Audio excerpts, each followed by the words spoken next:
Hello, I am the Ronin Pawn, and welcome to a twitch.tv/Ronin Pawn live stream on twitch.tv/Ronin Pawn. Welcome to an unusual live stream day, friends. Instead of playing the Minecrafts or the Swindles or the that is Outpost Zero. I was trying to intentionally point to the wrong thing and say a different name. Instead of playing the Supermarket Simulator that we've been playing rather consistently. Since I started taking the course and doing 3D work, we're going to switch with the trains and the tracks and head on. And we're just going to do the 3D work on the stream today.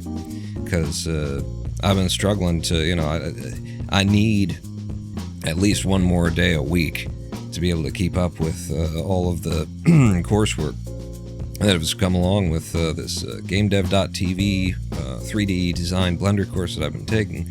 The 2 days a week here that we do live streams that I don't do any work on the course have been the reasons why, I didn't completely finish last week's assignment, and I intend to completely finish this week's assignment. So that means we're doing it here live. Fuck it, we'll do it live.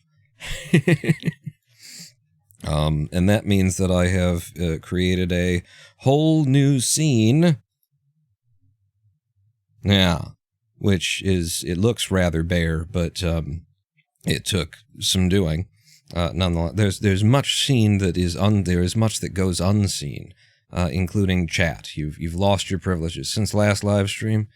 For those of you who didn't see it, if you're seeing this on the VODs on pawnlive.roninpawn.com, the YouTube VODs at pawnlive.roninpawn.com. Yeah, that's some shit happened last live stream with chat, and now I'm thinking maybe there's just never ever again allowing chat on screen because I'm pretty sure I just can't even upload that recording. But welcome to Blender, and hopefully this will hold together with the rendering and the drawing and things looking okay, and the frame rate's not dipping, because I've never done anything like this on live streams before. We're going to be getting into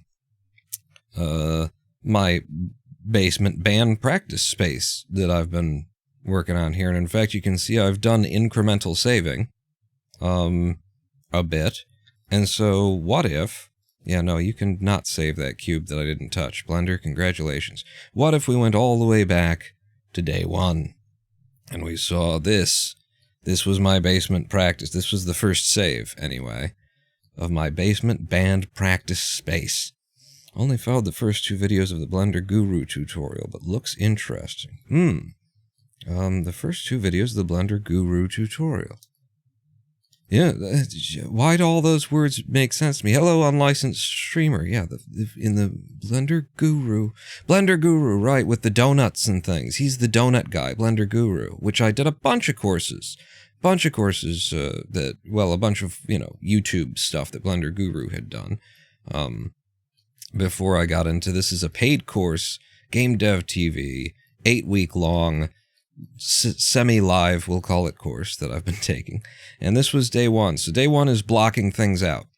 The assignment for the week was create an interior space, and after some thinking, I landed on, I want to do a basement practice space. And so that was the first one, and then this was the second, apparently, save that I did. And this is just blocking out. Donut, then an anvil. I ended up doing a bunch of couches by Blender Guru. Had some really interesting, texture mapping techniques, material mapping techniques using, a doubled UV layer in order to create, seams on cushions and things like that. Really clever, really smart stuff. So if you're still interested in Blender Guru stuff, I would recommend looking at his fancy couch thing with the couches, because it's a little bit better than this couch. This is all blocking. Okay, and so blocking is just making the rough shapes that you expect to go into the scene. And right here, we can all learn from my mistakes as a budding 3D artist over here, in that I feel, looking back, I put too much detail into my blocking work. This is the idea with the drum shells. I think maybe the drum shells is reasonable enough because you make one low poly drum shell and then you can just scale all of the rest. Except for I didn't do that, and I went ahead and made like separately a different kick. But the kick is very easy to make. You just slap that together. That's no problem. But then I did the legs for the kick too. And that was a little bit of futzing, even to just get this rough shape. And it's like the time that you spend futzing to get this rough shape is just, you're going to throw all this out. So why are you... And then look at these stands. Look at my cymbal stands. And it's like, they're not quite passable, but they're way more detailed than they need to be for simple blocking. And so this would be my first lesson of this project is stop putting so much work in to the simple blocking stages and things, reduce, minimize, don't waste your time. The cymbals was a good thing to just go ahead and do because this is going to be the final cymbal. I mean, a little bit more tweaking, but that's fine. Yeah, you can do that. And these are fine too. They're very quick to block these out. And these end up being like the final shapes because there's nothing more complicated to this when it comes to a bass amp, a guitar amp, but these shapes, they're cubes. They're not a big deal. This was a big waste of time because I should have done it right in the first place, but you can see I just kind of slapped this together, and apparently Blender like dropped some selections when I was doing some extrusions, and I missed these didn't extrude, and so I count that a bit of a waste of time too. So immediately learning how to better manage my time, basically. And then what have we got in save number 3? Save number 3, I've started to put in the ceiling.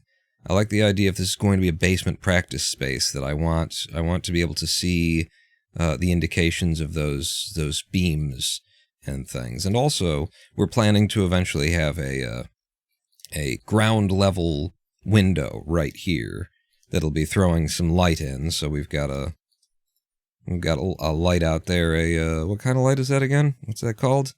It's called an area light. We've got an area light out there. Casting light into here. And you can see I've started to... the main things that I've added here is I've now got a proper guitar stand. And did I do anything else? I don't know. But I made guitar stands. I don't think the scale's quite right there. But just because, we're on a show, we might as well review. Let's skip ahead a little bit in time. Let's jump to, let's say, my 10th save.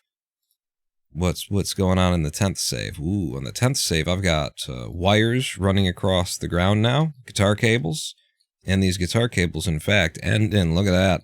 I actually made quarter-inch, mono quarter-inch cable ends, whatever you would call those. And not a single one of them is actually visible in a render, so...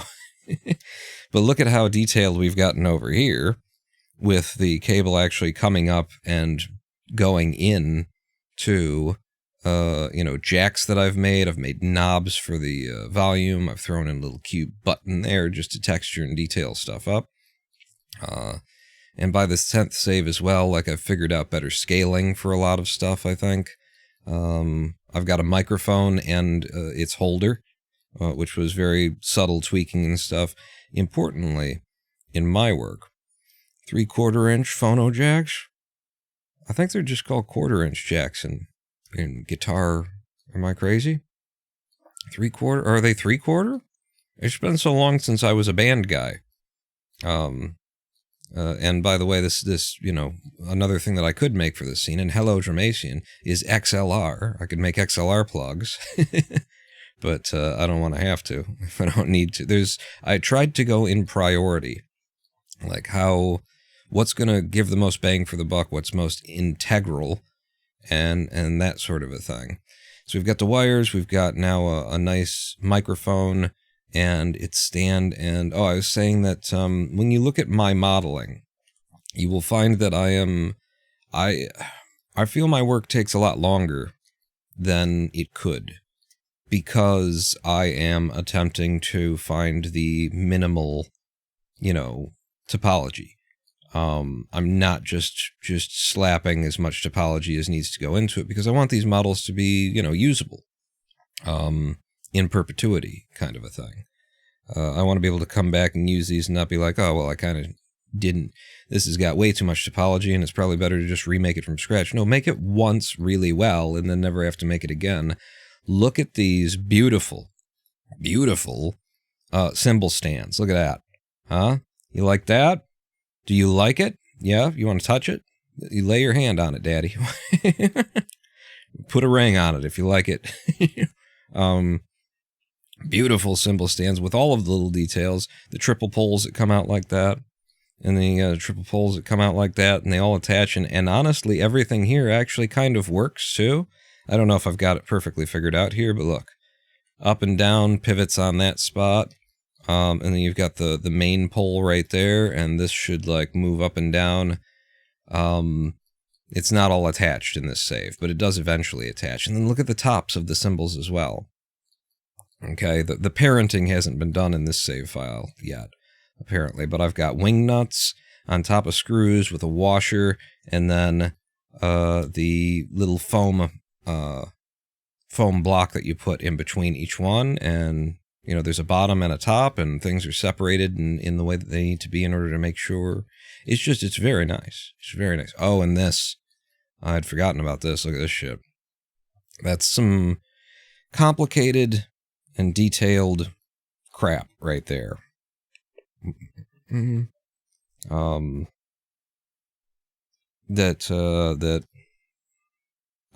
takes a long time, especially, you know, when you're doing stuff with like trying to use the minimal amount of topology for it too. When you're trying to go at it with the idea that it could possibly go into a game at some point.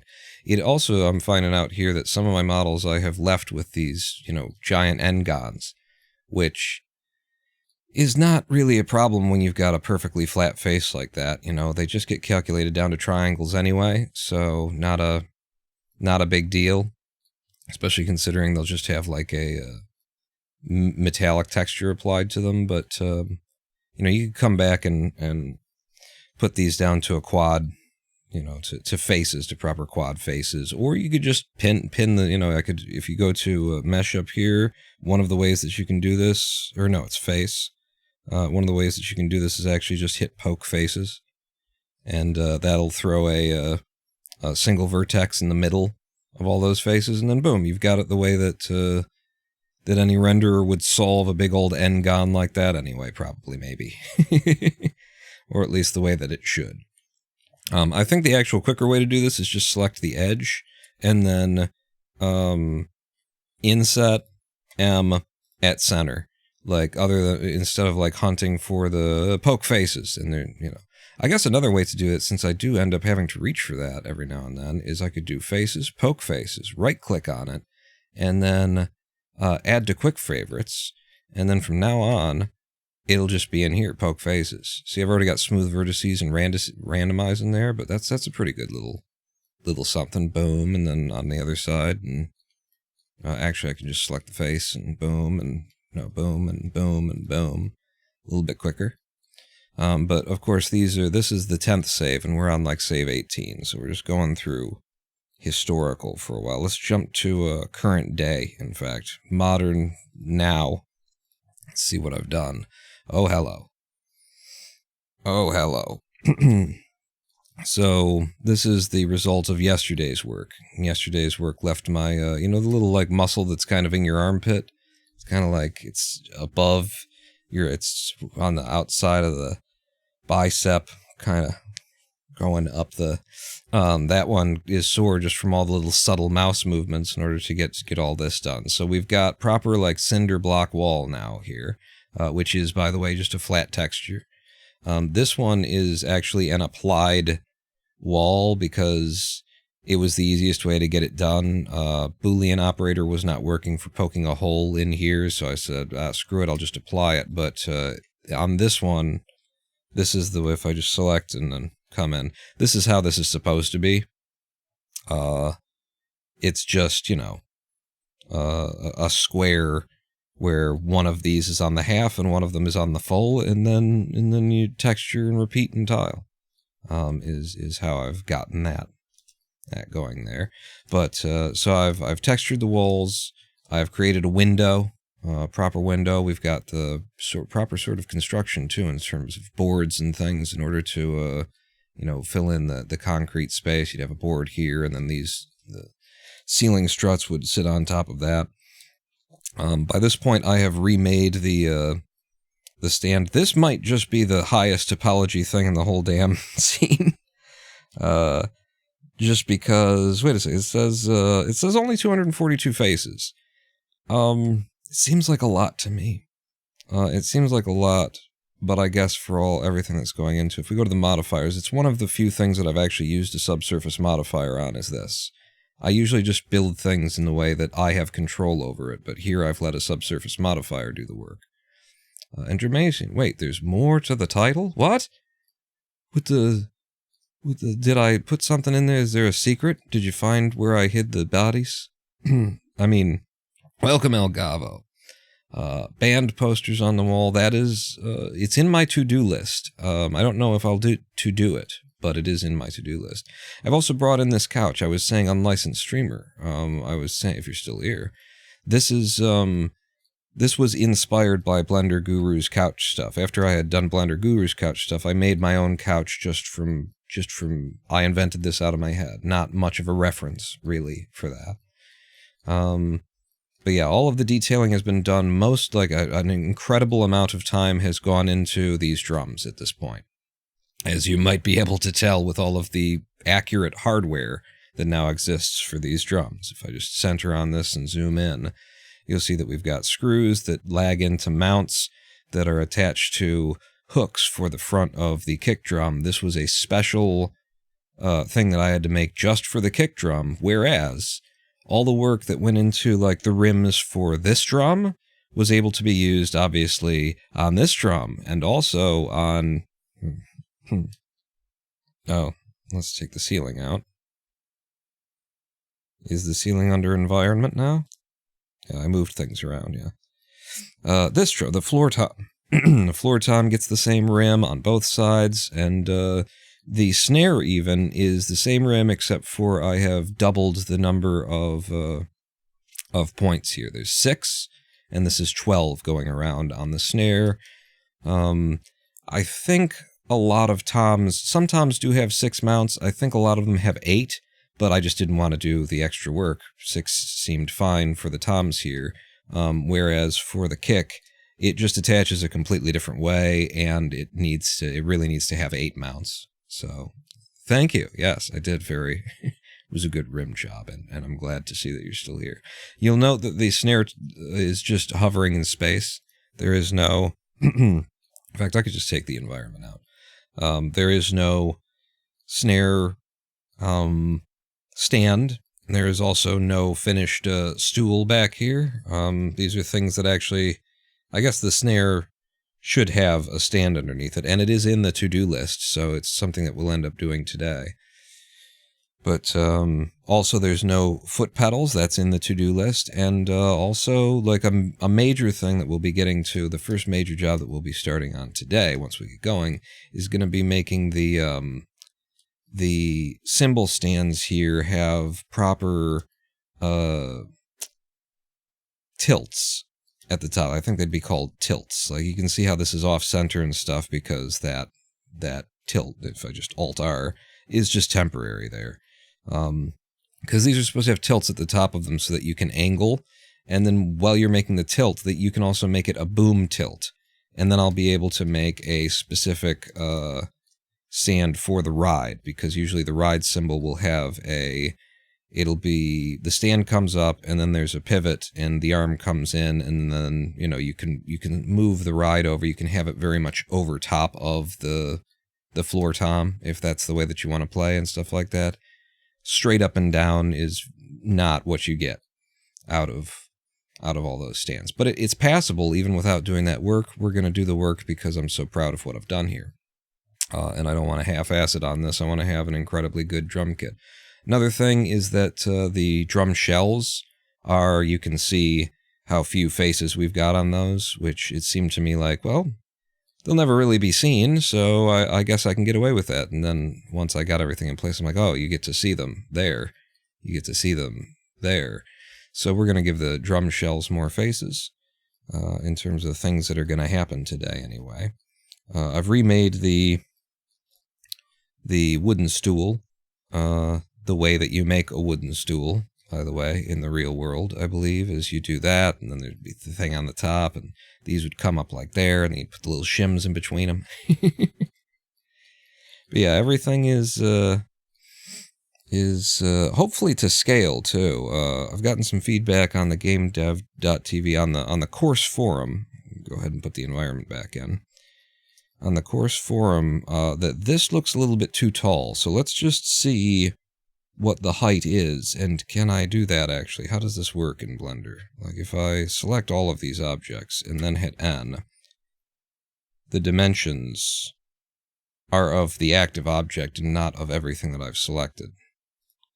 So if I add this up, that's 30 inches, and then this is 39 inches, and I've gone with imperial because I'm used to inches, so keep your meters, kids.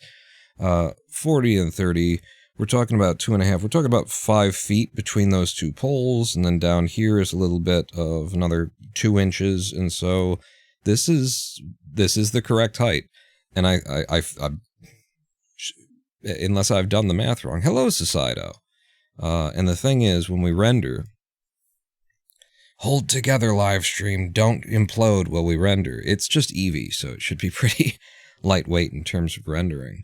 I think this is, the main problem is just that, do you guys even see the Blender render window? It looks like you don't. Let's see if I can't fix that. Brand new setup here. So we will be figuring this stuff out. I'm going to call this Blender Render. And let's see if we can capture it. Some windows are just uncapturable. Blender Render?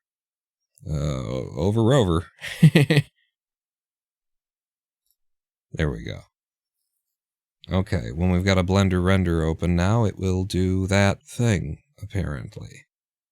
Just out of curiosity, though. And I'll put that down here. Is that... No? Why is the... Oh, you're over the logo. No, I want you under the logo. And then just out of curiosity, can I, can I assign the transform of the main Blender window to this overlay? Yeah, and that'll just sort of center it when we're looking at it. That's nice, I think. And then I'll lock that down. There, now you guys can see the things that need to be seen. Something looks funky with the perspective, says Societo. Yeah, this is sort of the feedback that I've gotten, is that it seems as though this is too tall, and it's like, it's all been made to scale, I'm pretty sure. So we could look at maybe just the camera itself. Like, did I do something crazy with the camera's focal length or something like that? It's a 50mm camera. There's nothing crazy about it. I also did have a couple of other cameras that are, just fun to look at here. This one has been messed with the perspective to try and get as much stuff in here as possible. Let's take the N and the T out. In order to see, like, what would it look like if you're sitting behind, if you're the drummer, and it would look like this. 69 inches tall, it would look like this with the lighting that I haven't much thought out yet. It's just there to be able to get some render. But that looks nice, ish. It's fine, don't worry, it's fine. You don't know from nothing. Is that all working? It's not working. The render didn't come up. So each time that you do a render, hang on, we need to work with this capture method here. Match title, otherwise find window of same origin, window of same executable, window of same type.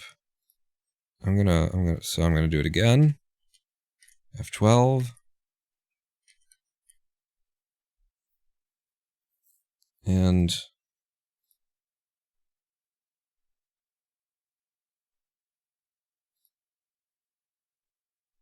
am I crazy? That's just not coming up?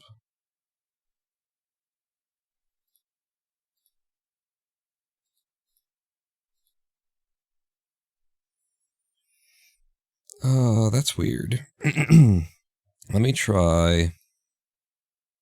Can I clear the transform? Like maybe it's something. Maybe it's because I applied that weird ass transform.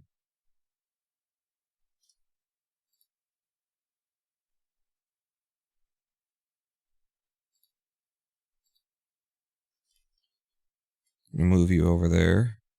And there's just nothing is coming up in the Blender render window that I've set. And then, but it is on Blender render. If I go over here and then I come back, then it knows it now. What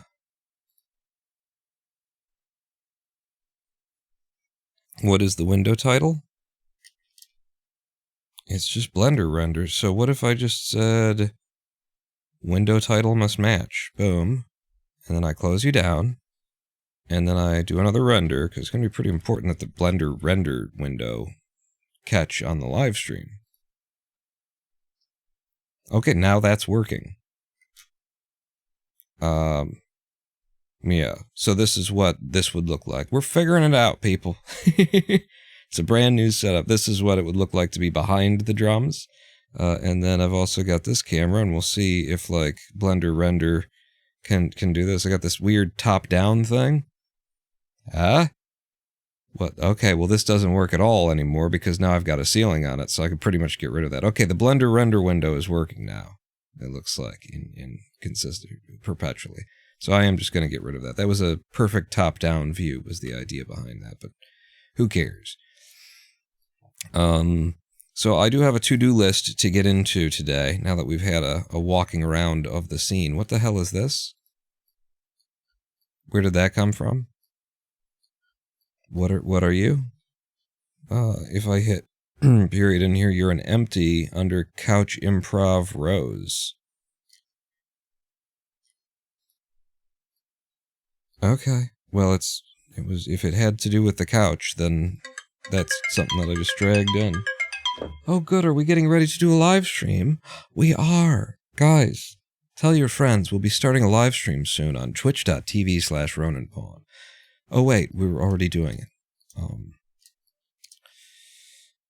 Okay, let's get into this. You can see I've started to put a cookie back here because I had some light leaking, and I found out that there's actually more light leaking. So this is literally just to block the light that's being generated from this one. If we go into, say, rendered mode here, you'll see all the light that's coming in there. If I were to take this guy out, period, and then the light is coming in over the wall and through the dale and underneath there as well. And this I noticed in one of the renders is that even once I had that there, because it doesn't come fully across, we still have a light leak going on in here. So let's stay in the modes where the live stream doesn't die because I'm doing it. And just see what I need to do in order to create a full cookie, a full cutout for this area. So from this side of things, I'll do this, and I'll put this in the middle, and maybe just like this.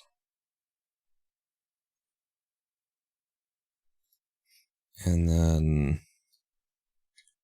actually I should probably look at it from this side, and then I can see. I can't see at all, actually. So, yeah, bad idea. Where's the... Move it up to about there, and then we'll do a bevel, and I'll open that up to something like that. And then you get rid of that face. Okay. And then, no, that does need to be pretty low there, and so I guess I want this pushed like right up against the wall, the exterior wall. And then, you know, the other way that I could go about this, now that I've got basic shapes worked out, is I could go ahead and shift tab into snapping to edges mode, and then again just grab these vertices, which I've now lost, with control, and then grab and Z, and then actually snap them right to the things here. Use control, and then on the X, We'll drag it just to the outside, I guess, using control. Control finds the shortest path between two points in your two vertices, two edges, two whatevers in your model, and then here, lock it to the Z. Wait, I've been keeping this nice and flat. So again, control and then Z, and then it snaps right to there, and then we've got ourselves this exterior majigger madoodle. And in fact, I could grab the whole thing and snap it on the Y to there. Why is there angle to this wall? What is going on that there's... I mean, it's fine. It's fine. That's gonna work for preventing our light leak. If I hit F12, get us render, and just check the live stream that the renders are actually still being seen. Yes. And we'll see down here, no more light leak. There used to be a light leak there, and now there just isn't. We've got this this window that's, it's like texture work and tricky stuff in order to make glass actually allow light come through it, weird stuff like that. So we'll be figuring the light out eventually. Light leak isn't usually an issue in most construction. Well, most construction tends to use thicker materials than I've used. Is the drum set to scale? I believe it is, yes. I think this is a 24-inch kick. The actual dimensions are like 23.5 or something like that, but when I started it, it's because there's a lot of things that are poking out of it in different directions, but I started it from, I believe, a 24-inch cylinder, and I haven't, like, scaled it out of place. So this should be like a 14-inch tom. No, that's a 13-inch tom. This is a 14-inch tom. The floor tom is 16 by 16 by 16, which is how toms usually are. The snare is a 14-inch snare, and then we've got two different sizes of cymbal here, which is apparently a 17-inch and an 18-inch, because this is 8.5, but that's a radius for some reason, the value. You can see the scales and stuff like that. And then the ride is a 24-inch ride. The hi-hat is 15-inch, apparently. Cymbals for both of those. So yeah, I'm pretty sure it's all to scale. Seldom measure the distance from my mouth to the floor in imperial units. I prefer rebellion units. Turn off your targeting computer before you start singing in your basement rock band is what I've always said. I would consider lowering the upper mic stand to about 26 inches. You mean... Oh, and this is like, or I'm about to embarrass myself by saying this. I've parented all this so that it functions, you know? Like, that part of the mic stand slides into the bottom part of the mic stand. So we can move that around. And it'll be in exactly the right place. And in fact, we can, like, grab this, and as long as I snap it to, like, the correct local axis, then you can rotate that the way that it would rotate. And I've done the work. So that everything is as convenient as it could possibly be to make adjustments in Blender here. So we've now got a cookie, doing the cookie job of cutting the cookies for Cookie Monster. I'll save that, and then I gotta go to my to-do list, and I will read to you from my list of the to-dos. So what we have in this point is I was gonna bring in a human male for scale, just to see how they fit in here, you know, and then also test that. So if I append, I think I used to have, just a male base mesh that somebody else has created, and then I don't know that I need a collection, I just need the mesh. Okay, I guess I need a collection, base man. So, he's a bit wee. What the fuck, man? The whole point of this model is to be to scale.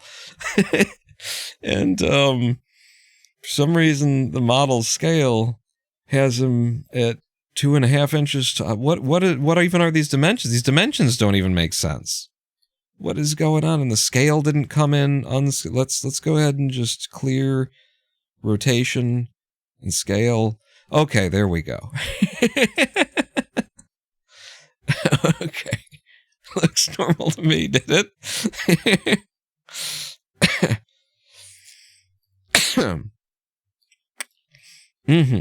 So, G, and we'll just move him over here, and I'll just rotate him into place as the singer. And it can be down a little bit more, but again, this particular individual is whatever height this particular individual is. It says 81 inches. So we're saying that they're, what is that, 5'8" or 9? I said that I use imperial units because I'm more familiar. And then it's 81 divided by 12. It's 6 3/4 feet? What? That's a tall ass fucking man, is what that is. If that's, am I 81 divided by 12, 6 feet? That's a kind of a guy who dies young because he's too goddamn tall.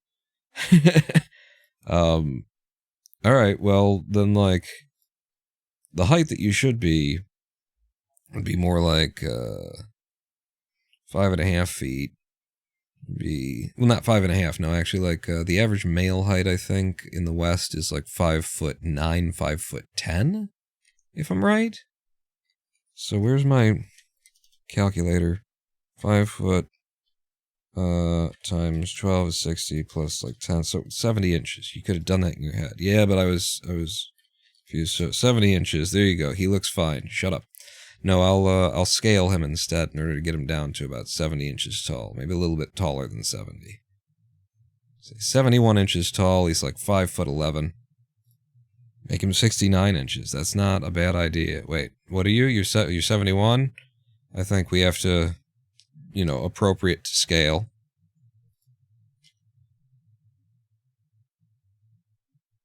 So yeah, I guess my mic stand was set up to be for a very tall person anyway. I'm gonna put this a little bit up anyway, because how does this end up looking? We have used you in all of the ways that we wanted to use you. Yes, in all of the ways. So you can go away now. Thank you. How do we look with a render? 81 would be like 6'8". Yeah, that's a tall son of a bitch, is what that is. So, I guess my mic stand was a little bit tall. I feel like I still want that look, so I think the camera is going to push in or something, because it was a very nice, like, in your face, or maybe the mic stand and stuff will just come closer to the screen eventually, but it's not something we need to worry about now.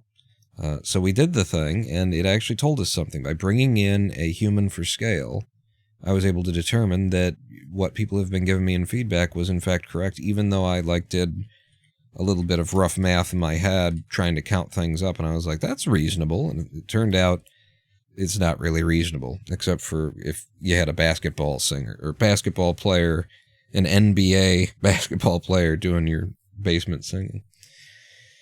Next thing on the list is, fix the light leak on the south wall. Has been done. So I'm going to do that. Mark that off, rather. Next thing will be more faces for the drum shells, especially the kick, is what it says here. Force perspective.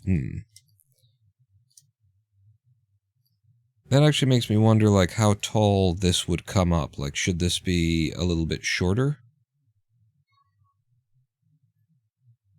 Because I don't think I did that to, like... It's hard to get specific dimensions on each section of a thing, even with online.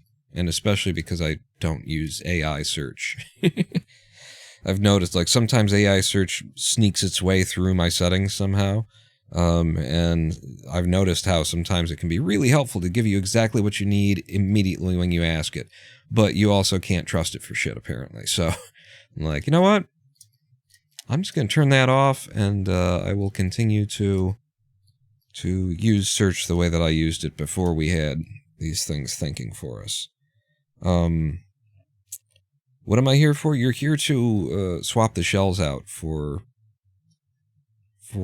shells of higher face. And now I'm pretty sure we can't just add a subsurface. Like, it's not going to round these out because it's going to see the model as flat. And just to prove that, I'll hold Control and I'll press 1.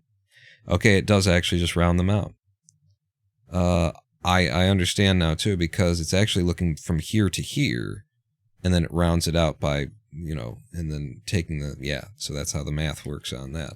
So Control 1 gives us more faces. How many faces do we actually get out of that when we apply the subsurf? Does it tell me, or does it tell me? I don't like to have a different view and render number. I want to find the number. That is perfectly fine, except that the shell might need to get just slightly larger. 2 tubes that are about 30 inches, says Societo on the mic stands. So let's see. This says my top guy is 39, and then my internal one is 30. So let's do that then. Let's make that adjustment. Which should be as easy as just, I'm gonna go into X-ray mode. I'm gonna grab the faces, and then I'm going to move them down by about 9 inches. And then come out of here, and what do we got now? Now we've got 30.1. GZ negative 0.075. Wait, no, not 0.75, 75. And now it's too low. It's way too low. Whoa! Okay, so wait, then go back up. And then GZ negative 0.25, a quarter inch worth of movement there. Okay, it was perfectly accurate, you idiot. So GZ negative 0.1. And now it's 30 inches as well. Each of them is 30, and they're going together like that. And just to see how much more pole do I have, though? It won't go much higher than that? I don't think that's right. Because there are people who are tall and who need that to come up. So I feel like this is probably going to want to be 30, 36 then. 36. So wait, in this mode, grab the faces, GZ, up by 6.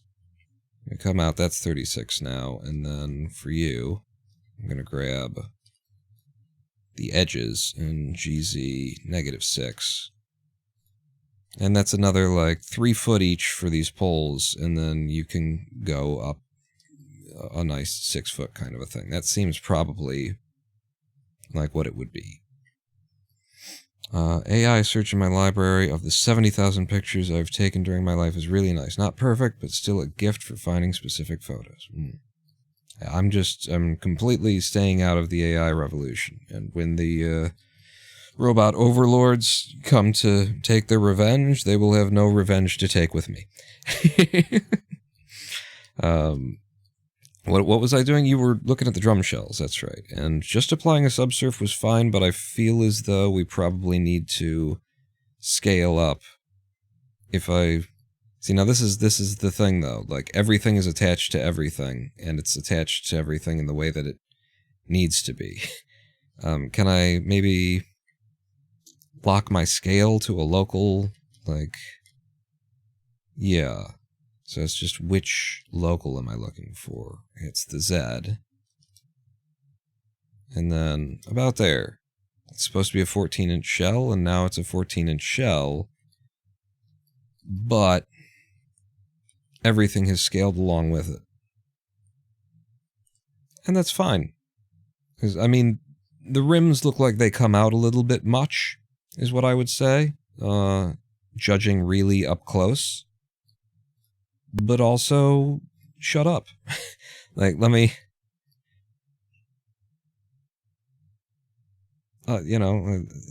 also, what if shut up? You think the drums are fine? That's what I say. Also, shut up. But Societo, you can talk. Everybody else, shut up.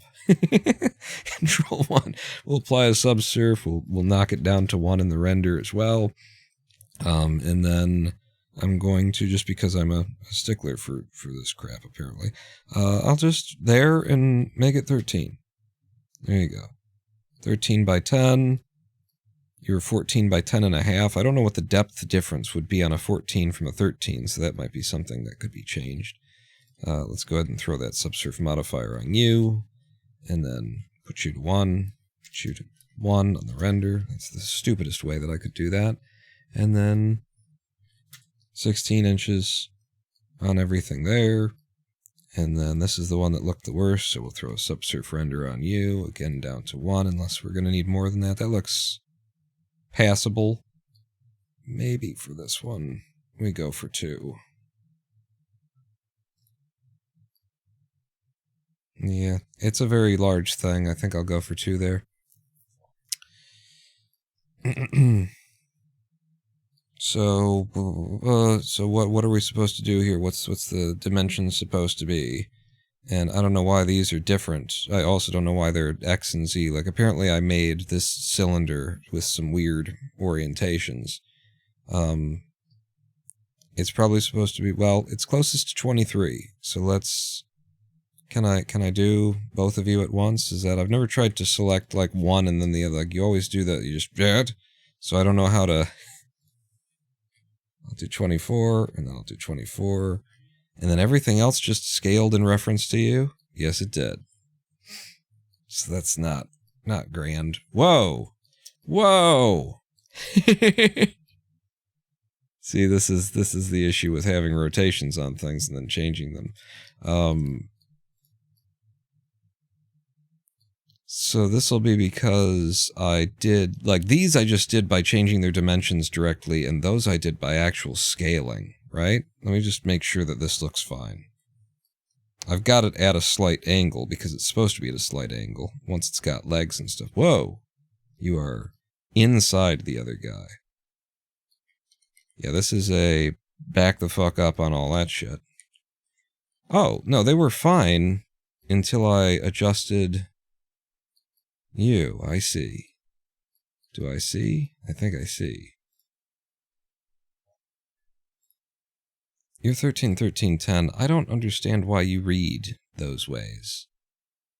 And the thing is, if I apply the rotation scale, yeah, it's gonna... It's a bad. It would be a bad. But why does it read like this for this? Like, it's giving me radius or something. On everything. Just on some of them. It's odd. Changing the dimensions of this one apparently screws everything else up, so here's the thing. Without necessarily knowing what it is that I'm doing or how I could make that change, like, I know how I could make it work, but it would be a process of, like, breaking... It would be a long tinkering thing of parent, concerning myself with what's parent, breaking things off, all that kind of thing. I'm just gonna leave it. Like, why should I mess with it? Is the question that I give to you when it looks fine.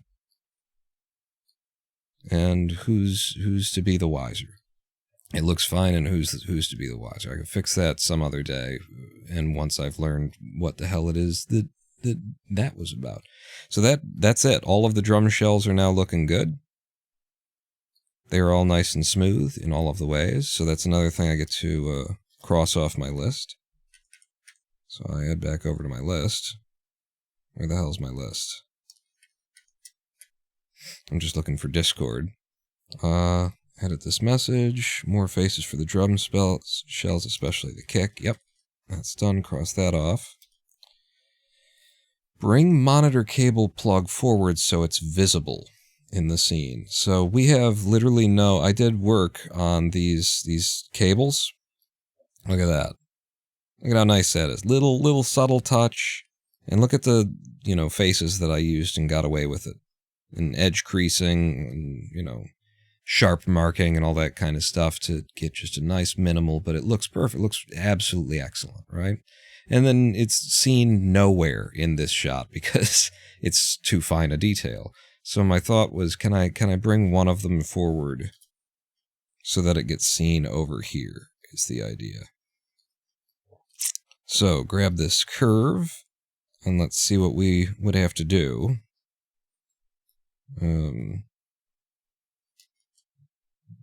Move it back here, and I just hit Shift Z in order to keep that stuck to the floor at exactly the same height that it is, but still be moving it from a weird angle. I do a lot of my modeling in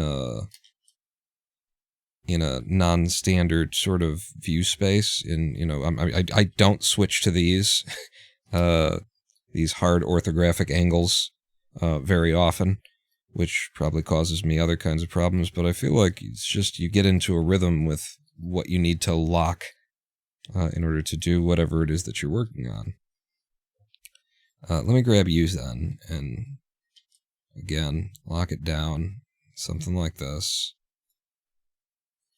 And then bring you a little bit closer in. These are just curves that have been given geometry, by the way. That's how we make those.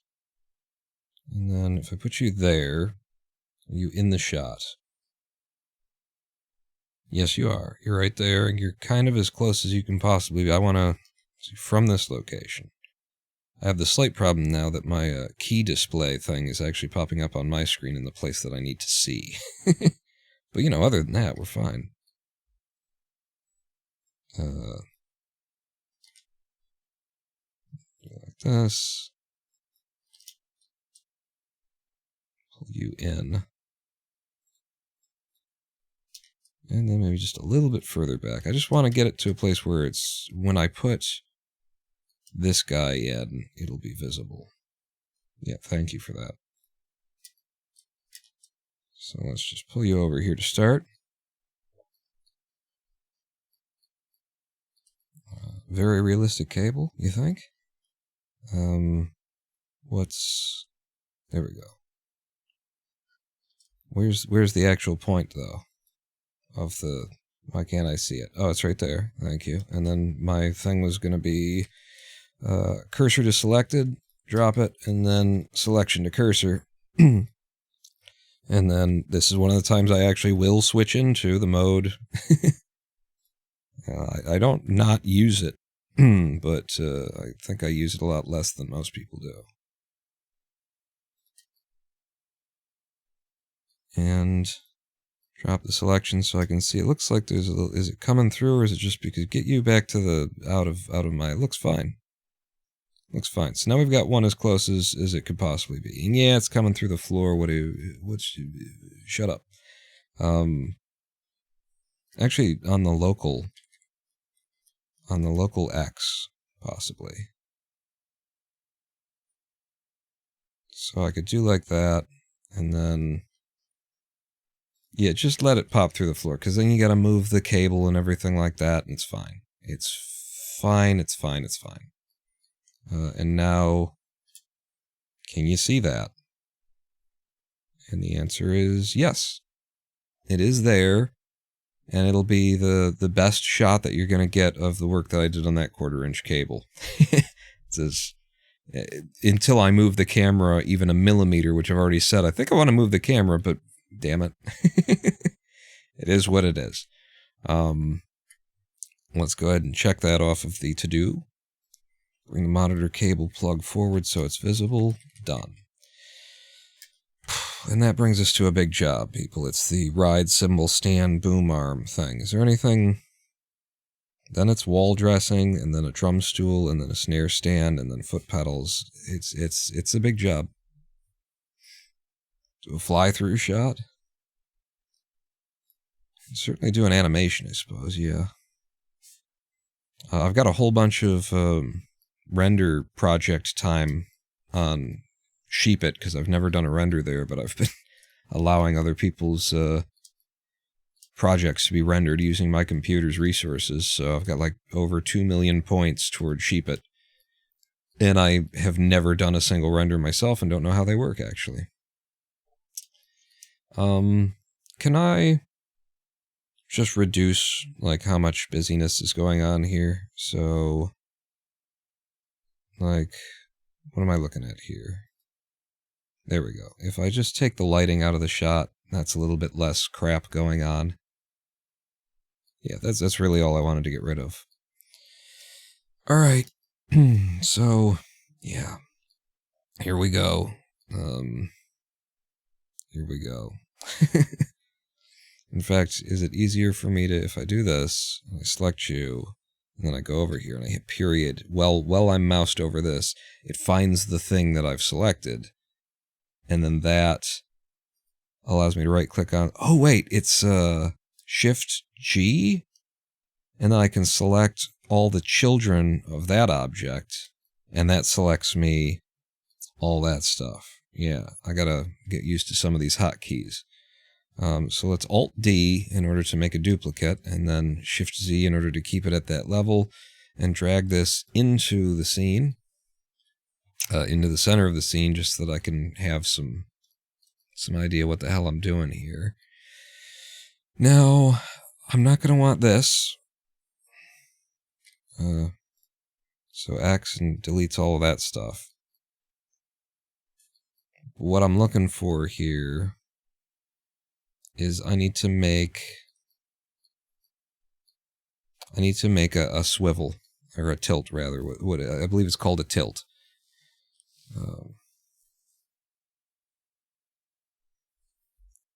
So let's see.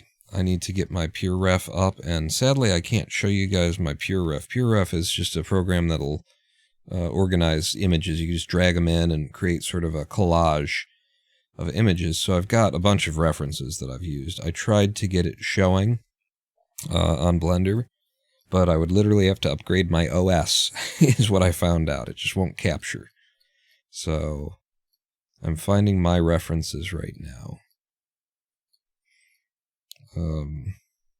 And then maybe we can look up a reference to share with chat through our Thor browser here, so that we can both have an idea what I'm looking at. So we'll go over here and we'll look at, we want a symbol stand. Go to images. And I mean, this is ultimately where we want to go, but I need one that's just a straight up and down before the boom arm. Let's look at the boom arm here. And open image in a new tab. So this is the complexity that we're looking at for this is for a boom, you have to have, it's so that you can twist this up and down, and then also you can slide this forward and back. And then over here, you also need to be able to do the same thing, twist again up and down to get the exact angle that you want for the symbol. So it's two of these radial, points that we're working on. Meanwhile, if we were to just pull up a straight up and down guy like you, is this? Yeah, that's a big enough picture. Open image in new tab. Then this is what we see. So this is what I want to work on first, because all of my stands should have this on it. And then one of them should be a boom. And I think once I've made this, I can maybe even just shove a cylinder through the middle of it. And, you can adapt it probably down to looking like a boom. So that's kind of what I'm looking at. And in fact, I'm going to grab this reference. This is the beauty of PureRef. And go over to PureRef that you guys can't see. And I'm just going to, drag this over to PureRef, drop it in, and boom, it's in there. And then I'll scale it to an appropriate size. And now I can be super zoomed in on that one. What about the other one? The other one, yeah, I'll have it too. I'll drag it in. I already had references for this stuff, but these are very, very clear. Okay, I'll get those off the screen for you guys, and then I've got a tiny little corner, because I've got to be able to see so many things in order to live stream, but a tiny little corner that shows me PureRef over here. Manufacturers' websites are good places for specs to get the measurements and stuff like that. It's a difficult world to do that with even now, because most of the manufacturers' websites are now in exclusively Mandarin. You can find those graphs and those charts, but they won't be in English. Everything's made in China. But you can actually see the, like, the squeeze that I've already got on here. That's how it's done. That is how, if I pull this back up and we look at this one, and I zoom in, and I even zoom in some more, this is how you've got the pole, and then you can see right there where it's been squeezed in a little bit in order to fit into, you know, the thing that's going to mount on top of it. And also to stop this thing, if it were to, you know, have the depth to go down, it would have to stop right there. So I've already done everything up to this point, and then it's just however the hell I'm going to make this. It feels like it should be its own thing, but just building off of what you've already got is, and then adapting as it goes. Like when I need to, I'll break it off of here. We got to get started anyway, so I'm going to extrude, and I'm going to scale on everything but the Z, and pull you out in order to create, you know, and it goes over there, and then extrude up on the Z. Those were the normals being a little bit weird there. Just getting some basic shapes that I can see in my reference. Then this is where it kind of gets weird and starts to, you got to merge into a cylinder that's going in the other direction.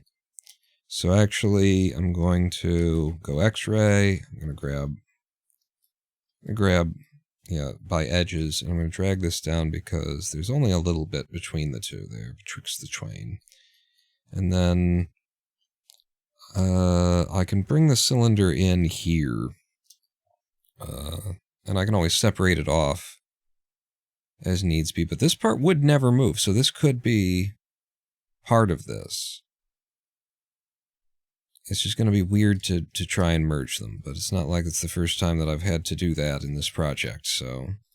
And sometimes you just say to hell with it, right? And you don't even tie them together. But let's go ahead and bring in a cylinder, and I tend to go over here and actually try and figure this out. I would think radius would be like 2 to 2.5 inches on something like this. And then the depth would be 2 inches. It's going to be less than that, but just get it down to about the correct size. No, that's actually way too much. So 1.5 in order to make like a 3-inch kind of thing, and then the depth down to 1. And that also is still just way too big. So it's only 2 inches in diameter. I think in diameter, and the world thinks in radii, apparently. So it's a bit odd. And then, I don't know why this is the slowest way to do this, but I actually do make the adjustments here usually. So I need to probably get out of that habit, honestly. And then how many faces do I feel like I'll need for this piece? Doesn't need 32, I'll tell you that. 16 might be a little bit too few, though. And 20 is another good number that's divisible by 4. And it's, you know, a nice mid-place between 16 and 32. Obviously, it's not the middle, but it's like, it's more than 16, it's less than 30. These are like sort of ratchet points in my head in terms of how many vertices make for a good cylinder. And between 16 and 32 is 20.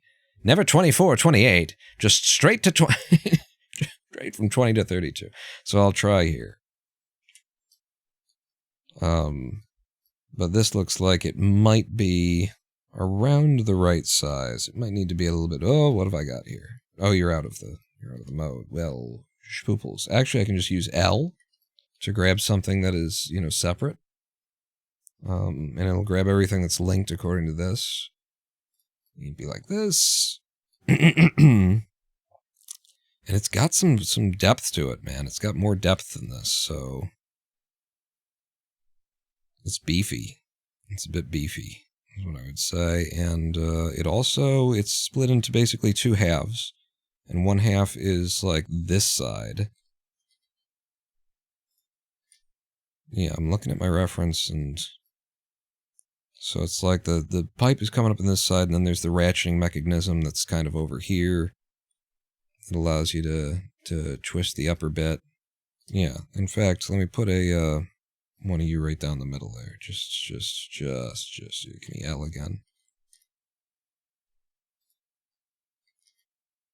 if for no other reason than to visually be able to see. There will be other reasons, because these need to look...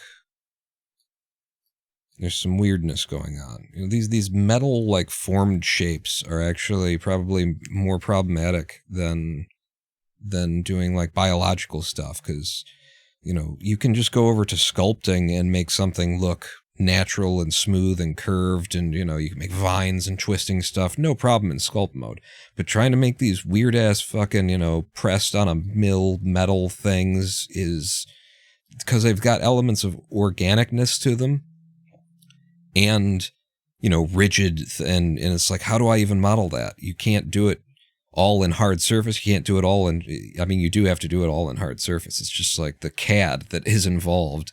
And it's like, I'm not trying to redesign the thing. I'm just trying to make something that looks a little like it, guys.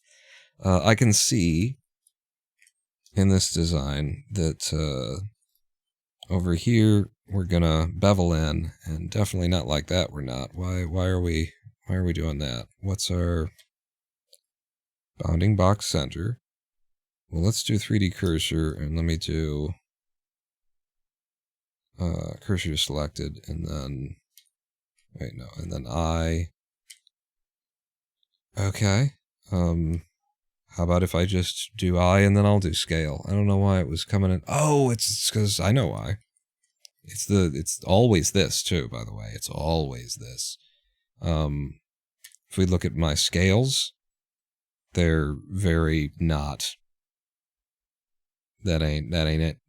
Dog is the thing. So if I apply the scale, it's 1 of a million though. And then I'd have to like link them. That's just, you know what? What if suck my balls? What if what if we just ignored the problem? Because I can work around it. I already know how to work around it. I've already worked around it. We'll just work around it. That's not at all, but I mean, I don't hate that you've done that. If I didn't control it though. Will you click on the thing that I'm clicking on and then into the fucking mode? This is Blender for you. It's just what it is to use Blender. So I just do that, and I'll do like this because it's gonna... Well, number one, we're gonna have a little bit of like a nice lip to that. Yeah, so... Alright, am I extruding? It seems like you're extruding here for this one. And then maybe a little down. And then another inset. Except for it's an inset and then scale the inset because of weirdness that's going on. I do like this. I can bring you to about here. Again, working from a reference. I'm looking at it, you can't see it. Sorry, there's not a lot I can do about that. Except for to like rebuild my computer from scratch in order to accommodate the needs of OBS. And then I will actually do that thing that I was talking about earlier, inset, merge at center, and now we've got 1 point, and then just to give it a little bulge. Give it a little bulge, like that. Okay. That is what I'm seeing in my, that's very good, in fact. Now, the other thing that I'm seeing, though, is that from this point, it kind of comes up, it squares off from about the middle of you. So I don't know if that's a shape that I'm going to reproduce, honestly.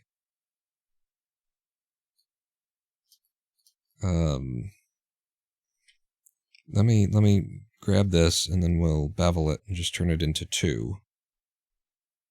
Wow, you are on a... Yeah, it's the scale issue.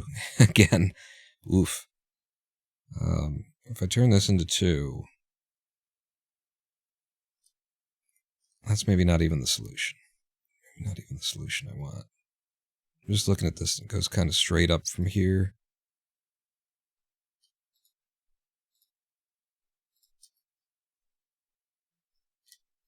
So what if I extruded on the Z, and then I scaled Z to 0, and then I brought it all up?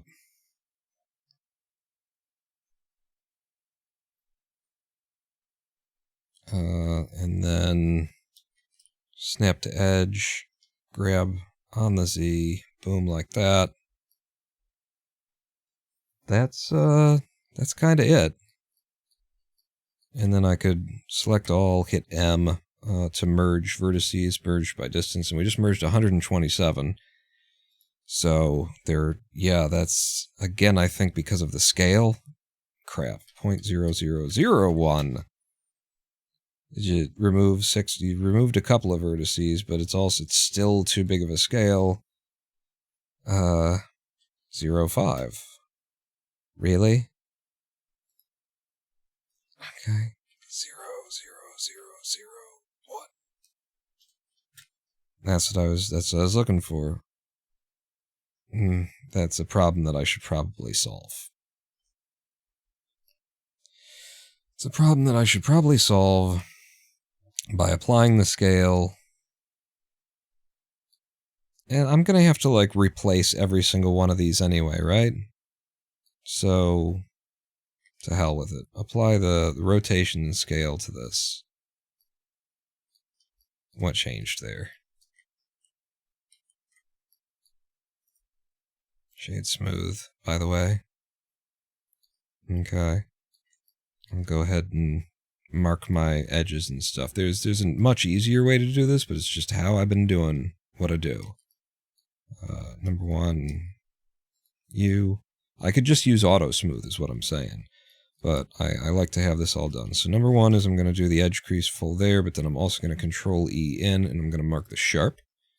And then, the same thing's going to happen for all of these. Yep. So that's going to be a sharp there. Is it? Actually, I think this is the sharp. That's your sharp, that's your sharp, that's your sharp, and that's your sharp. On that side of things. Then over here, this will be sharp. This curve will be sharp. Control from there to here. And then from, well, so I can just select all of those individually. And then that's going to be weird. I'm not exactly sure how that's going to apply, but I'm going to go Shift E 1, just in case I ever applied a subsurf to it. And then I'm also going to mark the sharp. And now what has happened? I'm going to select all these. I'm going to Shift N to recalculate normals in case that's an issue. These needed to be sharp. Yep. As does, nope. As does that, nope. As does, oh, I've already done it. It's on the inside of that. That's right. So Shift E1, Control E, mark sharp. That fixes all that stuff, and that looks good, except for that one spot that's horrifically tearing. This is going on here.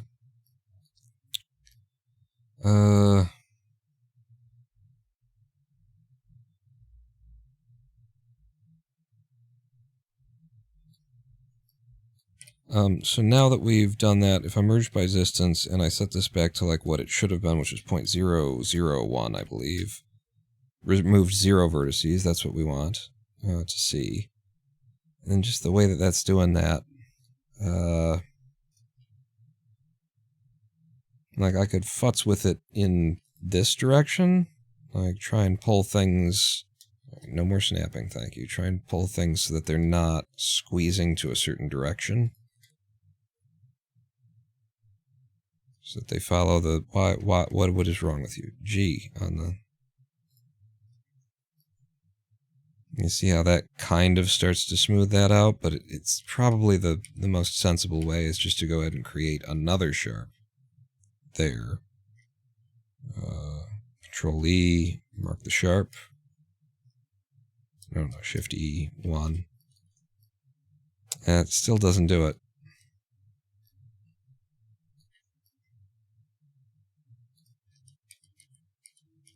It does not like that. And I didn't really want that to be marked sharp anyway.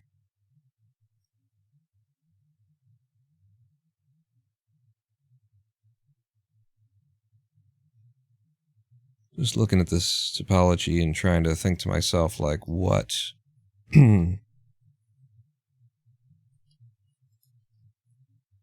What's most wrong about this?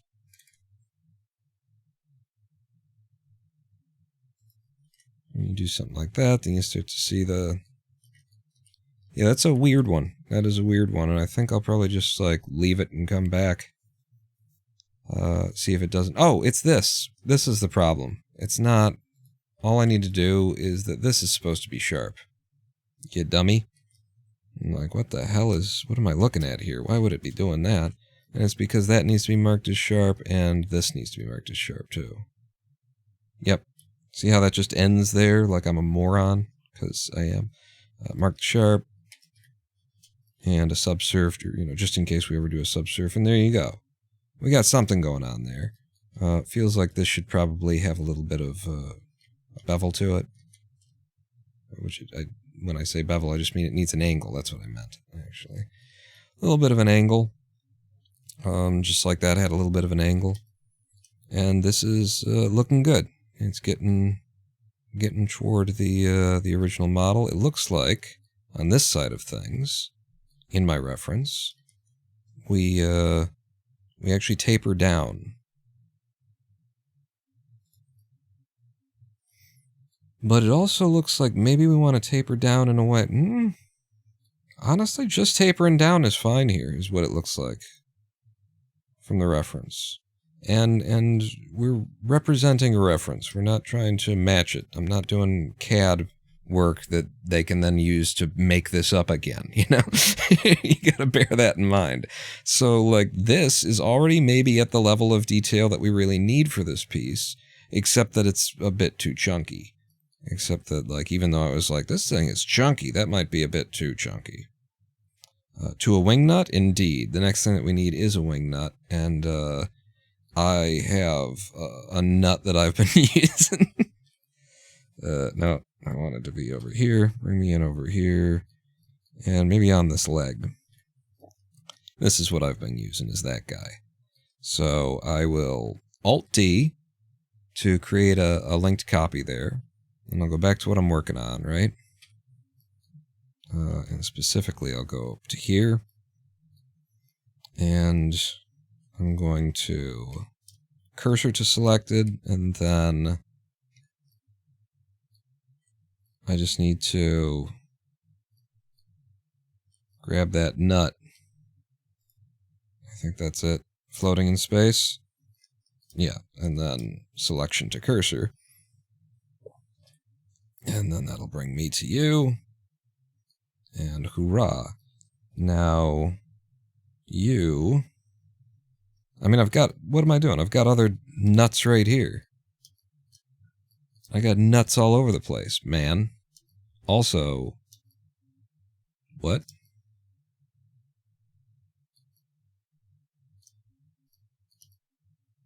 What? There's supposed to be a bulge there.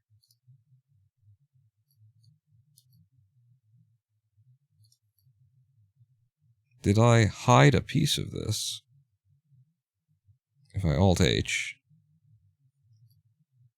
What happened to this one?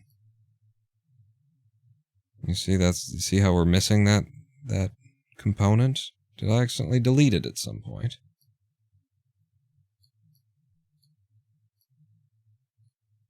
Because, like, your parent is supposed to be...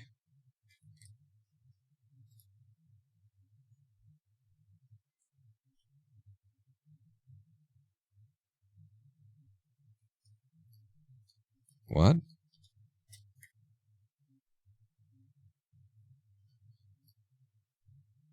That's...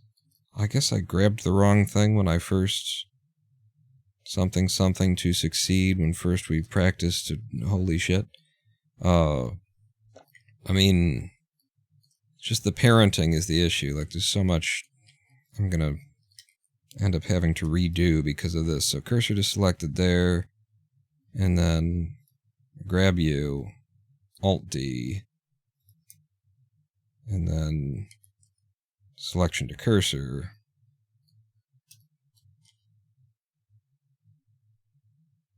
supposed to be down in there. And then that's there. In fact, really, that's I'm gonna... this is annoying. All of this is annoying, because what I want... Give me all of that, and then I'll deselect the carpet, and at this point, just take me into isolation mode. Holy shit. So I can see what I'm working on. This is what I'm looking for. View. I don't want you coming through, but I want you near the bottom. About there. And then that's at about the right point. Okay. And maybe we just stay in this isolation mode now that we're here. But what about the thing that I dragged in? Yeah, that. What if you went away? Because now I realize... Again, give me this. Deselect that. Into isolation mode. Give me you. No, you.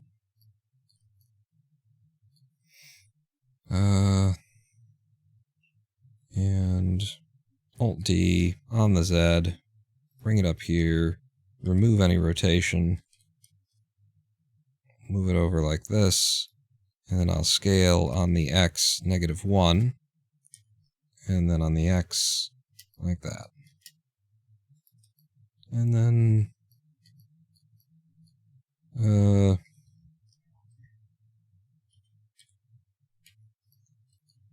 where's your origin point, actually? I see. I think it would be better... Well, if I change it, yeah, it's kind of set by the things. Don't worry about it. Because at least, as long as you've got... Is it the Z? Oh, man. There's all these little parenting issues that are annoying the hell out of me. And they're all from fucking balls. They're all... this is where you fix it, buddy. What the hell's going on? Get me into the mode. Get you here. And then we'll set the origin to the 3D cursor. Oh, sorry. I just punched you in the face because I bumped the microphone. And then from here now... Yeah, but what about... Okay, but what about... That's what we're looking for. Your local X is correct for spinning you around. That's what I wanted. Okay, and then... Since we're making this is the final version of this, so you can go ahead and apply rotations and scales and break linkages and all of that stuff. It's okay. It's all right.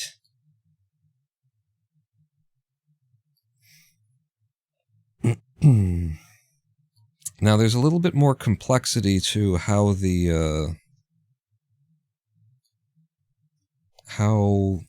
top comes out here in my reference. If we come back over to it here, you can see this comes up. Let's do like that. I'll come over here for y'all's sake. How this comes up from there, and I'm just sitting here thinking, I don't know that we need that.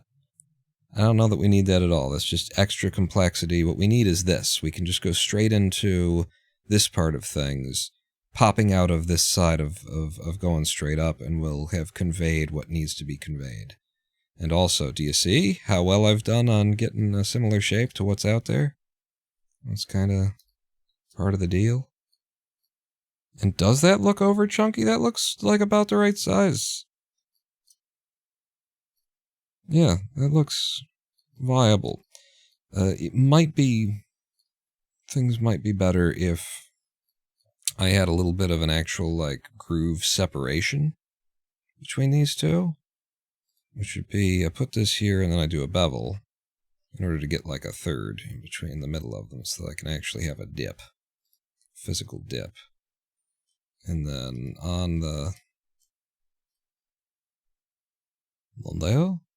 Orewa? Is it because of the smoothing? Because I've got the correct guys and I'm not moving the other things, so I think it's because of the smoothing.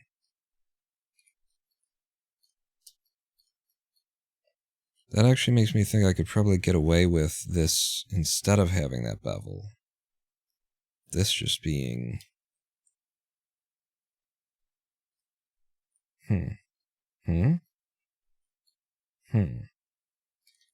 Let's say that you went just right against there, and then I did this. Huh? Yeah, that's how that's gonna work. And then I just need to edge increase a couple of more things. So mark sharp. Yeah, that conveys it, and with one less loop than we would have needed otherwise. That's beautiful.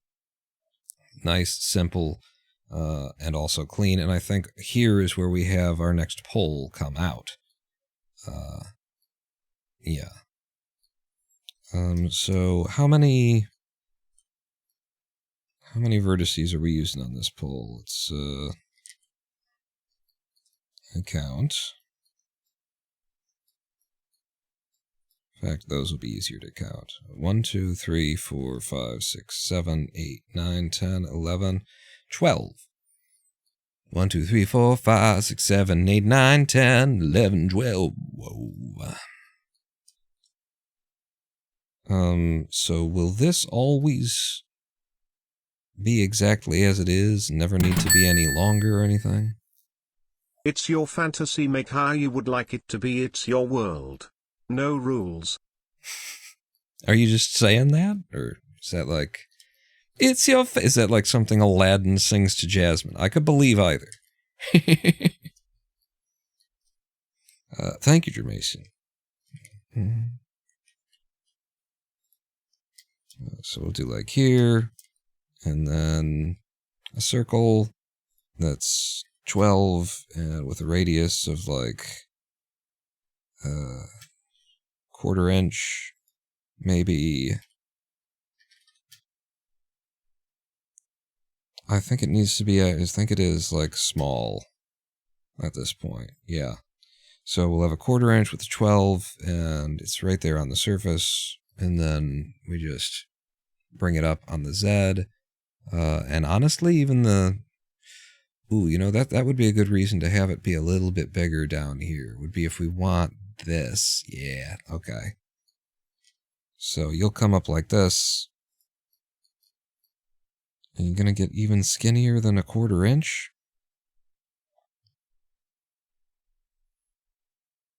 Yes, actually.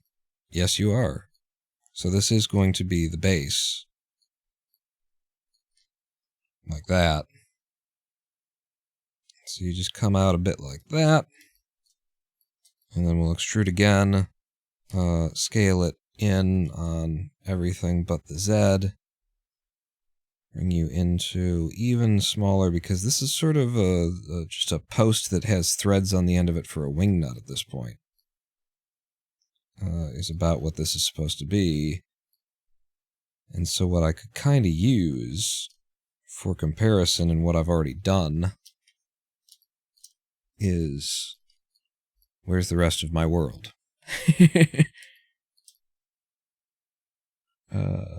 Is you guys. You guys give me one of you and just bring it over here. Yeah, that's the problem with doing that 3D space. I'll bring you over here. I'll bring you up. Come to this. Oh, you didn't bring any wing nuts with you. Well, that's kind of what I was looking for, was with the wing nuts. So thank you for playing our home game. Back over to you, specifically to you. No, to you. And then underneath you is that guy.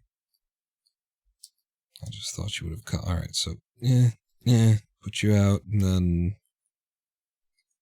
selection to cursor. Hello. Hello. I mean, actually, I was going to need this over. I was going to genuinely need this. But yeah, no, it's actually just like that. That's what you want. Back into there.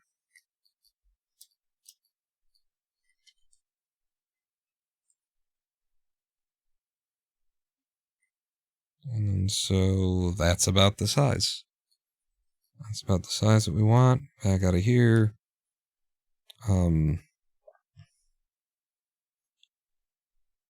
Are you going to be part of this now?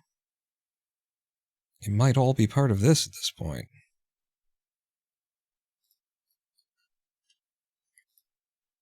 It's just things have been put together differently until now, and now it's like, yeah, this is the final incarnation, so it'll be time for the Dragon Balls to be united or whatever.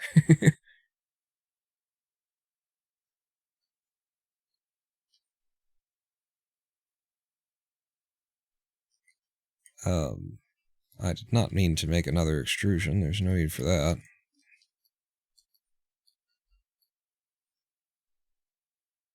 But so you have different numbers, or you this guy's probably just 8. I wouldn't be surprised if he's just 8. 2, 3, 4, 5, 6, 7, 8, 9, 10, 11. No, it is the same. It's just needs to be rotated. Are you actually with me in this mode? It looked like it was selected. No, okay. Let's join you, actually. You in here. Oh, I see. You have a mirror. Or had a mirror.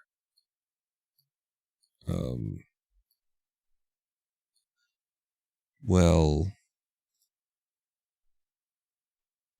I think I'm done working on you. I can apply the mirror.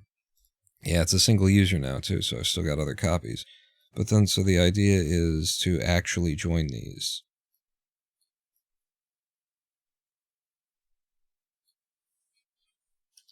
This is going to be not the best way to do it, I don't think. Or maybe it is. And in fact, what have we got? We're negative 14 when I get there? Negative 13 and a half, possibly?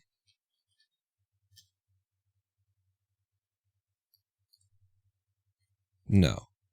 RZ, negative 14. Not quite.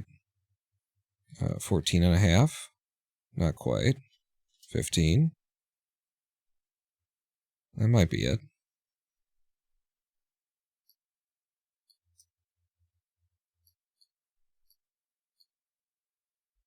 That might be it. And we're just seeing...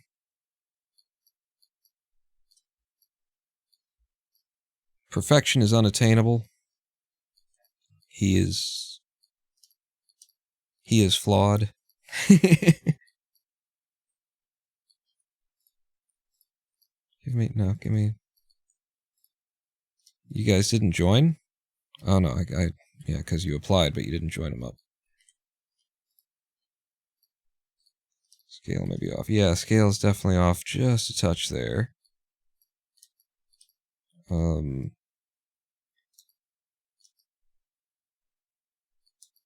What if we did like this, and I got rid of those faces, and then grabbed you up in here, and we extruded down? Is that where I want to be extruding from?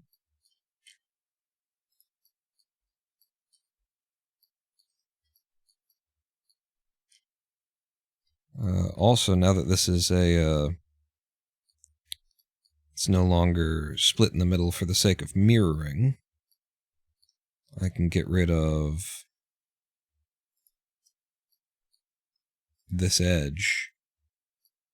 I guess it's one of those ones where I could have just done it with Control a lot better. Control R? Or Control X, rather, to remove the loop.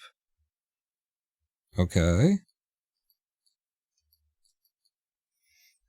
And then lock into here. They're so incredibly close that there's no need to really give a damn, is there, about this? And then just merge by distance. We 0 vertices. 23 vertices. Do I have all of those vertices there? grab them all, merge, no, yeah, no, merge by distance, and then 0.01, removed 12. There you go. Okay, so I've actually linked that up together, and you see what I'm looking at is now this.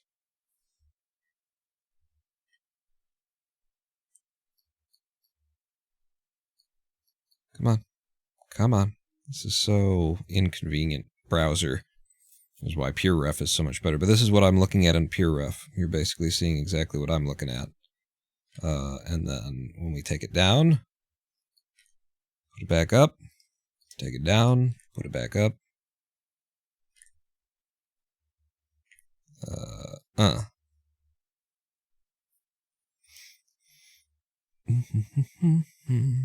The rubber bumpers, already made, actually.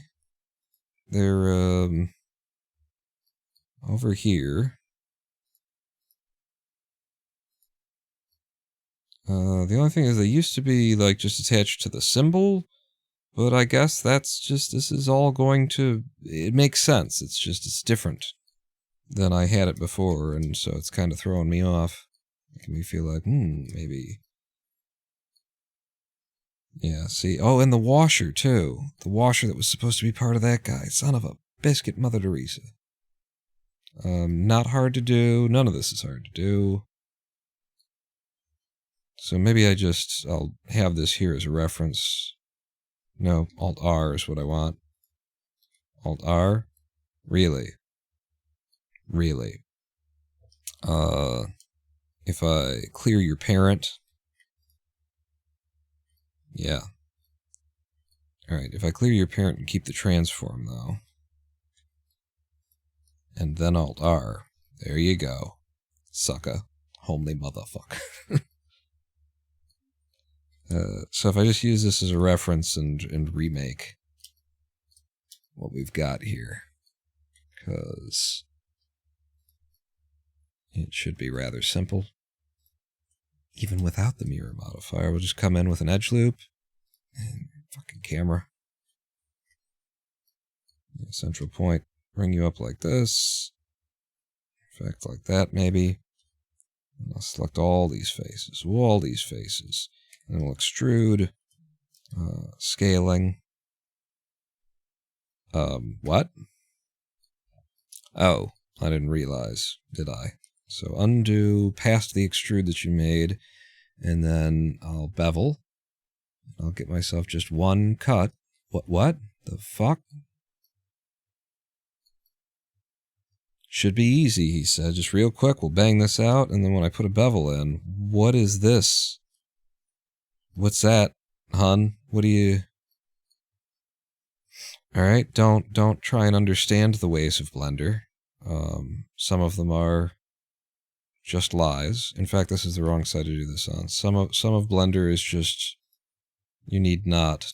You just need not. I'm going to do this, and I'm going to do... with snapping, please.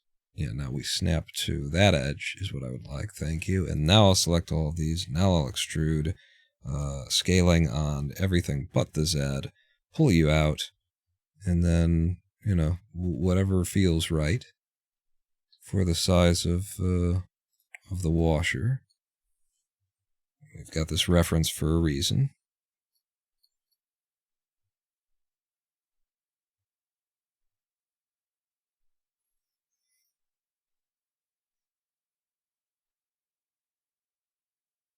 In fact, doing it this way leaves like internal topology that doesn't need to be there. So, what if I didn't? If I got rid of you, and instead...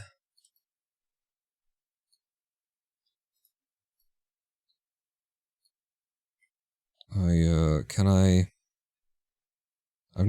haven't done this, at least recently, enough to know, like, can I separate the selection, but now you're separated as your own object, and what I want to do is just break those vertices off. So don't separate like that. You see what I want to do here, right? Okay, here's a way to do it. Here's a way to do it. Give me my fucking loop cut, bring it up, and we're still snapping. We snap to there. I take all these faces, and I just delete them, and then they don't exist anymore. And then I will rebuild these faces by hand, which I frequently find myself doing, because I can't conceive of the best order in which to do a thing. Not Shift F, regular old F. And we will need to do another edge crease here, and also I would just fucking love it if my camera were centered on the thing I'm working on. That would be awesome, Blender. Can't blame the software for... Yes, I can. Didn't you just hear me do it? Nothing stopped me. It wasn't like the universe jumped in and you know, made me stop talking. Okay, see, and now we don't have like those internal faces that don't get seen anyway, so everything is just an external face. We got all that going, and then from here, we can build the washer, which actually comes out from shit. Right? All of those external faces that I was like, and we're good now. We didn't need any of these faces. Do we? How do I... If I extrude from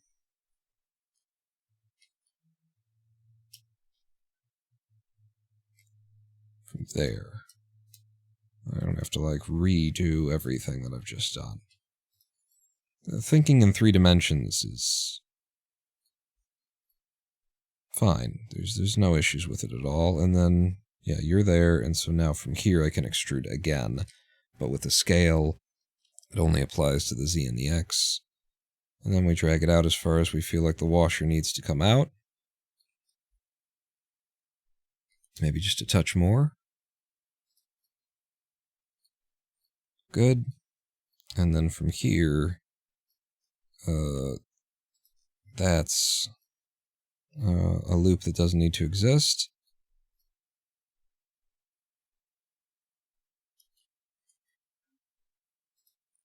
From here again, we'll extrude down, I guess. This is just really sort of baking my noodle.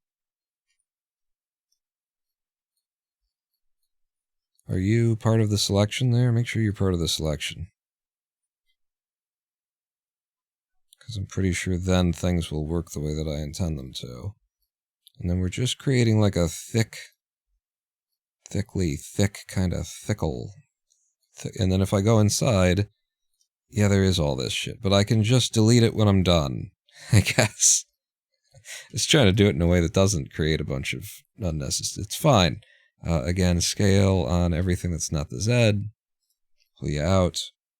Look at you like this. It doesn't really help, does it?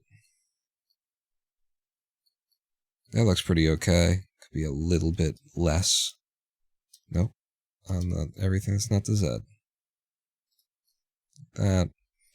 And then we'll want to round and bevel those edges as well. Again, you don't need to exist. And then there's apparently a whole bunch of stuff in here that doesn't need to exist. Many versions of it, in fact, that you have to delete multiple times to actually get rid of. These edges, there's 2 of these. Anything down? No, good. No, not good. Shit, fuck, shit, shitty fuck. Put you back in.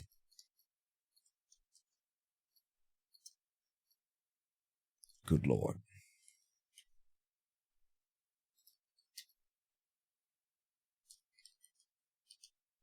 X-ray mode. No, now you're pulling a whole bunch of shit, aren't you? What is... I think there's a little... How did that happen? And now I'm not selecting anything, somehow. You. Are you a guy? You're a guy who could not exist. What about you? How is that the case?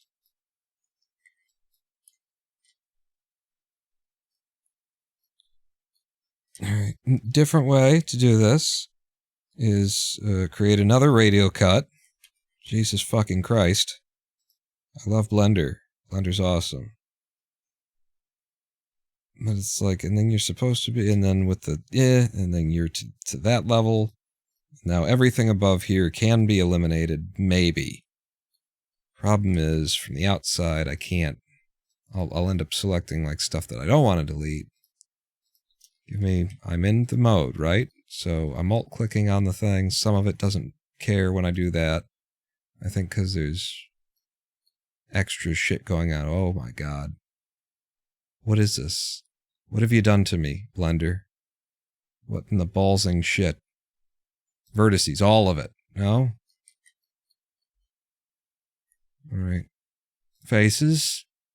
We still got that down there, but I've got edges and vertices are just alive and well inside here.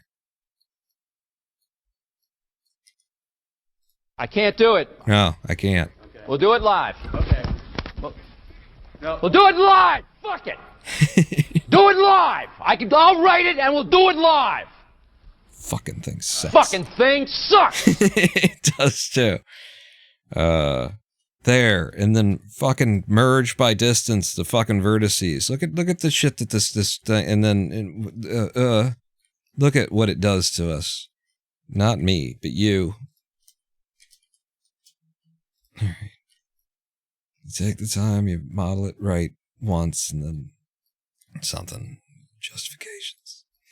You have a little bevel there. A little bevel on both of these. Okay. You there, and you there. Bevel. Bevel on either one. Just trying to make it feel soft, you know? And then, in order to make it feel soft, we take the edges away here. So we're going to clear the sharp. We're going to -1 the edge. And then there you go. There go you. Just out of curiosity, if I were to clear the sharps entirely, -1. What? What have I done? You with the clear the seam, clear the sharp. It was the sharp. Yeah, maybe no sharp at all. I mean, this actually ends up just feeling like it wants to have more vertices to it, but it's a very small, mostly unseen thing. So, yeah. Metal washer on the fucking bottom there's supposed to be one. Christ almighty shit and balls. Why did you tell me, Dramacian? You know I don't want to know. I could have just put this in here, merged some vertices together, but apparently I care about these little fucking stupid, dumbass, shitty, fuck shit things.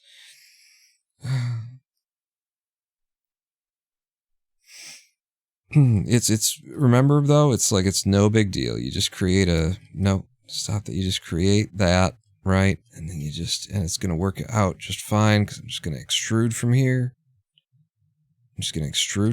See? But with scale on everything that isn't the Z, and then it just comes on out. And look at how easy everything is awesome. And awesome Everything is cool when you're part of a team. Mm-hmm. All of it. And then like that, and then it perfectly matches the one on top in terms of its scale and its size, and there's no problems. Except that I need to do this. Mark a sharp. And apparently here to mark a sharp. Yep. So it's like that. And now we've got that, and there's not any extra topology anywhere that now needs to be eliminated like that. That doesn't even exist. If you thought that existed. What? What are you talking about? If you thought it existed twice, no, it doesn't. Right? Right? And then this line does need to be there for the exterior. But what you're seeing right there, why does it go all the way in, you might be asking? Well, because we extruded, and why doesn't this edge slide? You've just got so many questions. And why doesn't it snap? Don't you worry your pretty little head about that. Because all you gotta do is just the same thing several times and then merge by distance. And now, see? It's fine. It's as though you knew what you were doing at some point. I was going to take this away, wasn't I? I was going to clear the sharp, and I was going to -1 that, because these are supposed to be like these very soft foam things. And that's it. All right? So everybody shut up now. That's it. Right. It would actually be desirable for the wing nut to be a separate object. Now that I'm thinking about it, just so that you can rotate it and get like different, so that it's not all the same. So if I do like that, I get all these faces. And then I P, separate the selection, and now the wing nut is a different thing. What? Hang on, it looks like I didn't get a certain thing, so we'll undo that. Apparently I missed these too. Just here's how you do. You go to the side, you select all faces there. I don't want the top faces of the washer though, so I select like that. Now I've got all of those faces. P, separate, it's its own object now. And now you can rotate that around in order to get various different positions. Okay. So then the idea is now we take this and we parent it to this.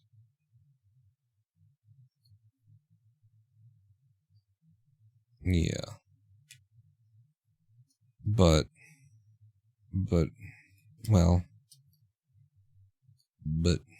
because this isn't actually done yet, so now I've got to like move you up. Shit. I would be better off to wait on separating these until I have fixed this, which is just that this isn't quite tall enough. So again, from one of these angles in X-ray mode, select all faces, and then drag this up. So we've got enough of a distance between the two to hang a symbol in there. Yeah. Yeah. Yeah. And now that that's been done, back to one of these angles, and in X-ray mode, select just this.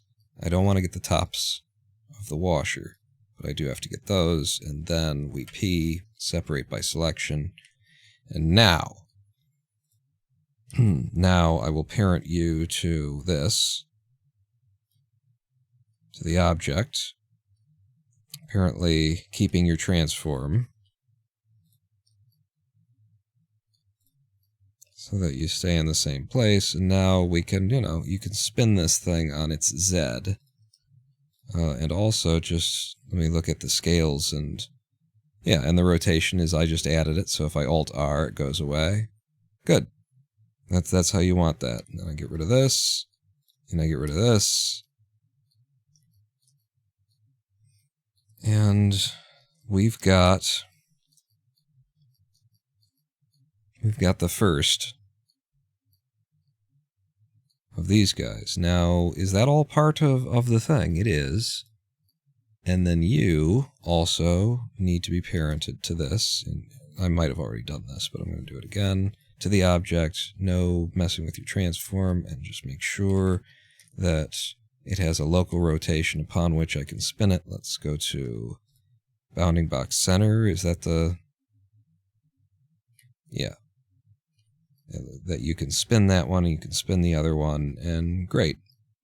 And in fact, I think it's better to have them all at a wonk than to have them all starting at a place that's, like, perfect.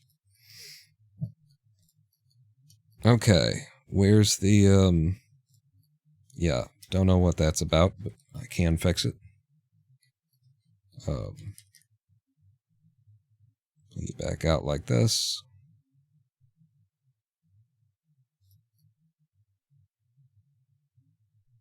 Seems reasonable. And then, do you have a local access that I can... Yep, I can spin you on. Good. Good, and your scale is correct also. And then just to check that these are linked.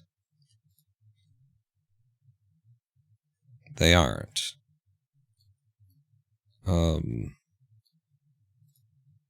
Can I... Is that something that you can do with, like, link object data? I feel like I don't wanna... I feel like I just don't wanna. Like something's gonna give. Link object data.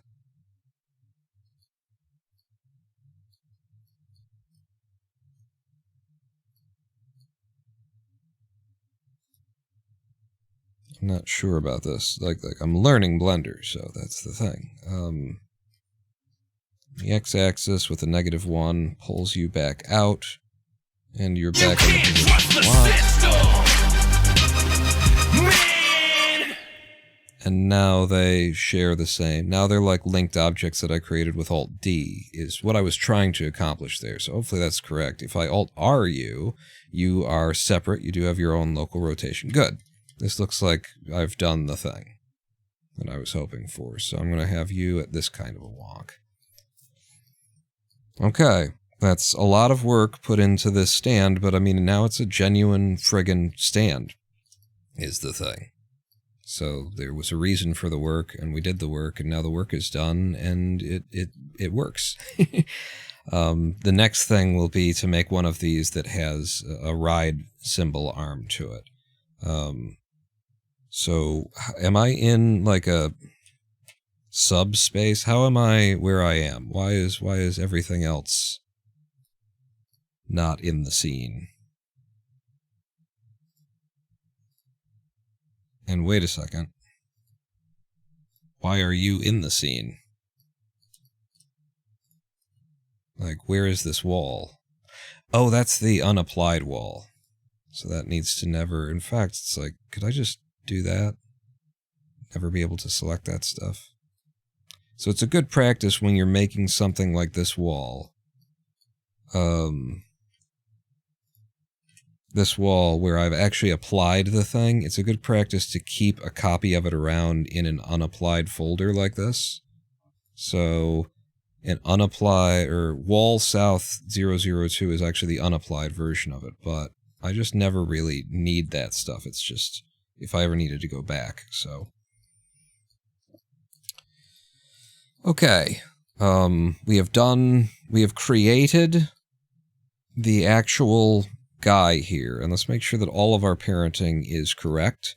So this inner rod, okay, number one, this is supposed to be parented to that, so parent to that object, and then the inner rod should be parented to the outer rod. All right, but apparently while keeping the transform, I don't know what effect that has in the long run. Like, does that hurt me ultimately? And then what's parented to what here? I feel like kind of everything is parented. I mean, I've already done these associations at one point. So if I move you, nothing else is moving. So I apparently do have to do all of these associations again. Great. Loving it. So you definitely parent to this. And I guess I should just do and keep the transform on all of these. I worry that there's a problem, that's gonna creates a problem in the long run. And then the three of you, do you hold to these or do you hold to that? And it's kind of, no matter how you do it, there's gonna be a problem. But I'm gonna have you hold to this. So transform to you, and then these three legs are parented to this. And then you are parented to the core there. And then the idea now is that if I grab this and move it, all that stuff comes with me. And if I grab this and I rotate it, all that stuff comes with me. And then if I were to do this, like, you could actually set up a bone structure to make this work, you know, where it would actually... but then these are attached to... There we go, to that point. And you see, just kind of everything works and is correct and pivots around the right center and all of that stuff, and it's all attached down to one core object, which is the true symbol stand. So I want this to be symbol stand no boom is the idea here.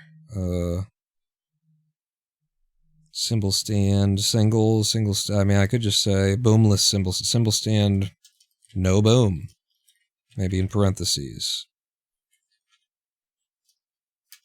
Like that, because this is now going to replace all of those other symbol stands, is the idea. Got drum music for the background to keep in the drum mode, just like play during the live stream, or material time? No.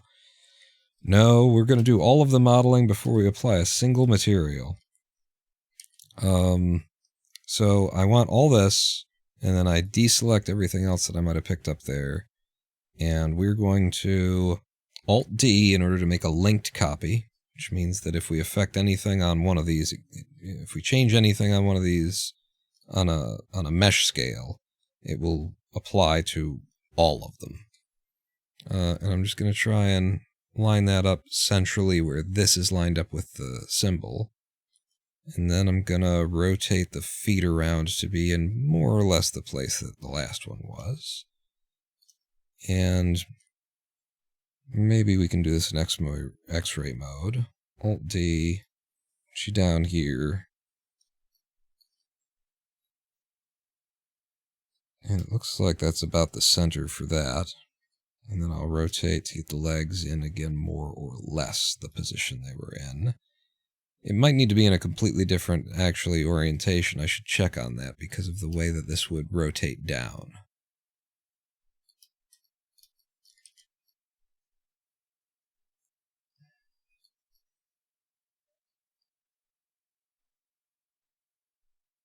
Hey, you know what I haven't actually addressed? Is the ability to fucking rotate the thing down. Derp. So, alright, good. I mean, that's what you do, is you get to the point and you start doing the next thing, and then you realize, hey, wait a second. So, it needs to, be physically rotatable.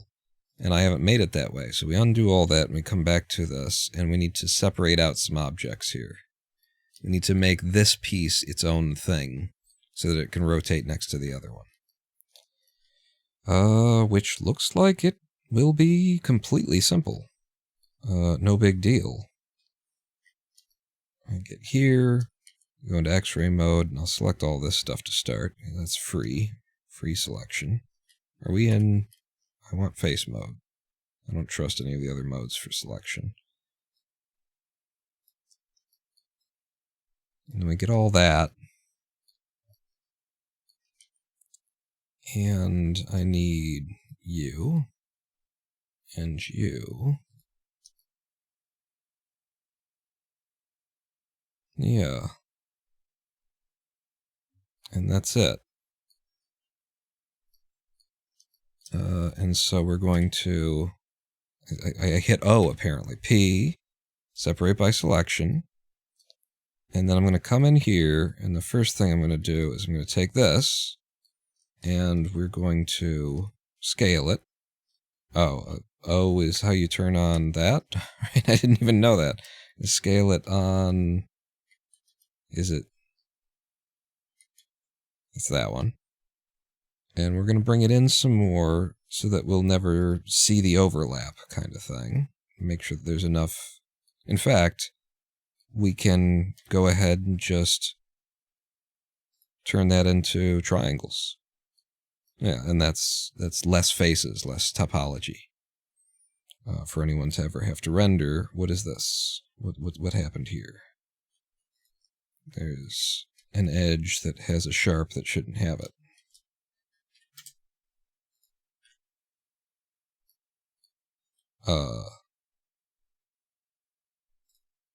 Nando. None of these should have the sharp either. That's the thing. Clear the sharp. Remove the subsurf whatever thing. And then what? There's something going on here. Is this on the wrong model? Goddamn motherfucker. That's cool. So we just undo like 17 steps because Blender didn't select all of the things that I selected when I selected them. Yeah. Thank you. I don't even know at what point we're in now because the operation. Go back to when they were one object. This looks like when they were one object. And then you didn't come along last time, and now you will. You motherfucker. So P, break off by selection, and then just look at this again. Nope, just one of them. And let's go ahead and fix all this that shouldn't have been. Yeah, none of that needs to be a sharp. Thank you. That's a triangle. That's why it didn't get selected, is that's an actual triangle, as opposed to proper, quad-based vertex. Fine, or face. It's fine, is what I've decided. So, get on board. And then no, this was going to be collapse at center. And now we've got two objects. And so, just to be sure, we're going to take this, we're going to make sure that you're parented to this. Keep your transform. And then this is parented to this. Okay, and so now when I rotate this, you have a rotation. This object should not have any sort of a rotation, actually. So let's set your rotation is normal there. Good. When I rotate this on its x-axis, apparently, okay, we need to change its origin point. And its origin is going to be this vertex right here. Cursor to selected, back out, right-click, set origin to 3D cursor. And now, when we rotate on its x, we can rotate our guy, and it brings the other attached model with it. Now it's finished-ish. Maybe. Possibly. Probably, sort of. Could be. You don't know. But yeah. That I think is actually done now. I don't know why you are associated with something over there. What is it that you're attached to? I'm literally just following the line. I don't know how this is supposed to work. And it's kind of unclear. If I move you away.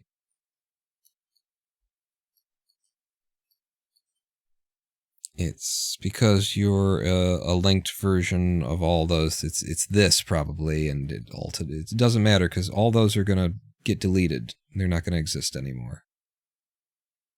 Yeah, now that I've got the good one, everything's about the good one. All right, so again, I'm going to try this, see if we're actually at the place where we need to be for this. So save, okay, and maybe even save incremental here. Before we move on, get a new version of the file going. Deselect anything else that I picked up that I might not want. We're going to go into X-ray mode. I'm going to Alt-D and move over. Drop that, by the way. And we're going to try and line this up vaguely where it should be. And the important part to line up is actually this. The wing nut needs to be over top the center of this symbol, more or less. And then with a bit of rotation on the Z, we get you into more or less the position. And then Alt-D again for you. And remember last time I was like, there's an important position for, I don't care. We can always 180 it if we get there. Shoot in here, about like that. And rotate these legs. And then Alt-D. Another one comes over here.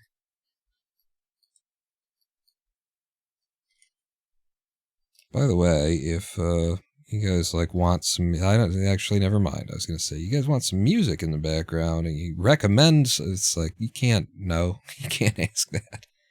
It'd be like if you could recommend some copyright-free, not gonna cause me any problems on the VOD. Nope, nobody can, Pawn. I mean, they might be able to, but you couldn't possibly trust them. It's not about not trusting you. It's about not trusting you. It's about being a professional, not relying on an audience to tell me what my copyright liabilities are. Classic Pawn on drums. Thank you. So we've got all those now, and it's actually going to be quite a hassle, isn't it, to select the others. Let's come out of X-ray mode, and if I can reach in here, I'm pretty sure that's the old one, because, yeah, it goes up very tall. Yeah, that's the old one. So now if I hit Shift-G, select Children, I can delete everything except for I don't want the symbols. So let's unparent the symbols from their parents, because they are attached to everything right now. So number one, actually, can I Alt-R on all of you? Good. And then Alt-P to clear parents and keep transform. Can I just clear the parent? I'm okay with that. No, I'm not. I'm going to Alt-P, and I'm going to keep my transform. And so you're no longer attached to these things. So when I grab you down here, and I do Shift-G, and I grab the children, everything I'm deleting right now should just be the old stand. And it's gone. I'm not going to delete all of the old stands, just in case there's a massive, oh my god, what have I done moment ahead of us. But I've got saves. That's why you do incremental saves. So I could always bring it in from another one. So don't worry about that. That's all the children gone. That was the wrong thing to grab, though. It's this one. Grab the children. And delete the children. What the fuck? It's the same thing that just happened. You're the base. So then G and the children and delete them. And then there's still a guy here. And then was there multiples on top of each other? Grab the children of you. You have no children. Well then, the world doesn't need you, does it? You know what? That's the one I don't delete. Okay, put you back in. Right, and then, but there's apparently an extra fucking thing in there.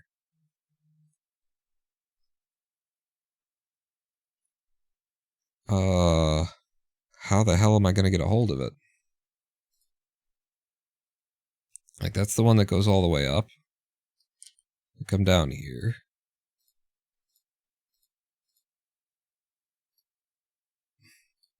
If I were to delete you,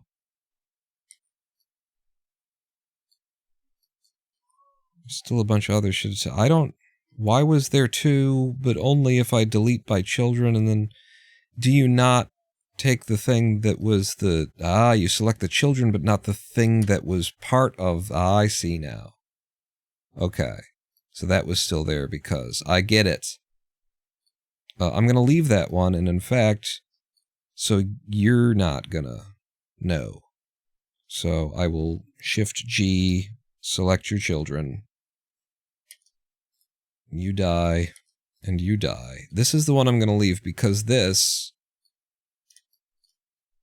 How? But you were supposed to be part of the children. Oh, fuck. Just bring in the old model as a separate object from a different file. Because you see, apparently when I Alt-D'd and we built on this, now we've got that there. Yeah, I'll bring in the old model from another one.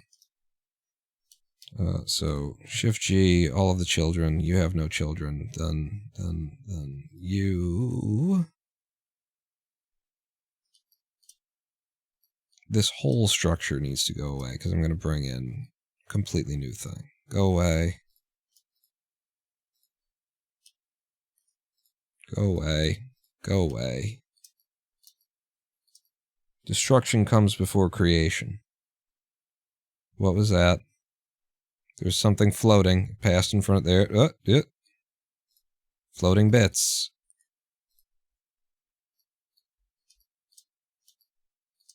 What are you doing sitting here? I have no idea what's going on anymore. I deleted something and its parent, and so now it came to the middle of the room. That's probably what happened there. You guys, and then anything that isn't you, stop being selected. So that I can then delete. And then delete. Okay. Alright, but these guys can definitely go. In fact, that one probably has to not be in there in the long run, too. But it's the long run pawn. In the now run, don't worry about it. So this is the one that we want to get rid of. I grab the base, and I Shift G, and I keep holding Shift, and then children, and then maybe it selects also the thing that I was... Nope. I mean, actually, a better way of doing this, perhaps. Is this right? Looks right. What is perhaps a better way of doing this is find the one that you want to delete, which is rather difficult to tell here.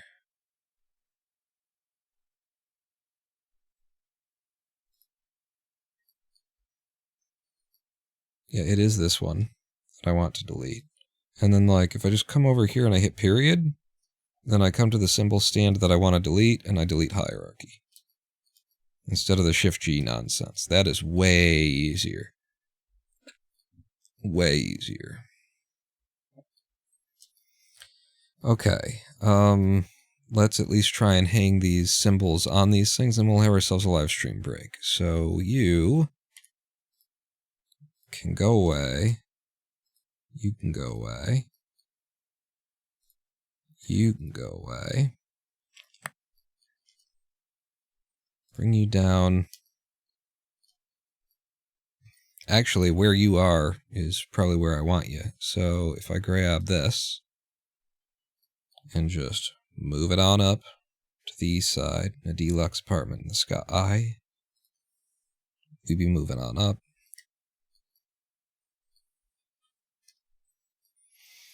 And line that up with that. Can really zoom down on it if we want to get real specific about it. Okay, and then how do we feel about how much is on either side? Do like so. Looks good. That's centered. And now the idea would be we take the symbol and we parent it to that rotating bit, keeping its transform. And now I will take this. This is so brilliant that this actually fucking works. Like, it works the way that it does for a drum kit now. So I'm going to, not G, I'm going to rotate on the Z. And I think... Hang on, what? Rotation point is supposed to be... the origin here is wrong. Give me a second. Fix this. Or maybe I'm just rotating around the wrong thing. I think I'm just rotating around the wrong thing. So if I go to this menu, not the bounding box center, but is it individual origins or is it the active element?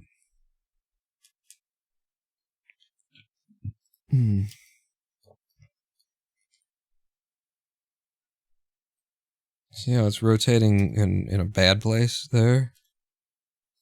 individual origin, and it's rotating around there. Maybe the origin is wrong.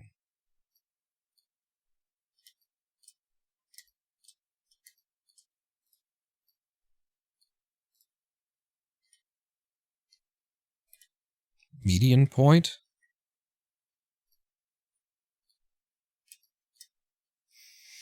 I don't know. Yeah, like that, and give me U. And then cursor to selected, out of U. Set origin to 3D cursor. And what happened back here? Everything got a lot higher. Okay, I think that's fixable.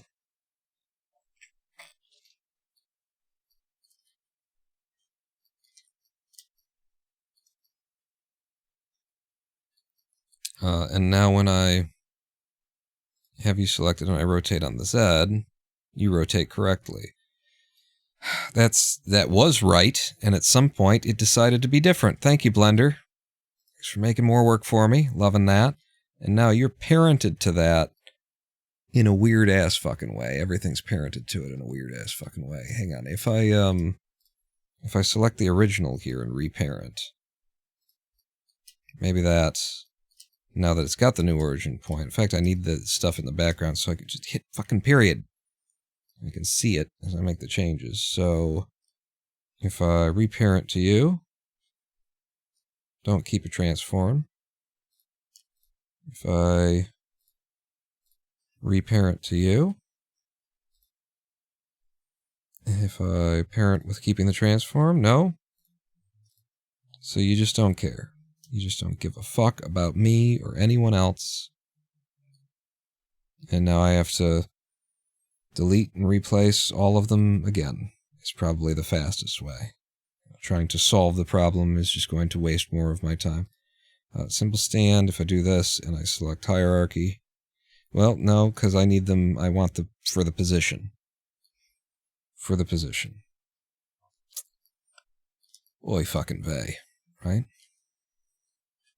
This has definitely been the process of working with Blender that I've been having.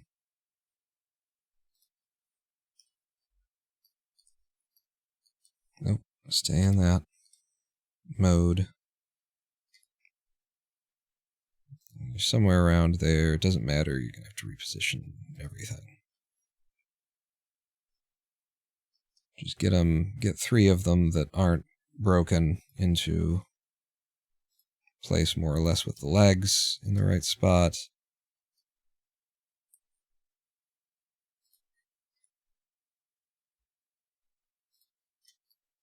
Good enough, close enough.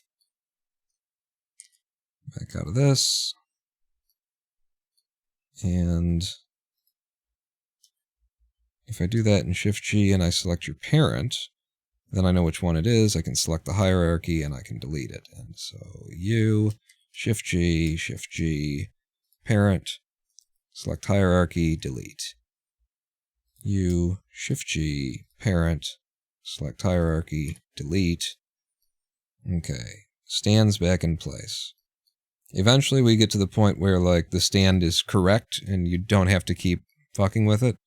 And I've deleted the symbol that was attached to this guy.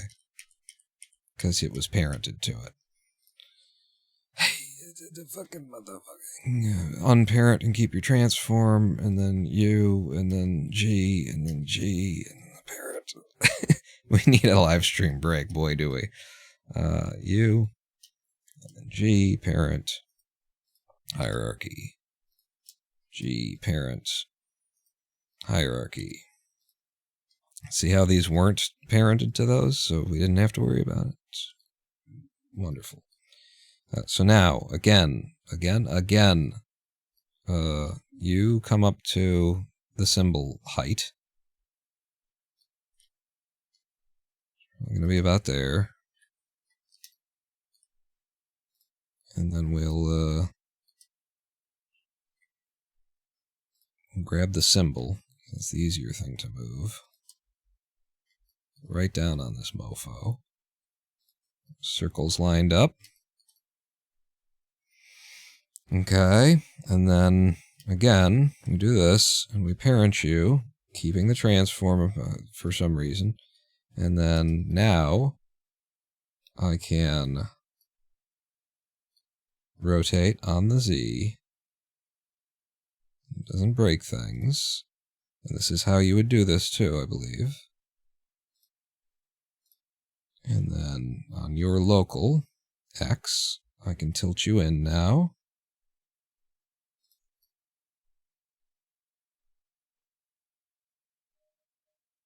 Yeah. But it does feel like it's miles away and maybe not high enough. I'll move you up.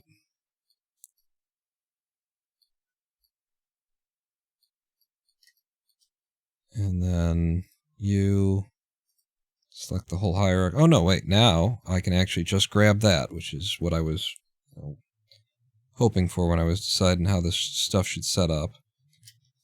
And then I can just slide it in a little bit closer.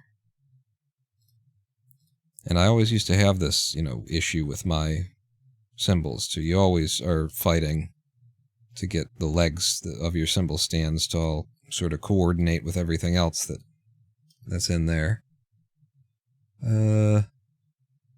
That's still further out than I feel like it needs to be. You need to get up in here, baby.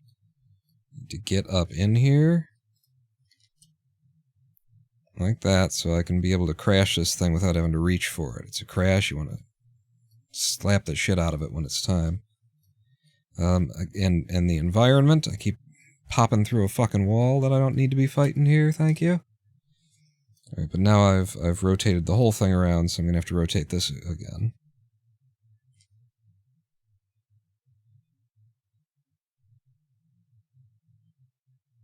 And actually, you're kind of okay? Yeah. Maybe it's a boom one? Definitely if you have it. I never had it. I think I had a boom for my ride. But that's all I could afford, and if you don't have it, then this is how you do it. You get that thing on the stand, and you tuck that sumbitch up underneath the legs of the kick, or of the floor tom, rather. We make it work. Do that a little bit more, and even closer. Yep. That's actually penetrating the ride now, so maybe not quite that.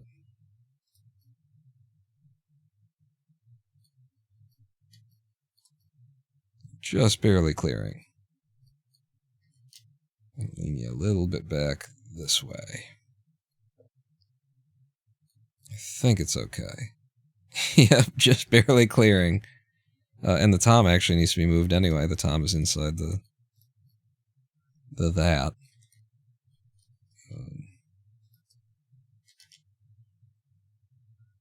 Inside the kick. The floor tom was inside the kick.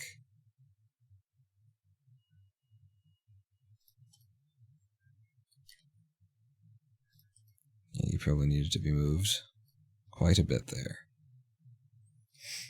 Alright, that's looking good. Let's get the rest of these symbols on their stands and have that live stream break that we need. So, give me you at the top.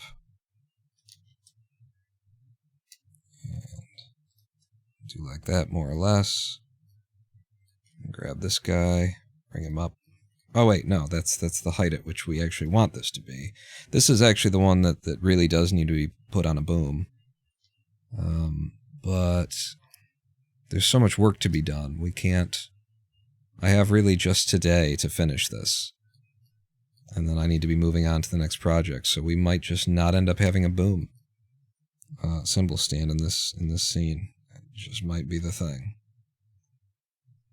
Alright, we haven't actually attached it, so parent you to that. Keep your transform, apparently. Haven't run into a reason why I can't yet. We'll lean that down. You might even want that lower. You definitely want it brought in closer.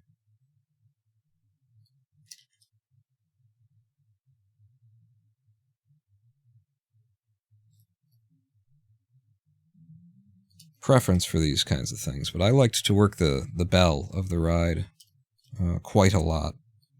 So I wanted that to be in a well, comfortable position as often as I'd be reaching for it. That's actually probably lower than I used to keep my ride, really, but I feel like that's where most drummers do have their ride. Yeah, that might even be too close, because of the whole possibility of catching the ride as you're trying to do a fill across all the toms. All right, good enough. On to the next guy.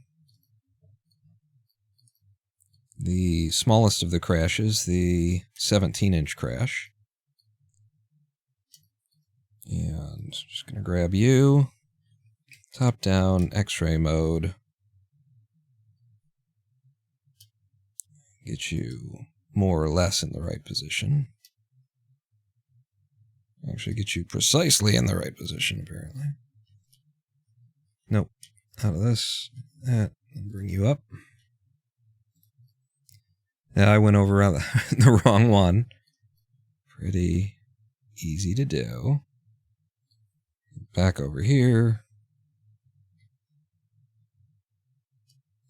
You over, and then back to the top. Grab the cymbal. Make sure that that's a really good alignment. Okay. And how do we feel about the height of that? Could be a little bit higher. Okay. And then I'm going to parent. Keeping the transform, I guess. And now rotate on your local X. And rotate on your Z.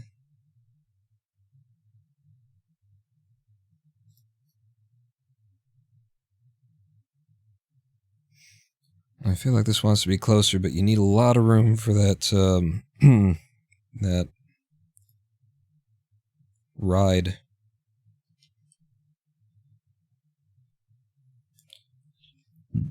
The ride stand.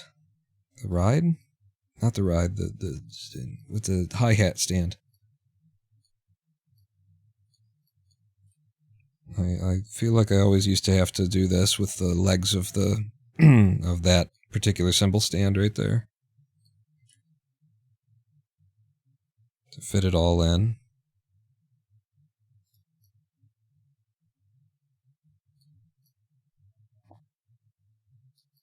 And there you go.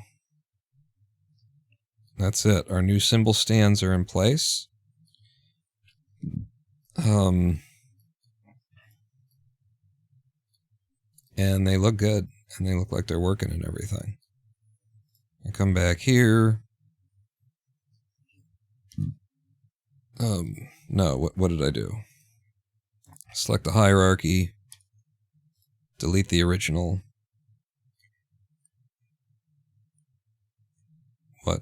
What's this? I mean, I know what that is, but I could have swore I saw something else. There's you floating in midair. What? There were many. Just make sure that nothing bounced somewhere or deleted itself or something like that. I feel like we're good now. And we need that live stream break, but the last thing I'd like to do is get the ride symbol back in here. So, number one, I'm going to save after I bring the environment back in. So, save, and save incremental, even. And then I'm going to try and append from one of our recent guys, let's say 17.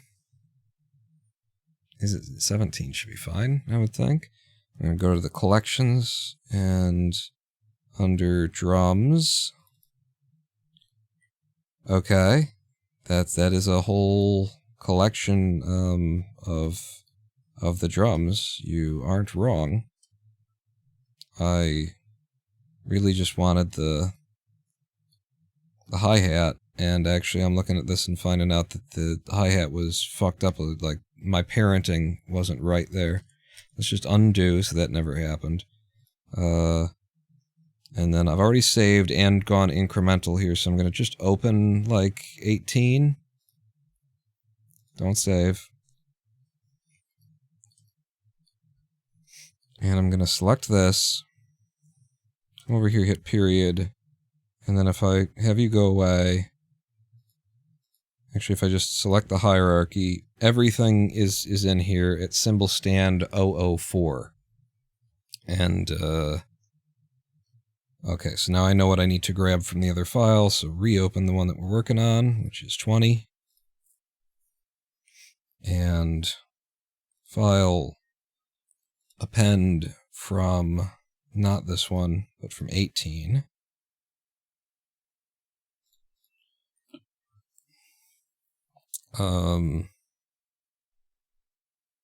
Is it mesh that I have to grab then? Mesh. And I'm looking for symbol stand. Nope. It's not mesh. Object. Symbol stand 4.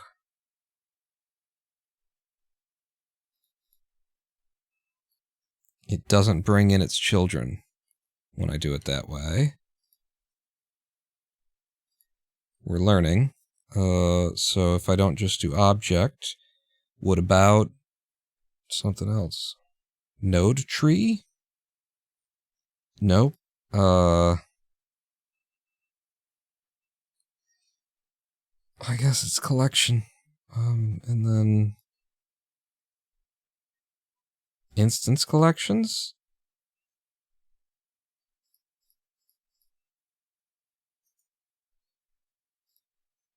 Can I...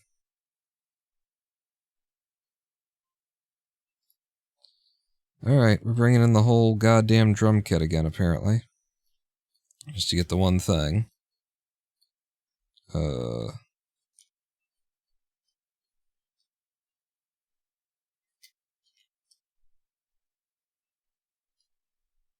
it'd be really nice to be able to separate that off to the other, like... Drums.001, so it is under its own... Is it, though? I select the hierarchy? Okay. But then what about, like, this?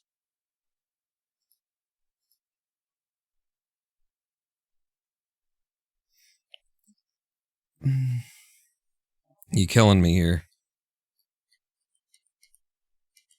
Undo all that shit. Back over to 18. And I'll just make a fucking hierarchy around this fucking thing. I'll make it its own goddamn collection just so that we can get a hold of it. God, Blender. This is like year 15 into how an interface, you guys think? I mean, they've done wonders with making this better. My God, it was a horror. It was an absolute and utter horror. I'm going to move you to a new collection called hi-hat. And then where did that go? If I just no dot hi-hat, and then we're going to move the hi-hat collection into drums, which this should not run that fast, by the way. It's really annoying when you're trying to select something. All right, now the hi-hat. Good. So now I will save this. And now I will return to scene 20. In 3, 2... Why am I doing this? It's a plane takeoff. There's no countdown necessary. Now I will append from 18 in the collections. Drums. No. No. Fucking no. Append from the goddamn motherfucking collections Okay, hi-hat is separate. It's just not subbed in that menu. Oh my god, thank you, Blender, for that.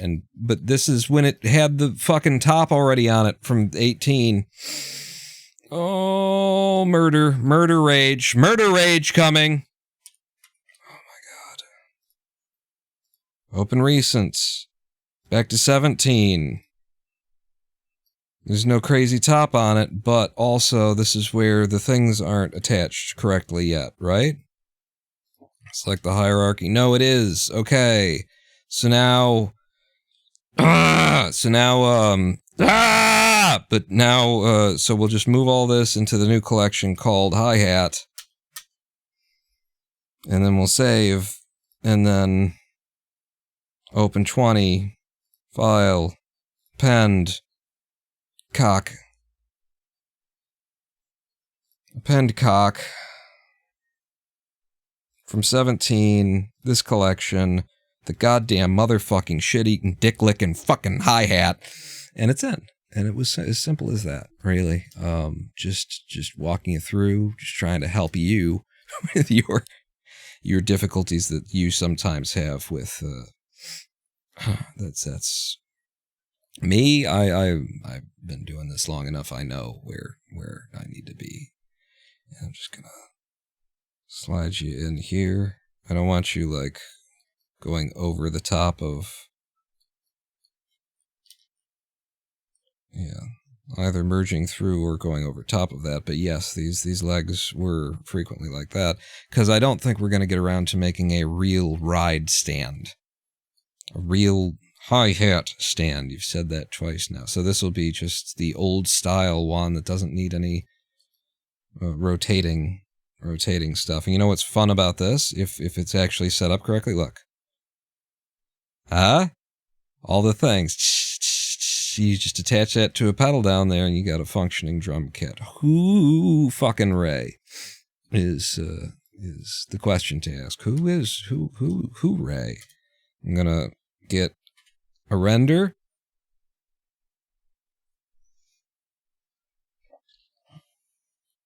And there she blows. As of right now, anyway. Lots of incredible amounts of detail on this drum kit. Holy goddamn hell. And by the way, this is just Eevee. I'm not even rendering with cycles here. And it already looks this good. Eevee with ray tracing turned on. Yeah. Looks good. No floating objects in the middle of the space. Okay. I'm gonna save that image under renders and coursework as Basement Nirvana Detail 5, and then we're going to have ourselves a live stream break. We come back and we get to cross something off my to-do list. That was a big job. I said it was going to be a big job, and it turned out to be like an hour and a half long fucking thing to get those, right. Which, yep. But yeah, let's have ourselves a live stream break then. We're all saved up. We're ready to move. In fact, I'm going to go ahead and save another incremental. We've got that save, and now we'll be saving in a new save. Yes, sir. Oh, God. Alt-2 apparently does something in Blender, but it's also how I get back to OBS, how we get to this scene. We're going to take a 7-minute live stream break. I'm going to roll some ads. I'm going to play some music. It's a chance to get a drink. It's a chance to get a snack. It's a chance to decide what the hell have I was hypnotized by this man's deep and sultry voice, but why was I watching this? I think I'll go watch something else. All of these choices you have before you now.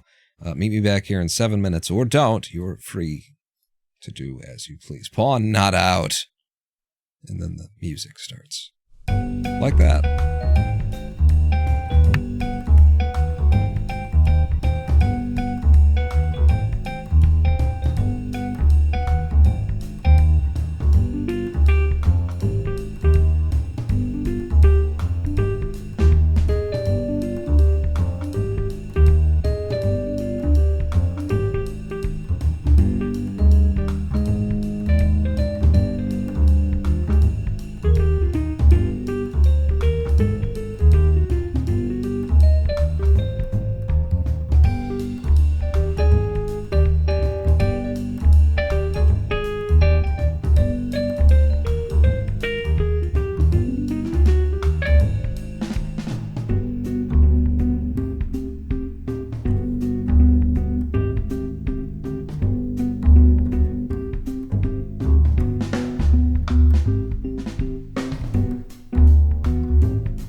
Hello, I am the Ronin Pawn, and welcome back to twitch.tv/Ronin Pawn live stream on twitch.tv/Ronin Pawn.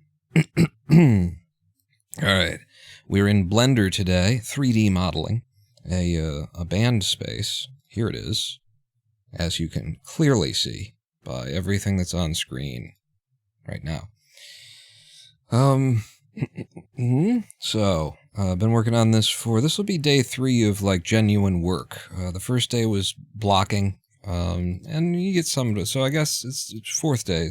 We'll call it 3.5 of, working on this scene.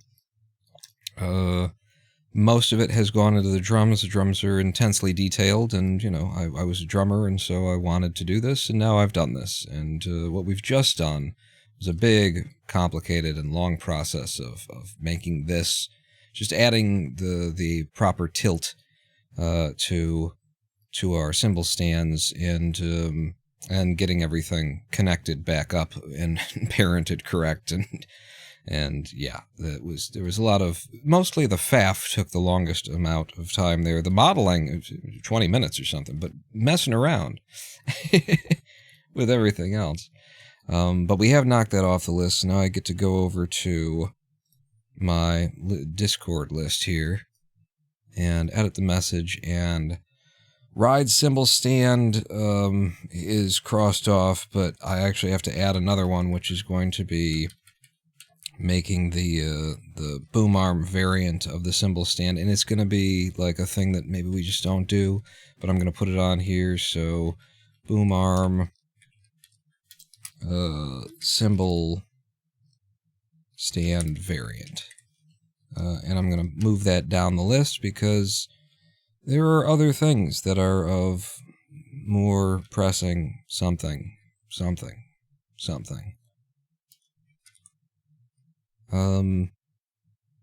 Okay, so what would be next on the list would be wall dressing, and I've got, under wall dressing, I've written acoustic panels, carpet, and posters. Those are the many things that we could throw on the walls. And if we bring the ceiling back in, should be under environment and ceiling. This is our scene. So far, this is our render point. This is where the camera lives. And this is what a quick Eevee render looks like right now. Nothing is textured except for this couch, because I had already made that couch in 2023 or something like that. And just dragged it in there, and it's not even like a good color necessarily. Might not even be the right scale. Feels like it could be a little bit bigger, that couch. Yeah, actually, let's just go ahead and fix that a little bit. So the couch is here. We're going to select all of the objects. Focus on the couch, which apparently is in the middle of the room somehow. Okay. Yeah, okay. But, okay. Why would that be the case? Why is your center here? Why would you do that to me? Anyway, what I'll do is, if I can, I mean, it's not altogether the way that your other things have been altogether. Let's lift this up, and let's do another little trick, which is, I'm going to select this leg, and this is actually an arrayed leg, huh? This is the real one. I'm going to go ahead, and I'm going to put the cursor right there, and come out of mesh mode. In object mode, I'm going to create an empty, and we'll use the arrow empty. And can I scale that empty up? I sure can. I'm going to have it like there. And then what I'm going to do is I'm going to take absolutely everything that's associated with couch rows, and we're going to parent it to that empty. You can keep all of your transforms and stuff like that. And what? Huh?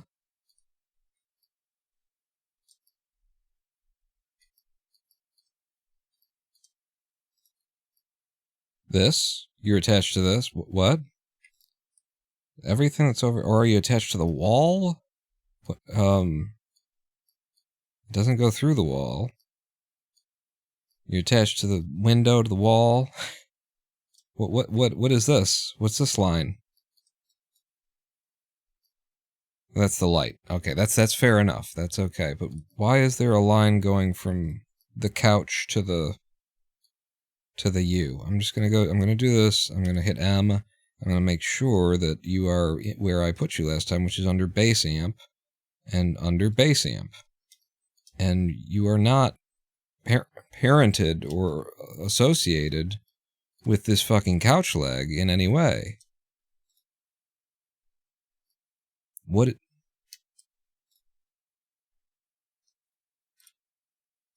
Oh my god, Blender. Couch leg, cubes, like if I... Why is there a line going from there to there? I'm gonna... Okay, it's not that. It's not that. Not the wall. Are you? I mean, that's not moving the association line anyway. What the fuck is this line? Like, it made sense to me that it's like, it's saying that this is attached to that, but via parenting and stuff like that. But what? Select all objects.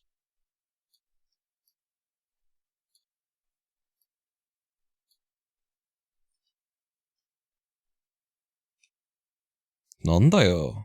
What? What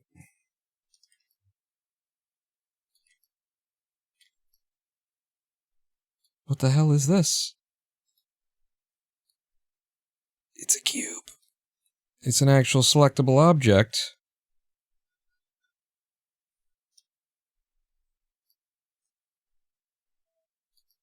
What in the fuck is that? I don't know, but I can delete it. And I'll bet that's the reason why the center of the thing was like here. When I selected everything in here, there was a cube somehow attacked. When I did dot, when I hit period, yeah, it brought me to the middle of the room because there was a floating cube in the middle of goddamn nowhere in my model for some reason. An invisible cube. Something imported with the couch. Apparently, there was an invisible cube attached to, I don't know, Blender. Oh, Blender. But anyway, the point of that was now that I've attached all of the couch to this arrow, I can just scale the arrow. I can, whatever I do to the arrow happens to the couch is the concept there. So I feel like the couch probably needs to be a little bit bigger. I don't want it to be too big. I don't want it to make the amp look any smaller than it already kind of does, you know?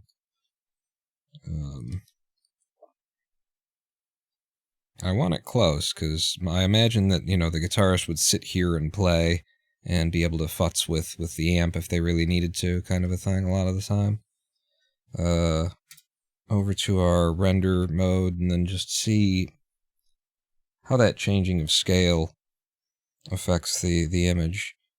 It's crowding the amp. I don't want it crowding it. Yeah. But the scale is probably righter. All I saw was the crowding, to be honest with you, so... Let's look again. It's a futon? Is it? So the guitarist likes to pull it out and lay on it, or that's not a futon. It's not crowding it anymore, anyway. And then the size, like, we've seen what a man looks like in this scene, and it's, if anything, the couch is still a little bit small, but we're better off that I've made it slightly bigger. And it's taking up more of our eyes right now because it's the only thing with color in the scene. So don't get any feelings about that. I would change it so that it didn't have color, but this is the this over here is the shading setup for that couch. So it's a bit of a nightmare to mess with, you know. It's not. Yeah, that's what I wanted. Thank you. Go over here. Auditions groupies. Yeah, that would be in keeping. So the way that I was adjusting the colors actually with this would be with this RGB curves thing, which seems like actually a really bad way to do that. This is old work that I just brought in. Can I just, like, is there just a straight up color node where it's just like, and then you can just tell it what color to use? Like a mix color would do it. Yeah, if I just replaced it with a mix color, right? Oh, but I'm affecting the color. That's the idea behind this thing, is that I'm taking a texture and then I'm affecting its color with the RGB curves. That's why it has to be this way. And that's why it's a bit of a nuisance to mess with. Yeah, which is why we're not going to mess with it. But we will be coming on to shading at some point here, so, look forward to that. What did I say was the next thing that needed to be done? According to my list, wall dressings, acoustic panels, carpet, or posters. I kind of hate the idea of posters because you have to, like, design them. You have to do something. Like, either I have to steal them and just throw them into my scene, or I have to design a 2D design and then, figure out how to get it into my 3D thing. So I kind of hate that. Acoustic panels, which would be like the egg carton, the foams that have the spiky foam kind of thing. Those would be an interesting thing to try to model. Maybe just with a grid, and then you do a grid and you lift some of them up and then you apply a subsurf kind of thing. That's actually so easy to try that I will try it right now, even though, like, my next thought was going to be, and so I'm not going to do that. I was going to say, I don't know that will actually fit in the space, but whatever, like, that's incredibly easy to try. So mesh, grid, and then how many subdivisions do we think we need? I would have to see a reference. So we'll come over here, and we're saving that for potentially for later. And acoustic panel image. Oh yeah, there's this one too. That would be an even simpler one to do. I was thinking about the yeah, that would be less vertices as well. I was thinking about the ones where it's raised conic sort of panel. Bunch of little bumps that are this kind. But that is way easier. Noise? Are you hearing a noise? Oh, for the texture, apply a noise to it in order to get that foamy look. Yeah, that's a whole thing. When we get to there. Oh, that's actually good. Open that image in a new tab. Very large image. It's a very good reference for us. Yeah, like that. And then I'm going to get my pure ref up so that I can drag this into something that you won't be able to see. It's just the way it is. Things will never be the same. Oh, yeah. Then over there. And now I've got a constant image on screen that I can reference. Although it is rather small. Maybe just that little spot right there. There's precious little to this.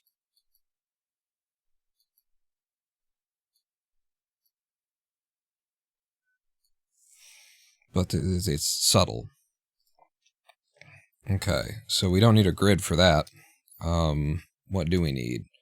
Well, we could probably just start with a plane. And then bring you up like that. Take that ceiling back out of the environment. Take the whole environment out of the environment. I think it put our plane in the environment.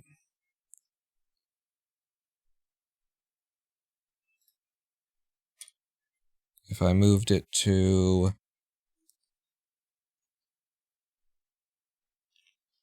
I mean, it kind of would be an environment thing, wouldn't it?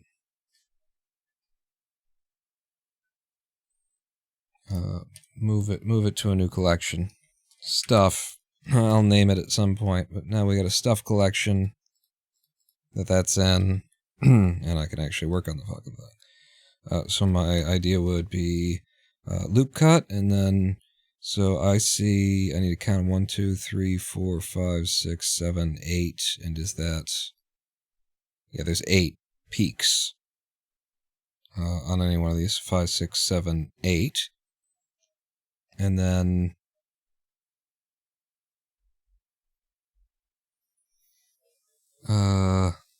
which would mean that you need kind of times 2, right? 1, 2, 3, 4, 5, 6, 7, 8, 9, 10, 11, 12, 13, 14, 15, 16, 17 actually is what we need. This is 8, 9, 10, 11, 12, 13, 14, 15, 16, 17. And then just... Oh, wait, but 17... So I need 15. I need 15 because I've already got the 2 as the outside. So one more time. 2, 3, 4, 5, 6, 7, 8, 9, 10, 11, 12, 13, 14, 15. And just out of curiosity, can you just type in how many cuts you want? You can. Okay. Never really... It wasn't ever a thing that I needed to know. And then we'll just select every other one.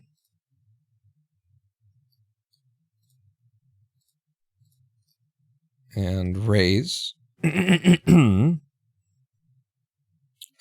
Is this something that, I mean,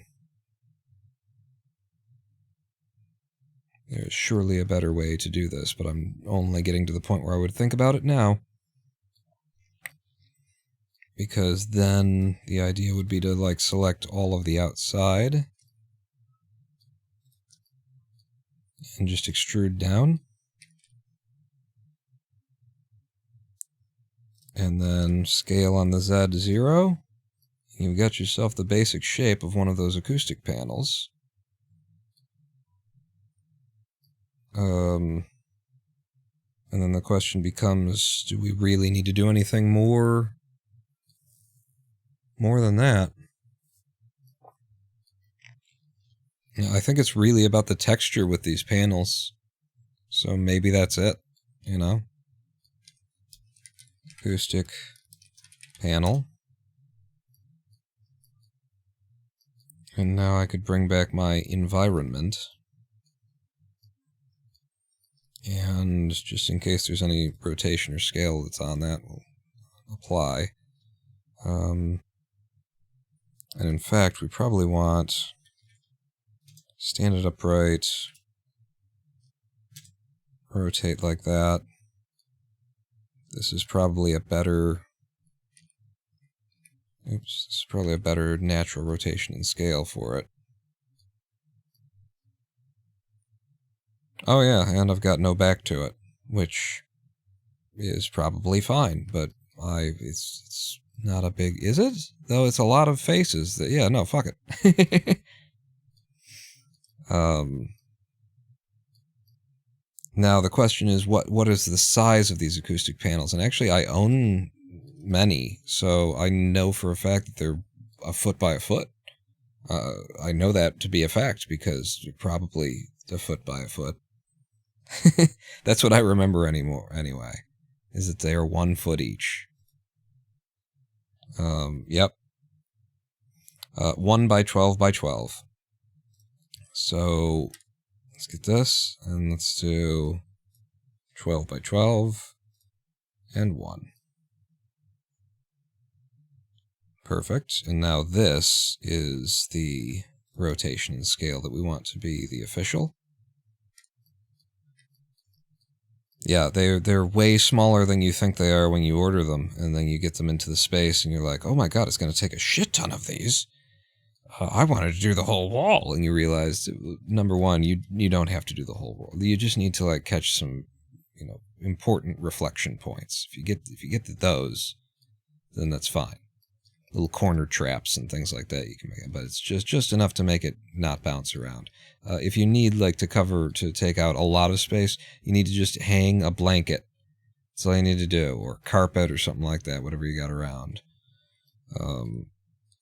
But this is a weird thing. I don't know even how you would hang acoustic panels like this on a wall. On a basement wall, which is part of the reason why I was like, I don't think that I want to do acoustic panels on these walls. but for the sake of having, you know, done it, I'm going to Alt-D, and then on the Y, I'm going to just tell it to move 12, because I know that they're 12 inches. And actually on the Z, and actually, no, on the Y, and then we rotate on the X by 90, and then I can grab both of these, and by the Z by, let's say, 12, and then with this one, I'll scale it on the X, on the Y, by -1, and then that puts those like that, and now you've got a 4x4 panel that you can just kind of duplicate to cover a space. Glue, yeah, and I don't know that they'd... I think I've actually played with glue and this foam material, and it doesn't like you. It doesn't really necessarily work. 4 of those, maybe we do 9, just because we could. You know, it makes it a little bit bigger, takes up a little bit more of the space. So, Alt-D on the Y by 24 this time, and then Alt-D on the Z by -24. Makes a nice big panel. I actually feel like you would do it this way, though. I would do it this way. Then Z and then -20, -36, actually. Am I a moron? I think I'm a moron. Yeah. You're a moron, so what are you so afraid of? It's this. Alt-D, Z, 24. I would do it that way with the horizontals, and then that would be the shape that you'd make if you were me. And if you're not, then I'm sorry. It's a fate worse than death, really. You're not me? Ooh, that's not going to be great. I'm going to Alt-D, and rotate on the Z by 90. Okay, rotate on this by 180. And then, if I just do that, and then selection to cursor. No. It's because they've all got their own little selection point, and I could actually turn that into a little, I'm going to do that just for the sake of doing it, and also for the sake of being like, this is how you would do something if you wanted to be smart, instead of dumb. And actually, so I'm going to come down here, I'm going to grab this, cursor to my selected like so, and then I will, are we in the right mode? Object mode. I will create an empty, again with that arrow, do like that, so that it's like, it's just, you want to be able to see it and know that you can grab it, kind of a deal. So arrow's there, and then I'll select all this stuff, make sure I'm not selecting anything behind it, end by selecting the arrow. Again, don't select that. Active object is the arrow, we'll parent it to the arrow, and then we'll name the arrow acoustic panel set. And then now I should be able to, well, and then all the children, but you need the arrow too. So actually, apparently the best selection method is to do that and come over here and then select the hierarchy, and then Alt-D, Alt-D, and I will selection to cursor that, and then we will RZ on the -90, I remember. And, yeah, now I just have to grab the U, and I can position it wherever it is that I think it's supposed to be. It's always good to have things not be perfect. Imperfection. Wobbly. And just like put up the way that somebody would put them up and be like, I think I got it, but no, you didn't. You're close, but not quite.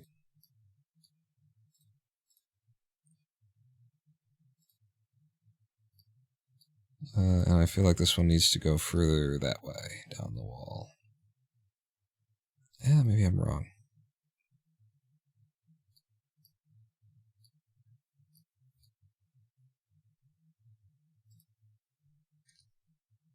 I think they'd be higher.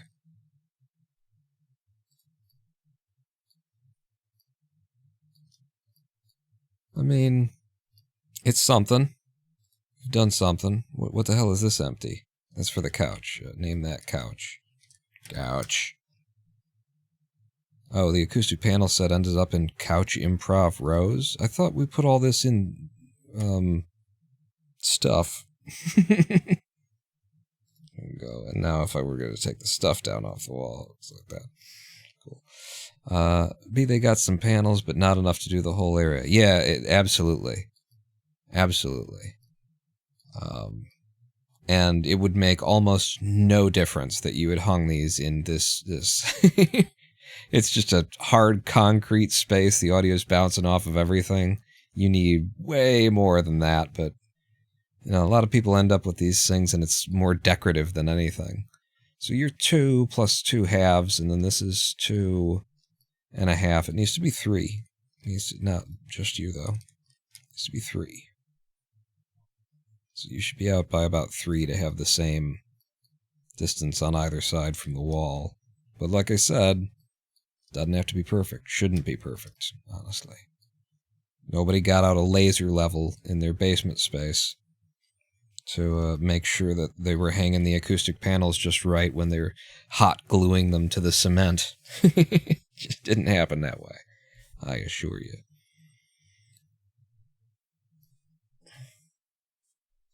Yeah, I don't know about that in the long run, but acoustic panels are something that we can do. The other thing that we can do is the carpet.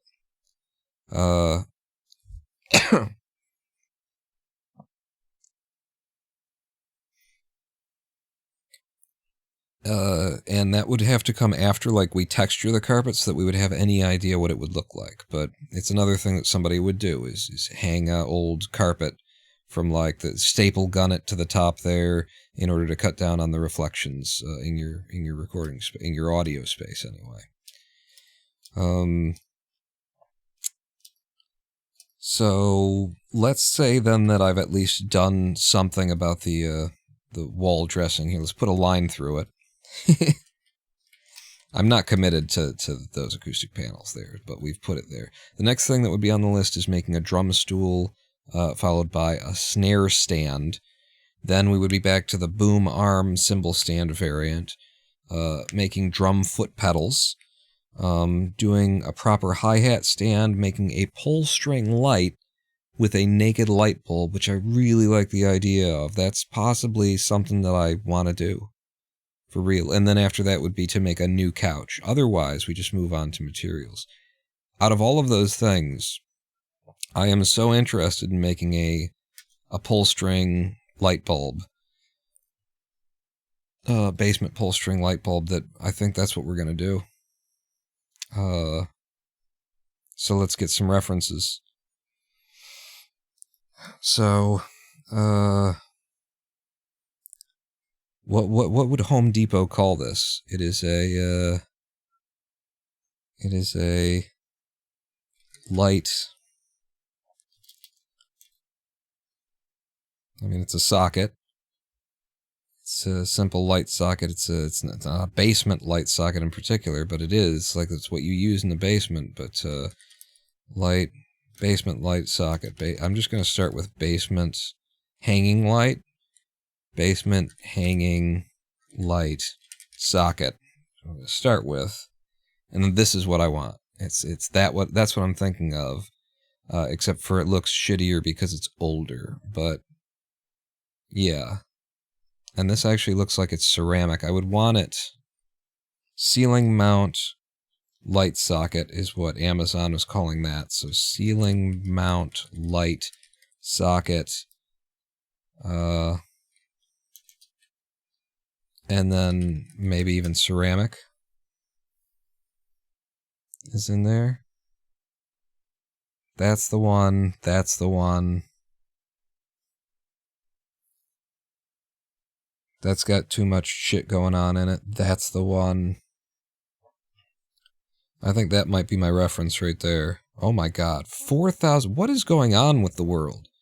That there's so many things that are more than 1080p now. You've all gone on to 12K monitors without me.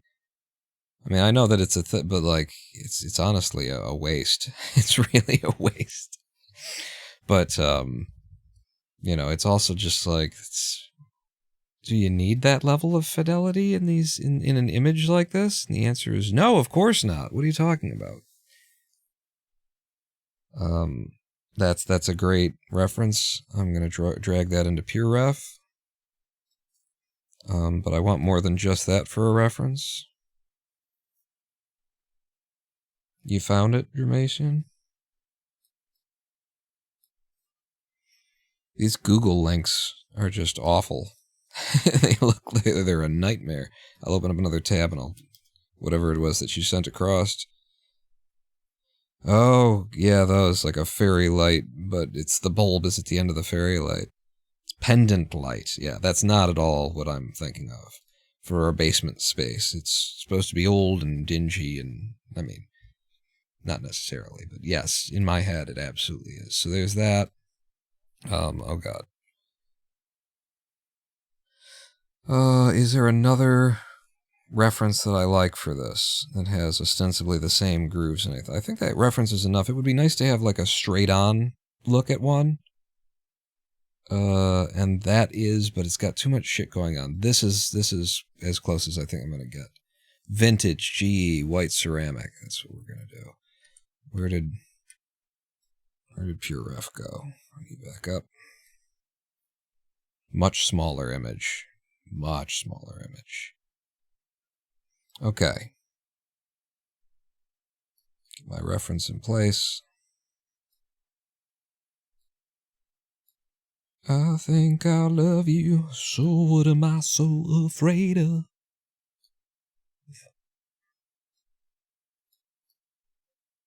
My references together. So it starts with a, it's just a circle.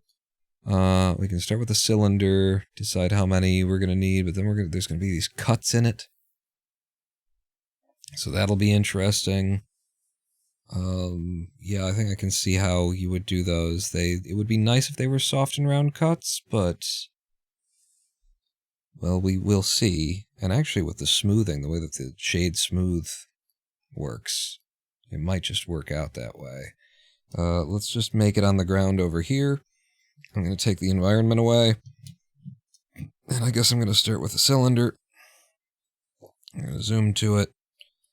And we're going to scale it down to an appropriate size. Now, what are the dimensions of these things? It would be good to know for a fact.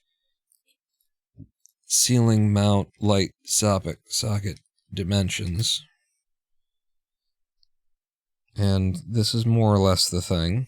Does it actually say dimensions in there? E196 porcelain lamp holder. I wonder if that would get me like really specific. E196 porcelain lamp holder. By sunlight. Okay. Item dimension. 4.4, 1.5, and 4.4. Okay.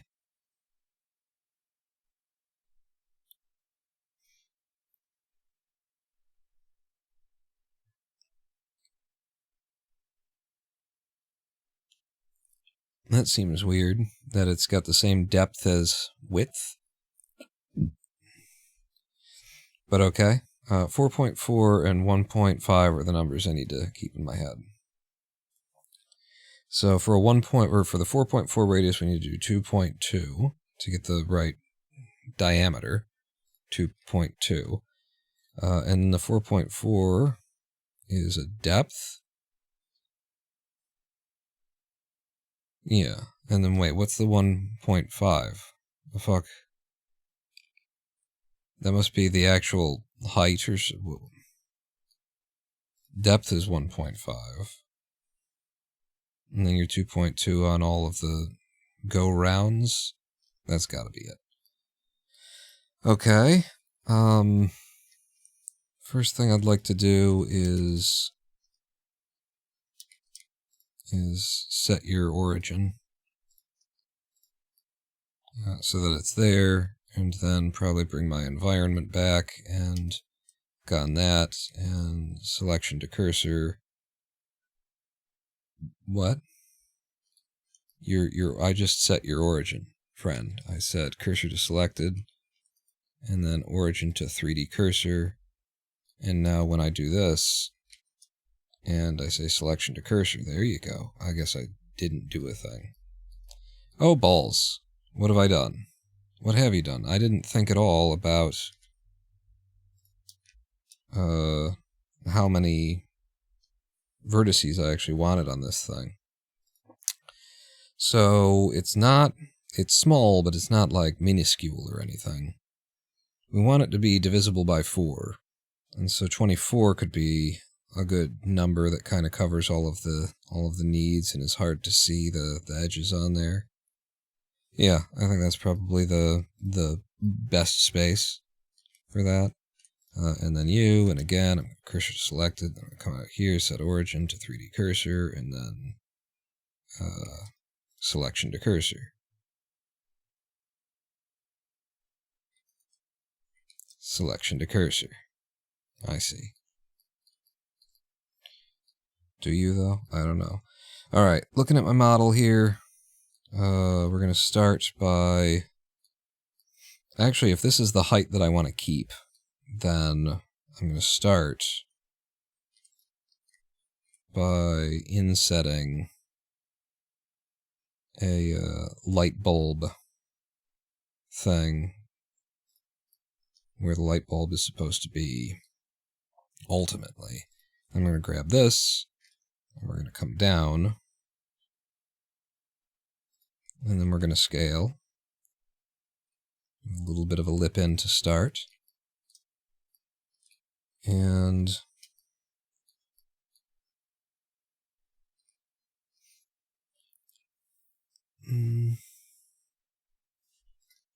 then I guess I will go ahead and something in the other.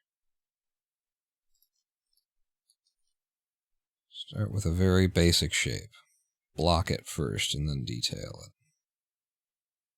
Right? And so immediately it feels like this needs to curve more.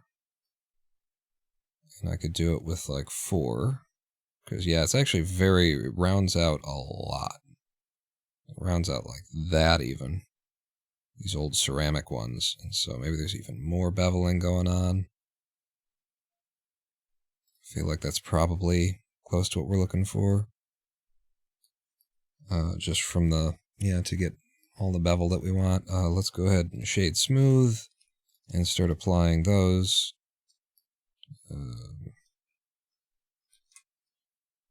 Mark sharp. And E. And actually, you're not going to be marked sharp, are you? You're going to be clear sharp. E. 1. Yeah, you're just going to need a lot more, like, rounding going on here. Not a crazy amount. It's got to be it's nicely smooth, you know? So I'm going to stretch these out a little bit as they come in. Yeah, that's good. I like the level of detail we're showing there. Might be able to take some of those loops away. Then a very important part of this is going to be on certain sides, or across from each other, we've got a way to mount them, a way to screw it to the ceiling, is the thing. And I'm already looking at this and saying, we should probably turn off the fucking environment again. We should probably mirror this. But the way that I want to mirror it, it's going to be important that I do it. Is it? Couldn't you just, like, work there and then it'll appear over here? I suppose I could, but I'm not. Okay, I will.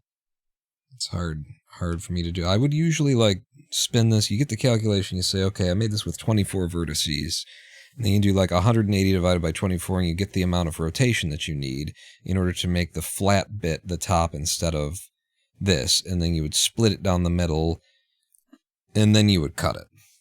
That's how I would usually do it. I'm going to do it this other way, because it will be less faces in the end, and maybe it works. And if it doesn't, then I'm blaming all of you for my troubles, which is a completely new thing that we've never tried before, but I think it could work out for us. Why?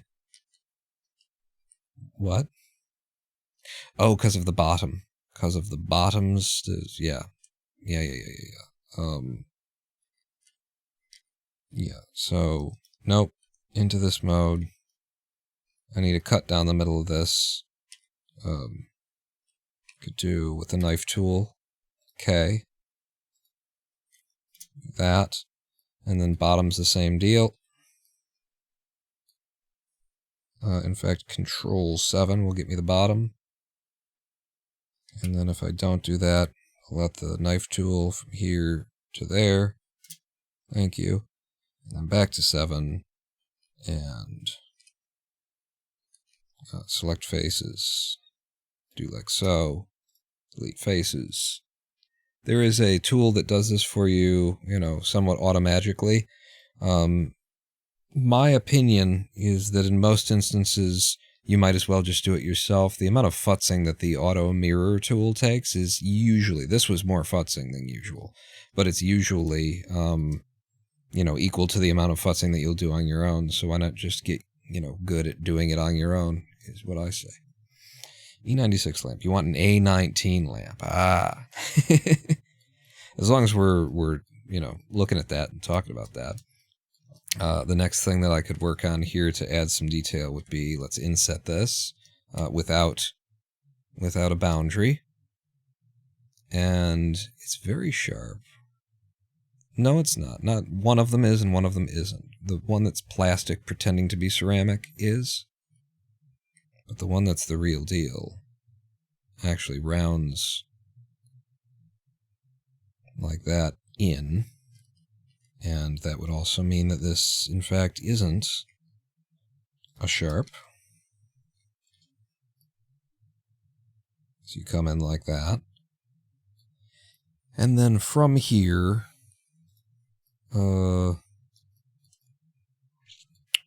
maybe we just extrude up. Turn clipping on. Maybe we extrude up on the Z.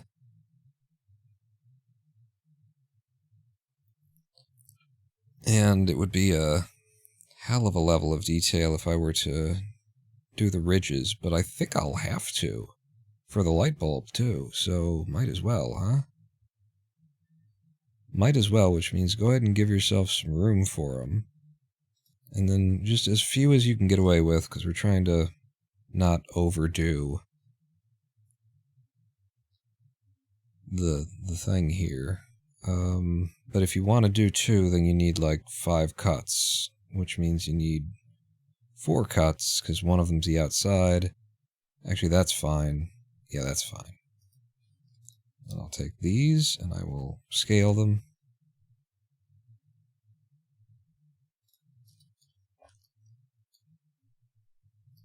Yeah, it's not even colored yet, and it already, like, it's fooling me. It's fooling my eyes. It's like tricking me into believing that it exists. I'm going to go ahead and remove that face.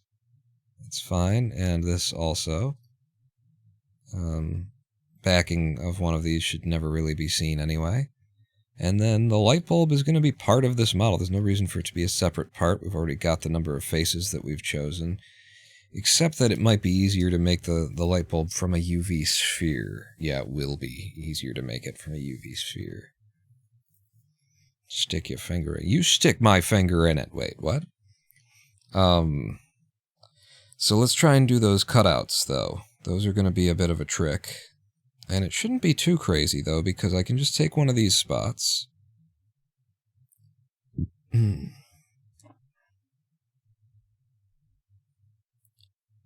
just looking at the model there now. Like, I can inset it and separate it from the rest of everything that's going on there. But I can also I could also extrude down.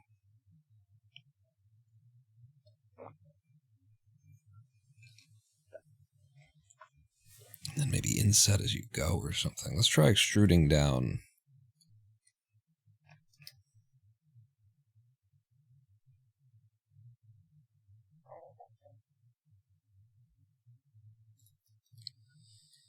This would want like a lot of detail in here. Oh, and see, this is so now we see why it is that that you have to do it the other way. You know what? That's probably fine, because we really needed to give this more detail than the other areas anyway. So if I add in a couple of loop cuts either side of the middle here, that'll give me the ability to round this a little bit more. In fact, what if I like doubled up on that premise, huh? Well, you could do that like this, actually, and you could just select both. Yep, that's how you select both. Congratulations. Select both. And then bevel. And just give me 2. Right? And now, from over top here, I can grab this, and I can round you out kind of like this.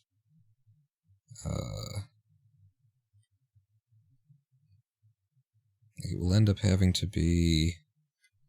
Maybe that's the more important thing to do first, should be let's get our snapping set onto vertex mode, and Shift-Tab to turn snapping on, and then see how I'm matching that? Is this right? Am I even working on the correct... Like, I added this, right? Yes, you did. Okay. So it's that one, and then the other one that I added is down here. It would appear so, yes. Let's have you snap to there. Let's have all of you snap to there. And now...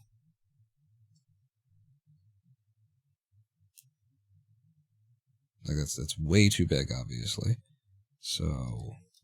Actually scale on the Y.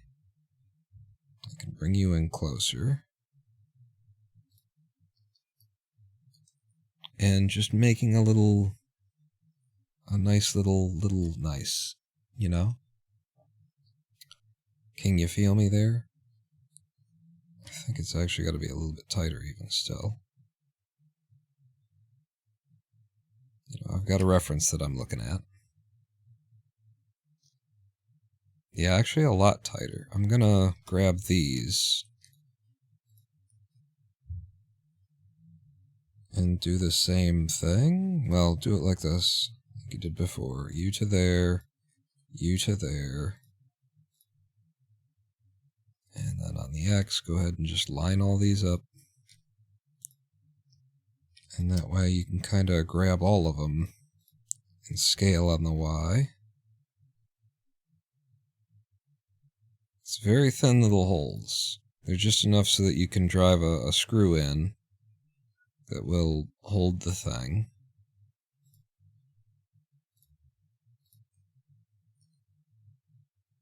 You come in like this, and then I should be able to do like layers of depth to this.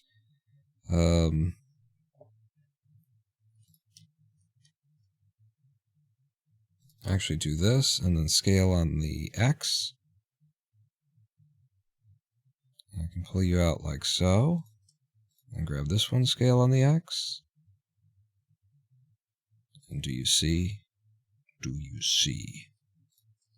Maybe pull you in a bit more. Do you see? Can you dig it? And then these actually... How does that end up working?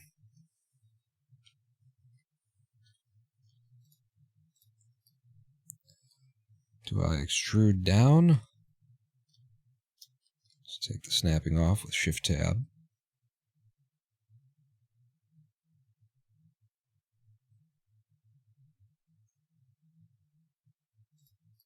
And honestly, if that's going to go like straight through, then I can flatten it and pull it down to that level on the Z.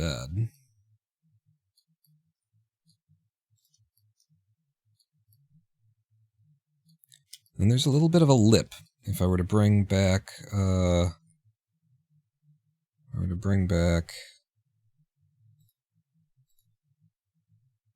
this one has a little bit of a lip to it. The other one is actually this way. I've got two references I'm looking at, and the other one goes like this way instead of this way. So I'm doing it on this one. But they both got like a little inset and then the screw kind of a thing. So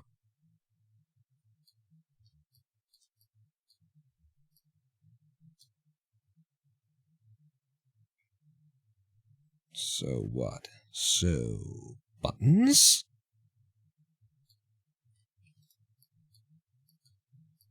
I feel like that's kind of the correct...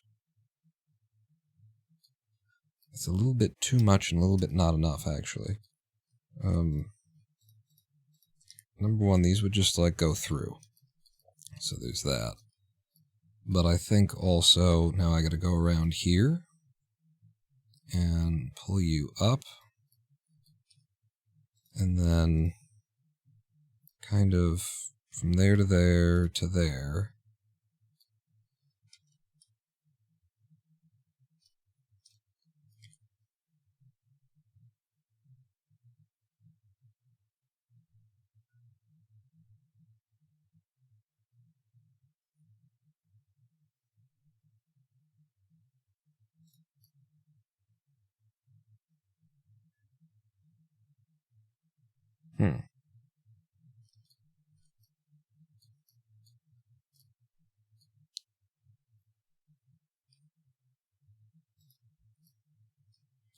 It would be like, then you put another loop in here is the idea.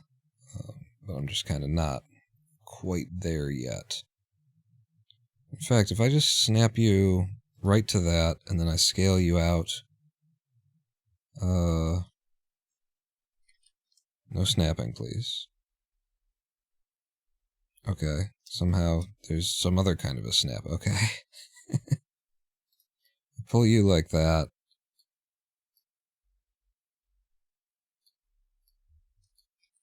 I'm gonna do that here.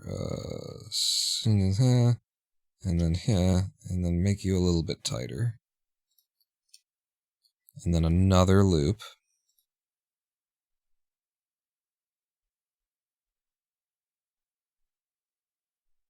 Is there another loop? Does there have to be another loop?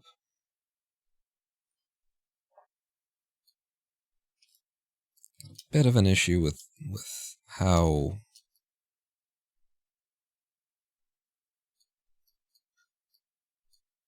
I think this needs to be less on these. So if I grabbed you, if I grabbed from here, nope. From there to there, from there, nope.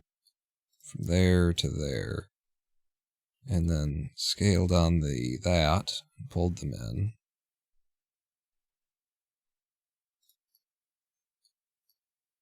That's starting to be less horrific. And then with the whole, like, weird, you know, smoothing and shading stuff, that's not really an issue. That's just a matter of marking the sharp. You know, it's going to get a lot better anyway. Pretty quick. In fact, maybe without that one. Okay. Control-E. Sure, I meant to do that. Clear the sharp.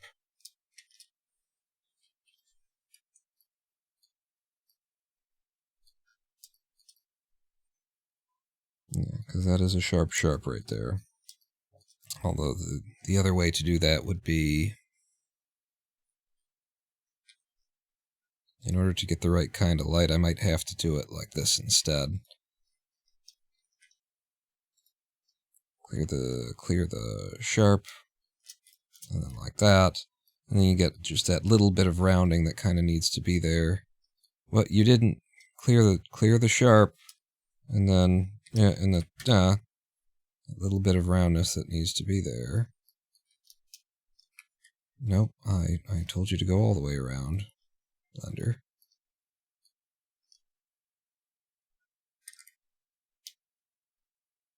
Slide that open a bit. And then you get that nice, like, porcelain roundness. And remember that, like, the viewing on this is from a distance like this. So, what you see is not what you get.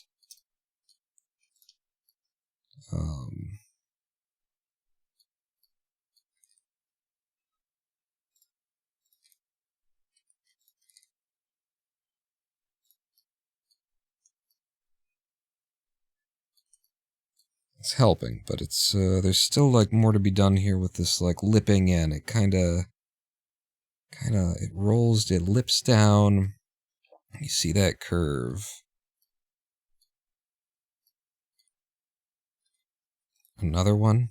Yeah. Yeah.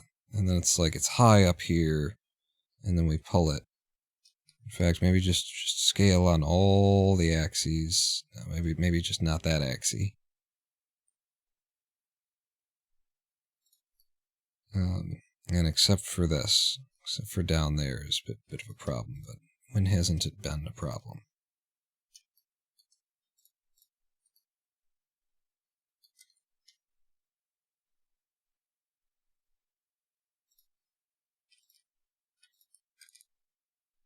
Just round that out.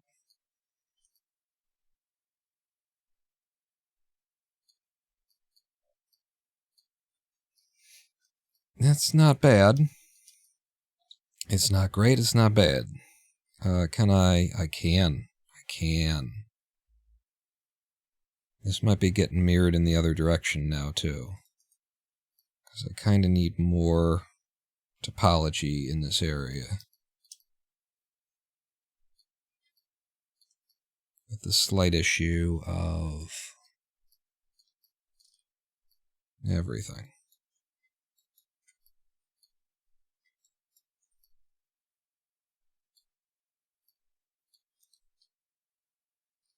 Yeah, actually, I'm just gonna do this by hand, free, no axis limitations. Just trying to round that out and get all of this rounded, including like this lip down here, you know?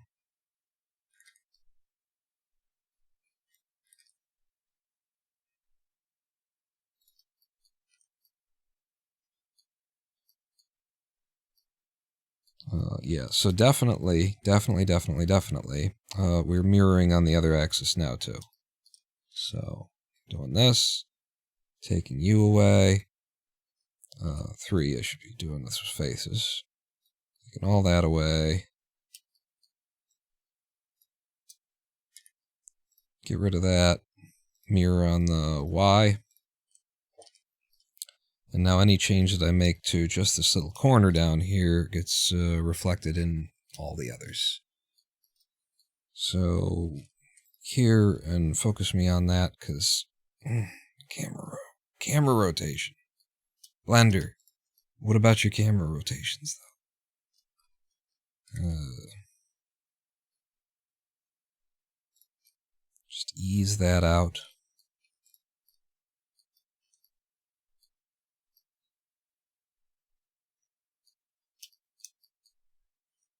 A lot more, you know, topology added in there that's kind of messing with lighting and whatnot, but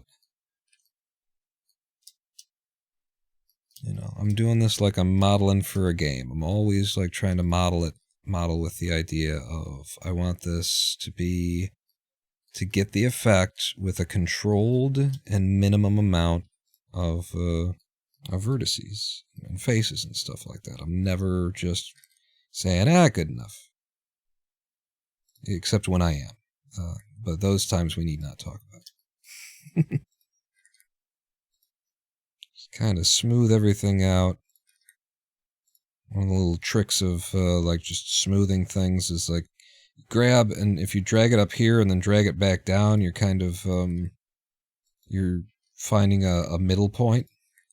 This is double tapping G each time, and so it just kind of smooths everything. The thing is, though, that there's a rather hard lip to the outside edge here. A rather hard lip that we would like to actually, you know, have. So, if I bring you up, and I bring you up, no snapping, please.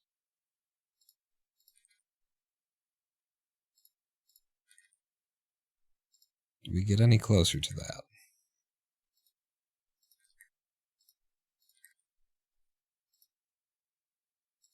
Just kind of evening out the distances between everything, so that it wraps around nicely there. And so now that I've done that, I can grab this, and then what? Can I...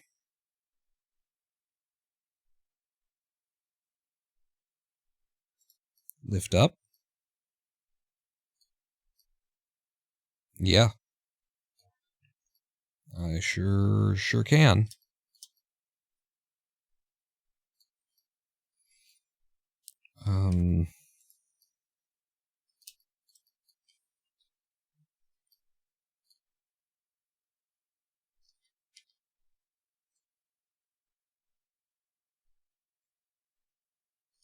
It's actually more like just this direction that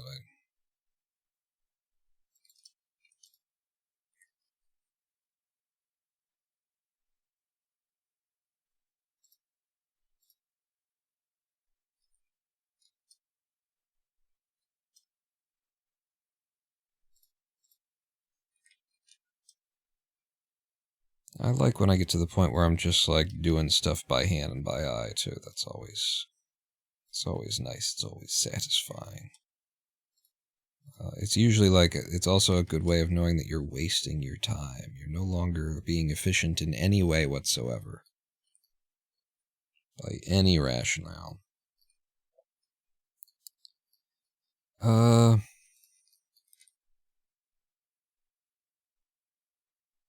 Just like that, and then like that.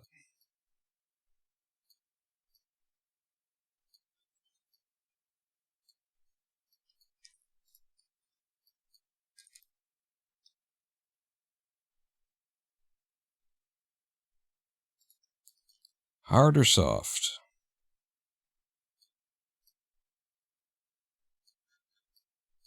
It's just not quite on the level of looking good of everything else that I've already made.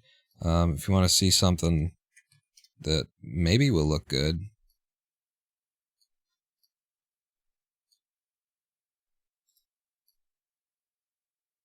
yeah, it doesn't even really take the.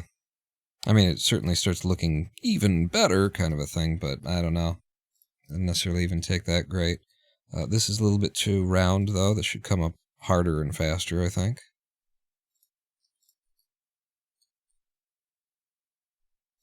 More like that. And then, take that back out, because I would potentially allow for one of these, because it's supposed to be incredibly smooth ceramic kind of a thing.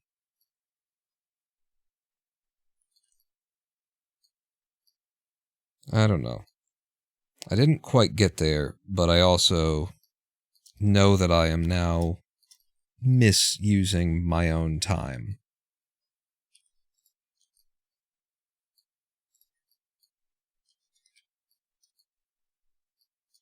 And if I'm just going to go to subsurf, then there's a lot that I can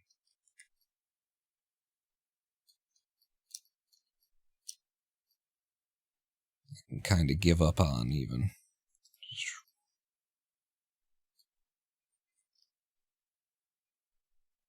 Squeeze this and kind of sharpen it.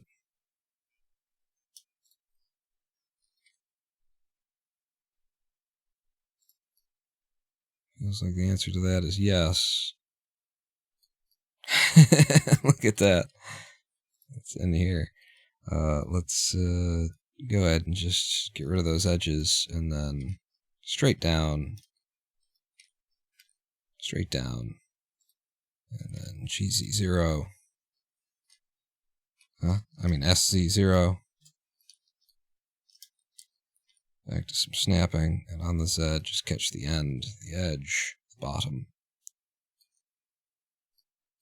What happened? How did everything get all fucked? All fucky, if I start.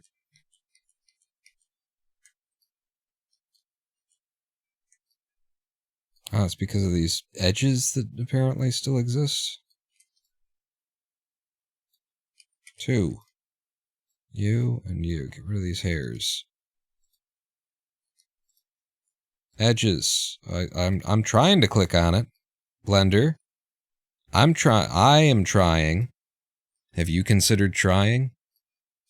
Can I actually just extrude along the norm? Not when you're doing edges, no. There. Well then. What? No. Edges. Z. So many buttons and they all hate me. Oh, it automatically extrudes along the thing there. Well, alright then. Because then I'm gonna like do another loop. And this one will be the one that goes to zeros. Just like that.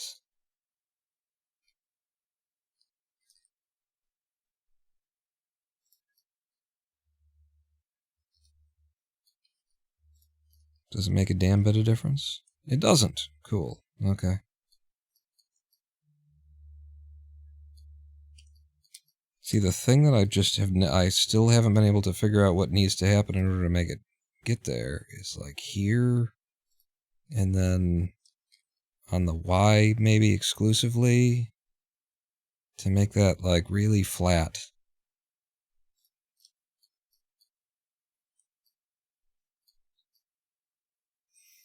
Now it's starting to look disgusting.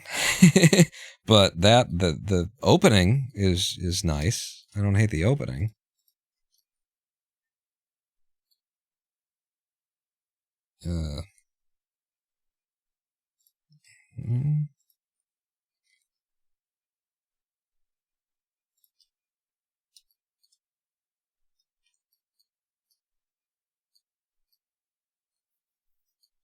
That's looking okay. The crevice needs to be a little bit less long.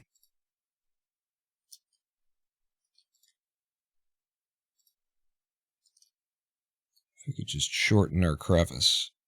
You know that old problem. I think we've all experienced my crevice is too long, doctor. Thing. It's fine up here, but there's too many like poles, too many vertices, and actually poles, yeah, over here that kind of need to travel with it. Does that do the thing that I want it to do? Yes, it does. Okay. And then just, there to there. To round it back out. Probably the same here.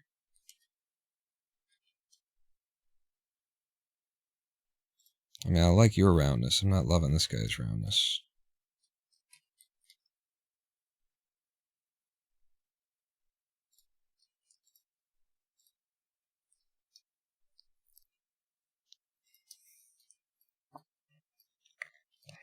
Far, far too much detail put into this one little thing, but I mean, you know, it's also, I do this because I enjoy it. I'm doing, you have a time limit, Vaughn. You have to be getting things done. All right.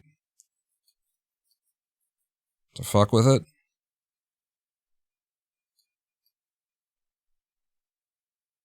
I could, at this point, be convinced to just delete those holes entirely. We don't need them at all.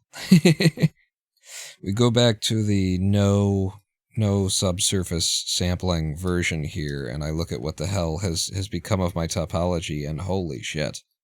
Look at that. Look at what happens. Scale on the U? Where's this? Man, working in that subsurf mode, that's just, I haven't really done things that way. Look at this. Look at how fucked everything is. That's, yep. I don't know what's what even. Where one thing ends and the next begins. There aren't that many vertices here, so.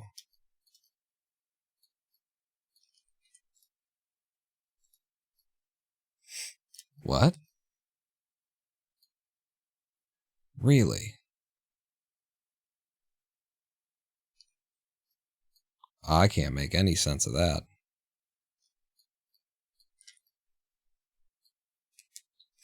Folded space and time. Yeah. Yeah. I don't usually fuck around with the subsurface modifier. I'd never edit in subsurface modifier. With this kind of a construction. Like, you start out with something much simpler if you're going to do that. I need a drink.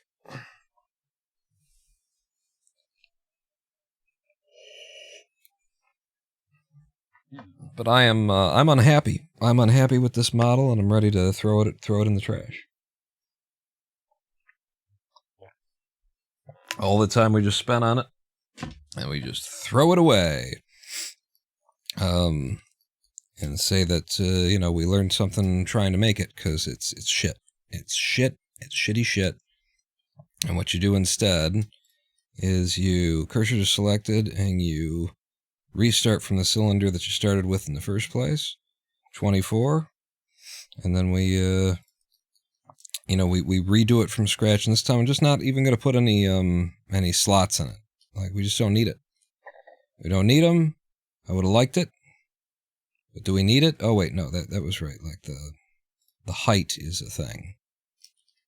So let's just get it to about the right height. Right, actually. Like, that is about the right height.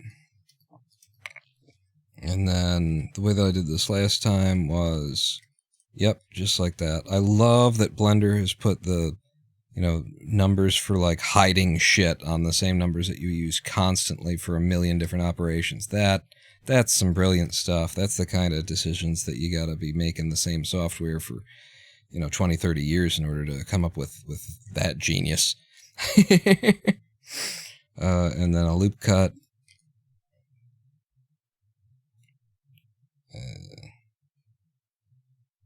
Comes in somewhere around here. Maybe comes up a bit.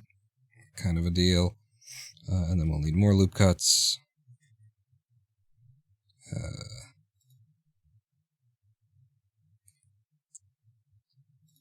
this. And I just pull down a bit. Just go for a much simpler, straightforward version of ostensibly the same thing. So now I will probably just delete you, as though you never actually. I'll just hide you for now. And then from here, let's go ahead and put the shade smooth on it, and let's get our sharps defined. Not you. You're not. You are not one of them. Love it. Thank you. Yep. That's. You can put the whole in with texture or material. Yeah, I guess you could do with like a texture and do some normals and stuff, or just not give a damn, because, or come back to it another day when I don't have a deadline. We should be moving on to materials. Control E, mark the sharp, and I'll throw in a shift E as well. Something like this. And in fact, if there's something that I want to like capture in this model that would help to sell it, it would probably be that there's this like dip. There's a little bit of a wave going on. So number one, I'll bring this down.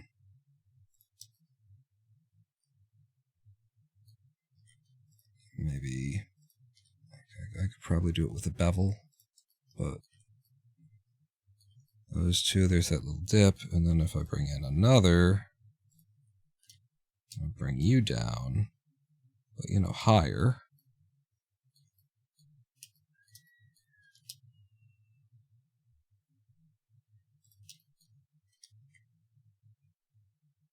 So it actually goes whoop, and then it's flat again. So there would be. Bring that down to there.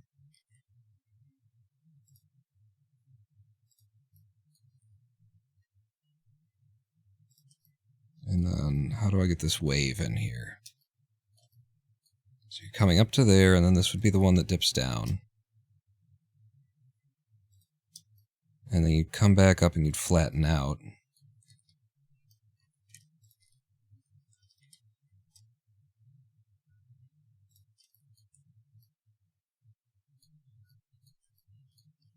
How much do I have to put in there in order to get the shade smooth to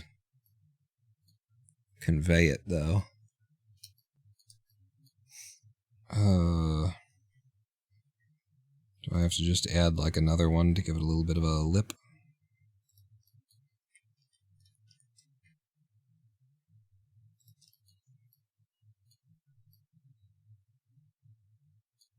It certainly does give it a little bit of a lip.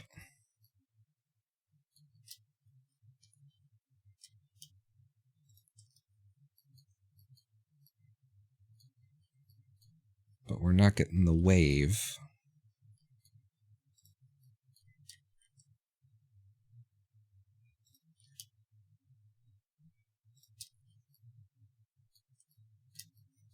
Get the first one.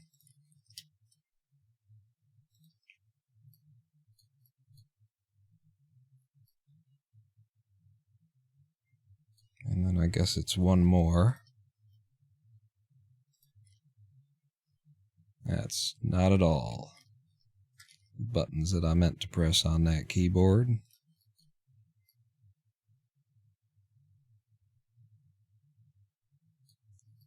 Kind of.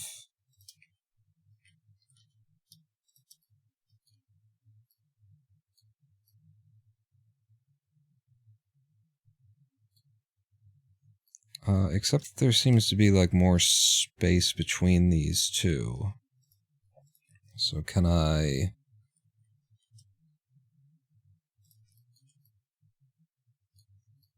I've lost some of the...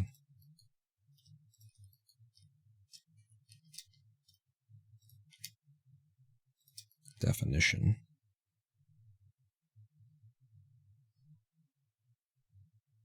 Brought it back. Can I move this one out? Remember, I have a reference that I'm able to look at. And you don't, so you will listen to every word I have to say. Oh, no, that's a different thing entirely. It's just unconvincing. It's to me anyway. It's not doing it.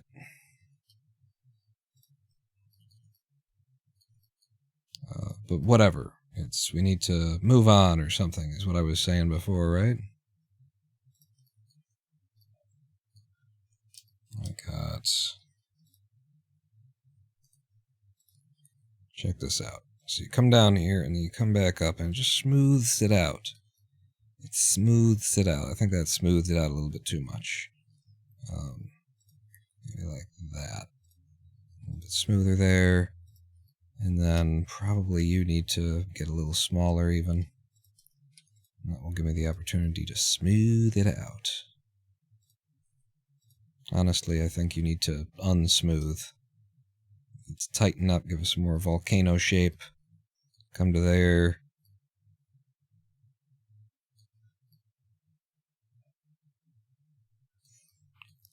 It's not wrong, but I don't know if it's right either.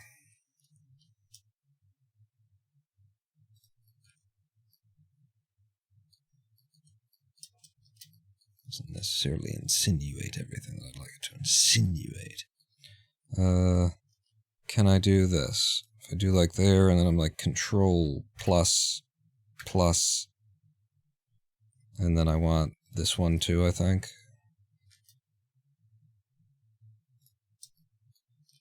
Yeah, make that higher, and then maybe take this guy and pull him back down.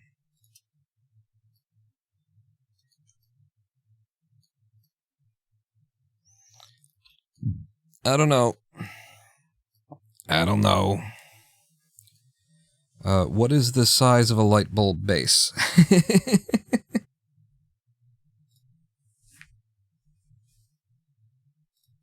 I was doing so well on managing my time, and then you guys are around, and then I don't know, I feel more comfortable to indulge my artistic annoyance shit. Light bulb, what did you say before? It was A19 dimensions. No, not in millimeters. Yeah, there's frequently some nice. So 2 1/8 inch is the bulb. 2 1/8. But this down here, what's the screw diameter?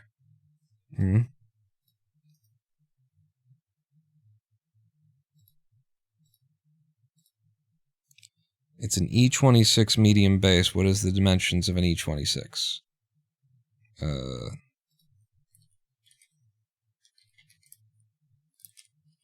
E26 bulb base. 26 refers to, okay, 26 millimeters. And what is that in inches? 26 millimeters. Yep, here you go. 26 millimeters to inches. You don't do that.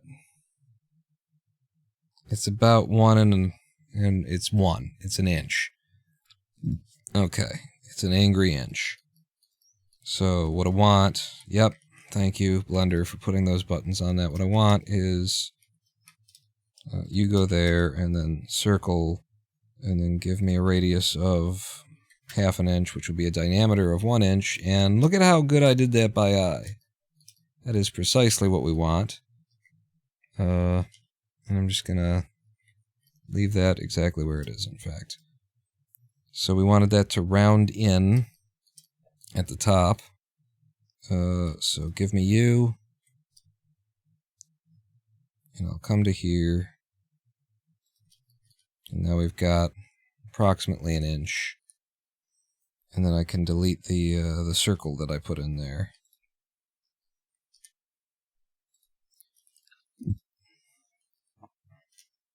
And lift you up a little bit. So as to round that edge. And then get rid of that face. Select this. And then extrude up. Just a little bit. Loop cuts. I need one to go up, one to go down. One to go up, one to go down. That's enough.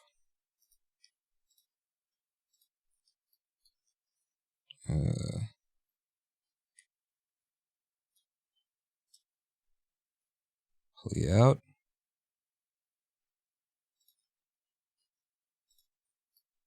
And I think all of these actually want to be sharps. Yes, they do. Holy God, do they. D1. Oh my God. Like I said before, it looks like it's colored and it's not. No holes, no messing with it. That's fine, and now it just needs a light bulb, which is simple. It's so fucking simple, isn't it? So, let's be up like this. In fact, back over to our Sylvania light bulb. Drag that into my references.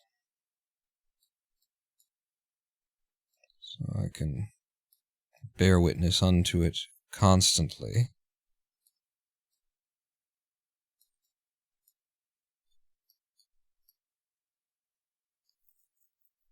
All of the measurements lined up and everything. Okay. So that's it.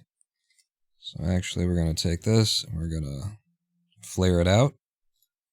And then I'm going to extrude up. About there. Flare it out a touch. And then extrude up some more.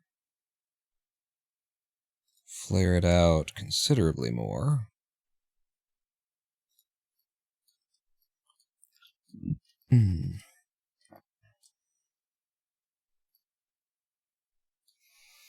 And Then here's where we'd need like a UV sphere that has the same number that goes around here. And what was it? What did we make last time when we were making this? It was 24. Got it.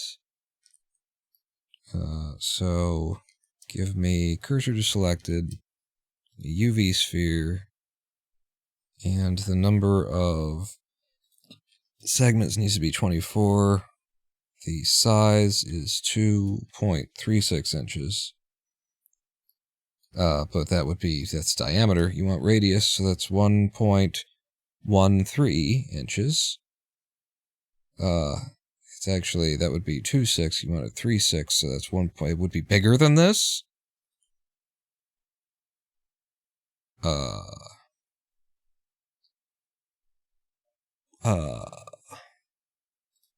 We're gonna do this by eye.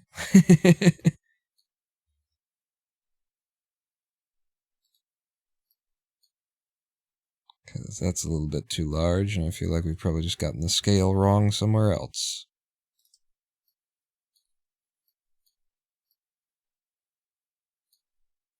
How do you feel about that? Like, that's already kind of okay.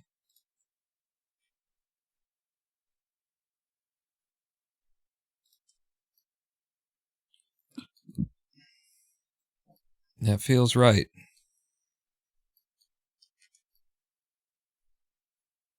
Or is it larger? Now I could be convinced it is larger. These bulbs are fat. This feels like, I think it's being made to appear larger.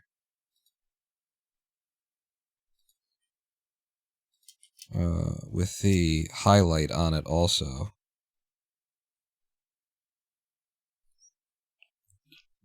A little bit smaller. This is it. This is the spot for me. Right about there. And then I'm gonna... What are you gonna... I'm gonna bring you up and out. Get you from the side. Cut them faces off. Grab you by length. Bring you back down. And then we're gonna do... Actually, that's fine. Turn that on. Hold you there. Okay. And then by distance. I don't catch anything at that scale, but at this scale, 24 vertices have been eliminated, so now it's a combined mesh. Single thing. And now once more, shade smooth, and there is your light bulb. Friends, lovers, true. Wow. Wow, that, like, works really good. I'm not sure that this one needs to be sharp.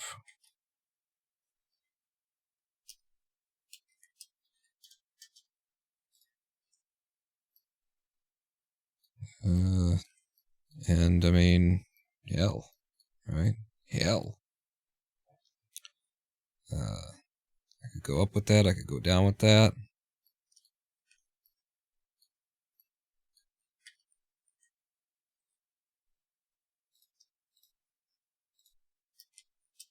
No. Shit, what have I done? I wanted to turn that off because I could feel it messing with my, These are supposed to be glass bulbs. If they are going to be glass bulbs, then there would be no, like, this is very LED thing right there. Can I make it a glass bulb by removing this?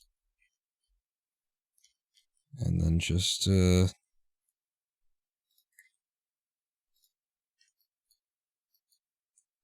stretching it in the way that it would be in the fires of hell. Yeah, everything's plastic nowadays, and that's what I'm looking at in my reference too, is a plastic bulb, so...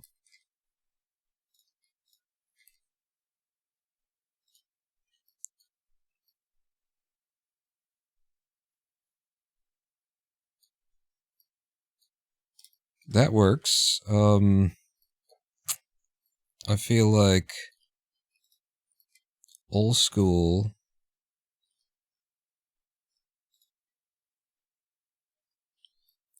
There would be like a little lip from the metal. And this ain't it exactly. Gonna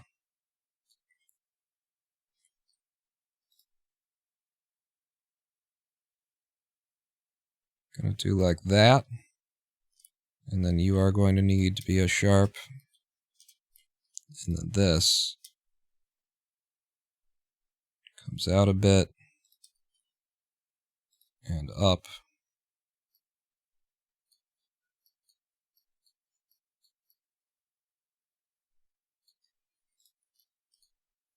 And in.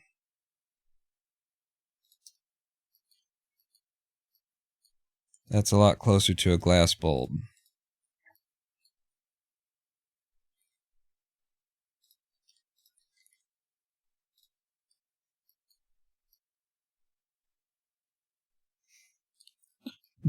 Yep. That's gonna be it for our bulb there. So this is, what do we say this was even called? Ceiling, hanging lamp, E26, like we're selling it on Amazon, E26, ceiling, hanging lamp, basement, light, fixture.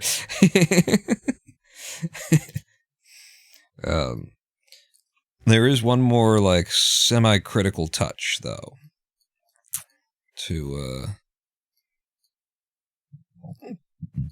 one of these lamps. And I've actually already done it before in another thing, so maybe I just go and grab it. That was supposed to be a lot higher poly, so maybe I'll do it again from scratch here. But so the idea is going to be we need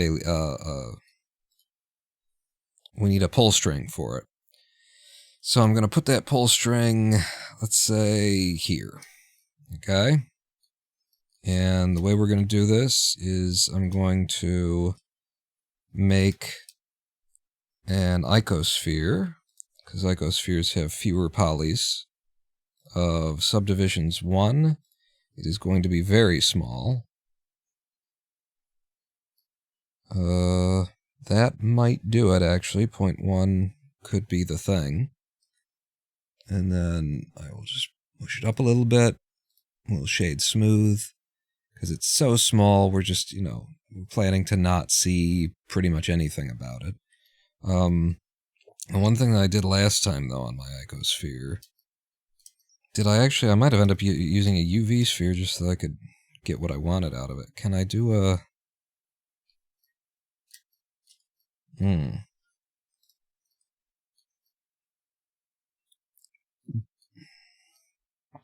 I think it's gonna have to be a UV sphere.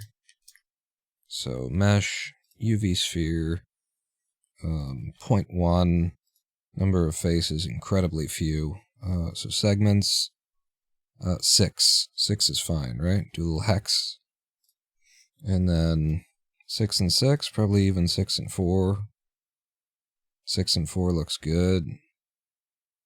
6 and 6 is better. 6 and 6 is better because then what you do, okay, you've got the ball for the string, right? But because we're incredibly detailed in our work here, we're going to delete that vertex, and we're going to probably squeeze this in a little bit more too. And since we're squeezing it in a little bit more, maybe lift it up. Nah, looks fine like that. Squeeze it in a little bit more, and this should be, I should be doing this on both ends, actually.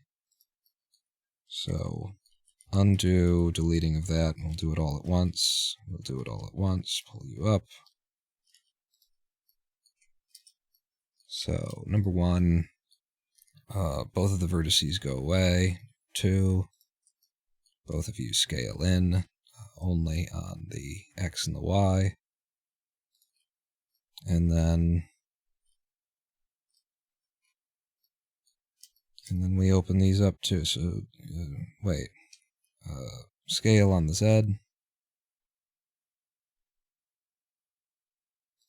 And there you go.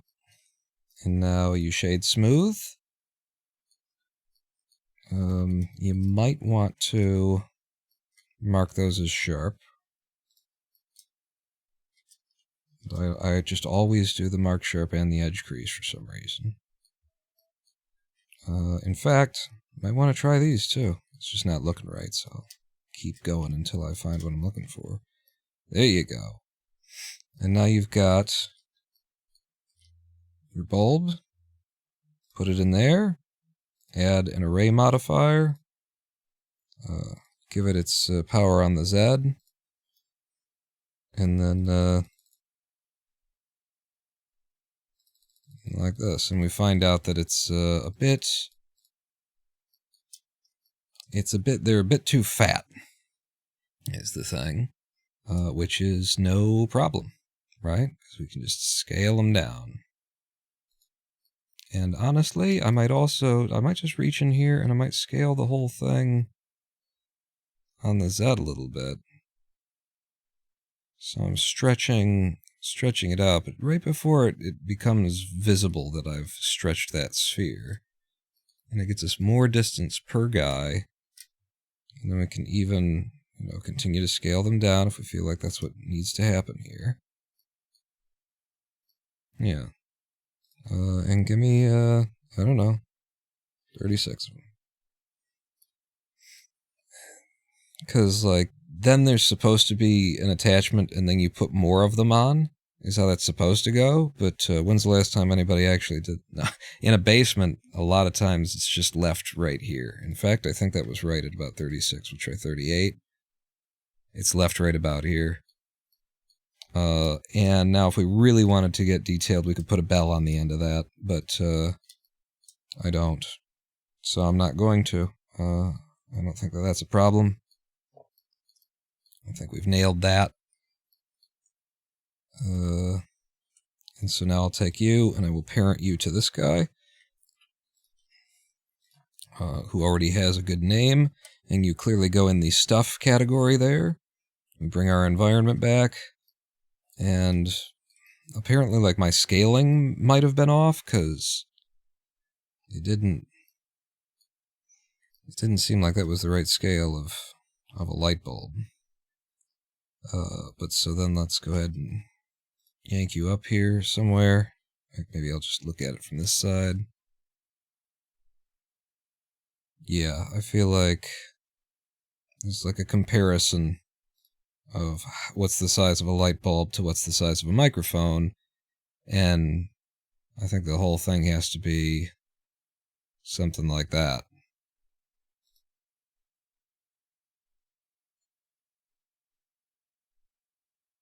Maybe even bigger.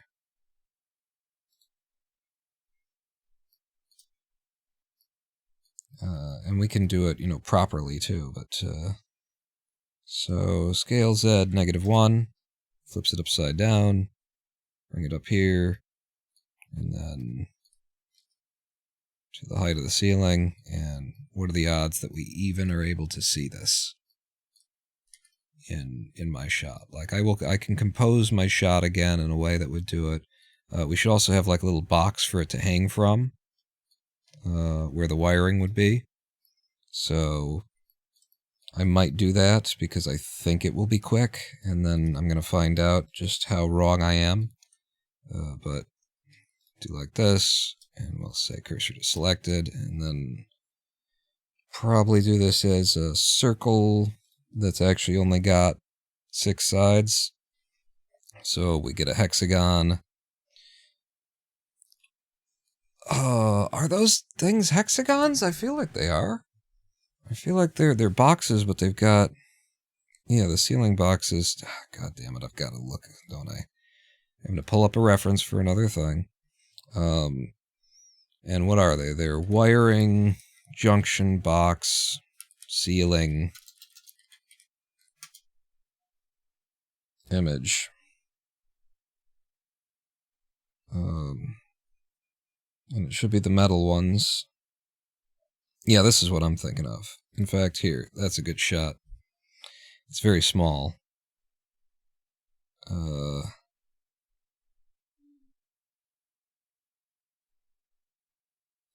That looks good. It's even smaller. Fuck.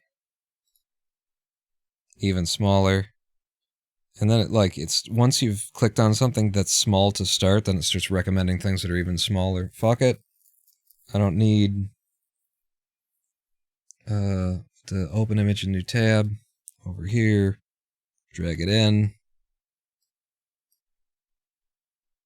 get it into my pure ref.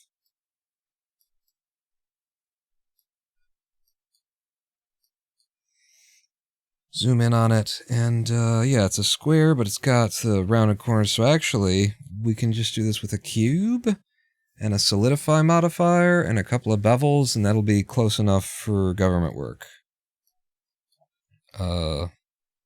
So delete that. Wait, are you part of this thing? Don't be part of this thing. Mesh, cube.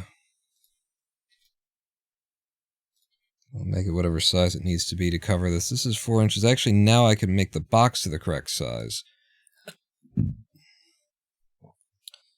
And then know how close we are in the size of this. So I go back to you and go back to, good God, you're like some bullshit website, Google. I can't just go back to the last page. You're going to close tabs before you let me go. Wiring junction box ceiling dimensions. They're kind of 4.5 by 1/2. Sounds right to me. So the size is 4.5, and this isn't radius anymore. It's a cube, so that should be right. And look, I actually did sort of scale it to about the right size. 4.5 by 1/2, so just lift you up there. And then the N, the Z will be just 1/2 inch. Whoa, that's 1 inch. 1.5 inches. There's more depth than 1/2 inch. That's where, what? 0.5 in depth? You're crazy.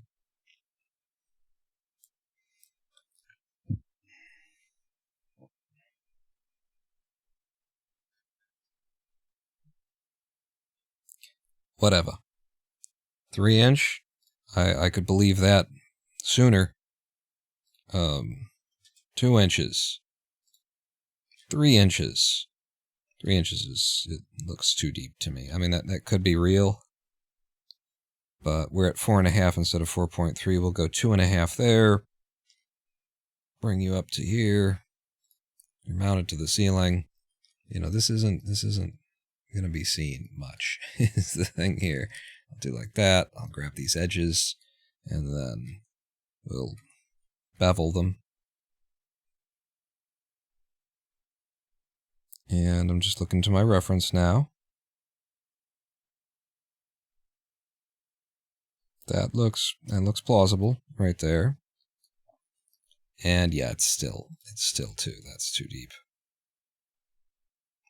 Just looking at my reference, it's too deep. And that's kind of all we needed there. We just needed something to stand off the base. We don't need to do like a well.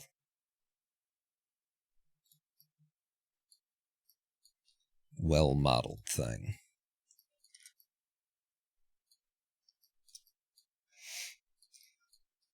And then do I scale this down to more match the size of that? I feel like they do actually hang over when you mount them to these things, and you can mount them to these things directly. Even though they don't like really match, they do that thing. Okay. I've hung the naked bulb that I was so committed to the idea of, and now when we look in the thing, it's not even in the thing. It's not even in the view. I said I could alter the view in order to make it work.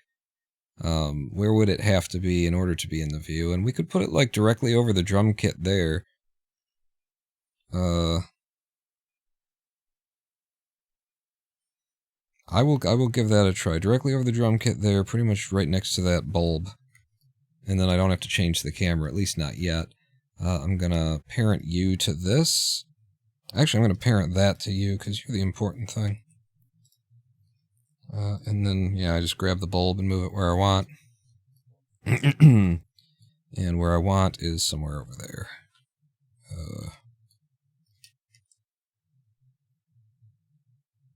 I think the idea was that it was going to hang off the edge of this beam. And then the light is actually in the place where the light has been coming from all this time.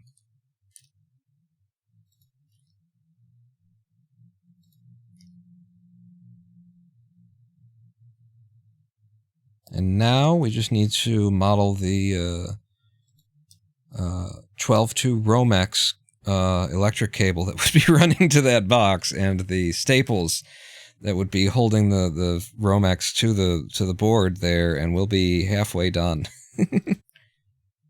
Get that. It is now technically in the scene if I do a render.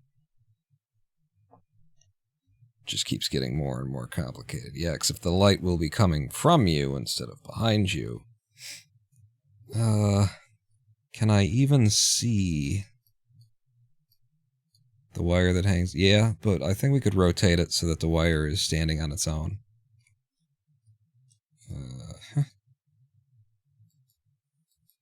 Am I? Just get me close. Oh my god. That's what I was grabbed onto?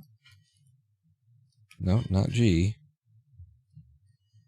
Alright, well now because you're parented to that, yeah, that was a bad idea. You clear the parent, keep your transform. And I guess I will parent you to that. And that allows me to rotate this guy so that it's like so. And then that light source, we'll just have it slightly below.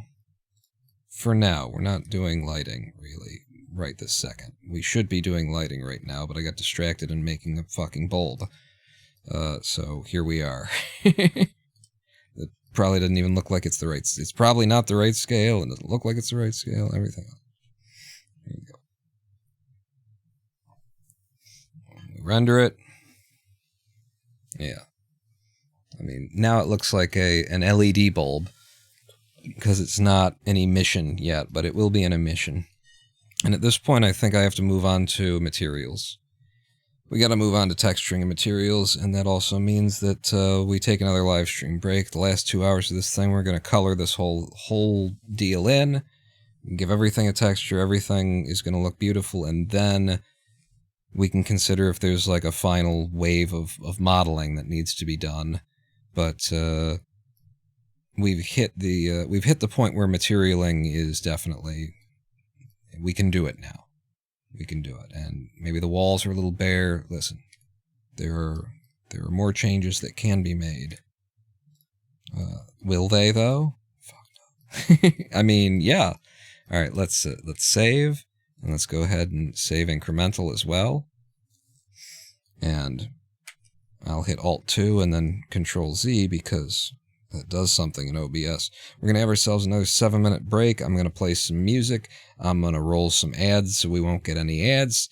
And meet me back here in 7 minutes with a snack, a drink, whatever you need to carry on as we finish up this, as we actually make this thing. It's going to... Magical transformation is about to occur. The magic is all about to happen, everybody.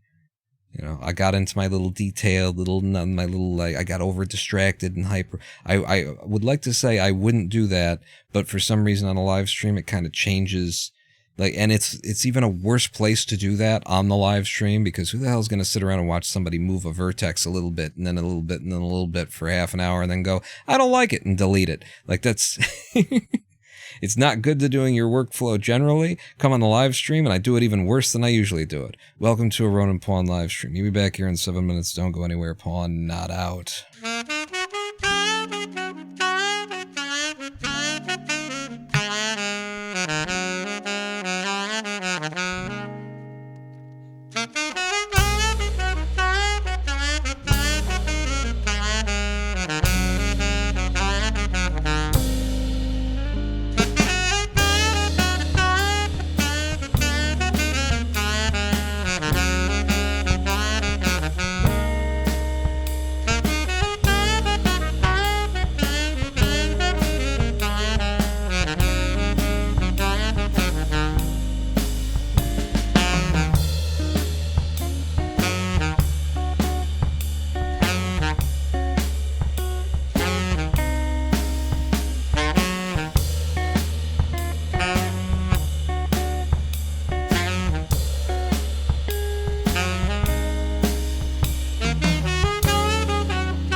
Hello, I am the Ronin Pawn, and welcome back to twitch.tv/Ronin Pawn livestream on twitch.tv/Ronin Pawn.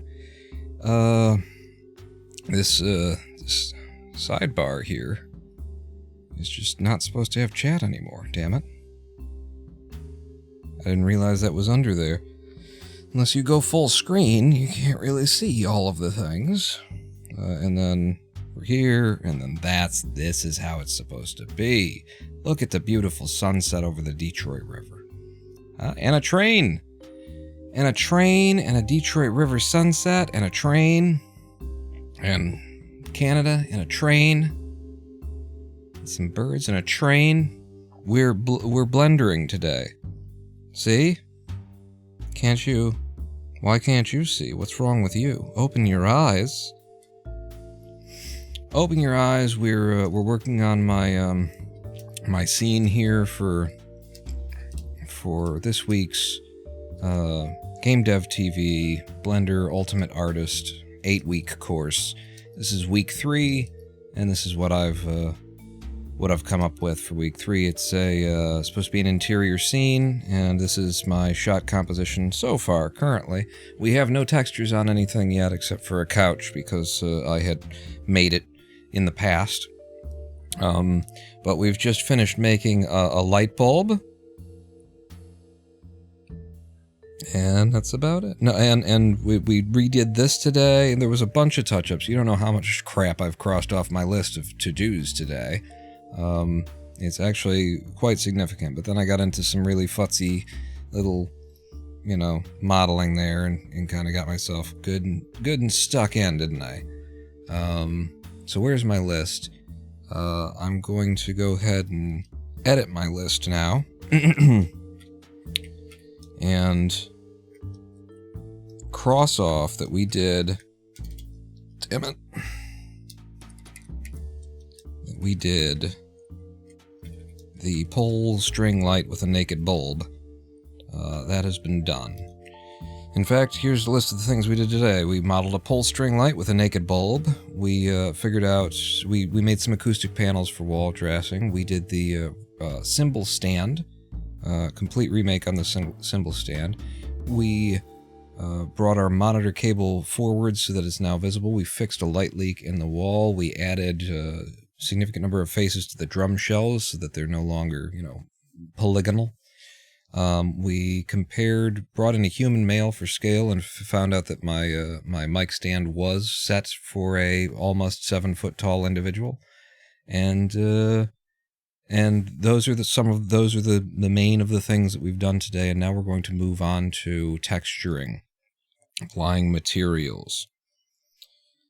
Light fixture on the floor. What, should I put one on the floor?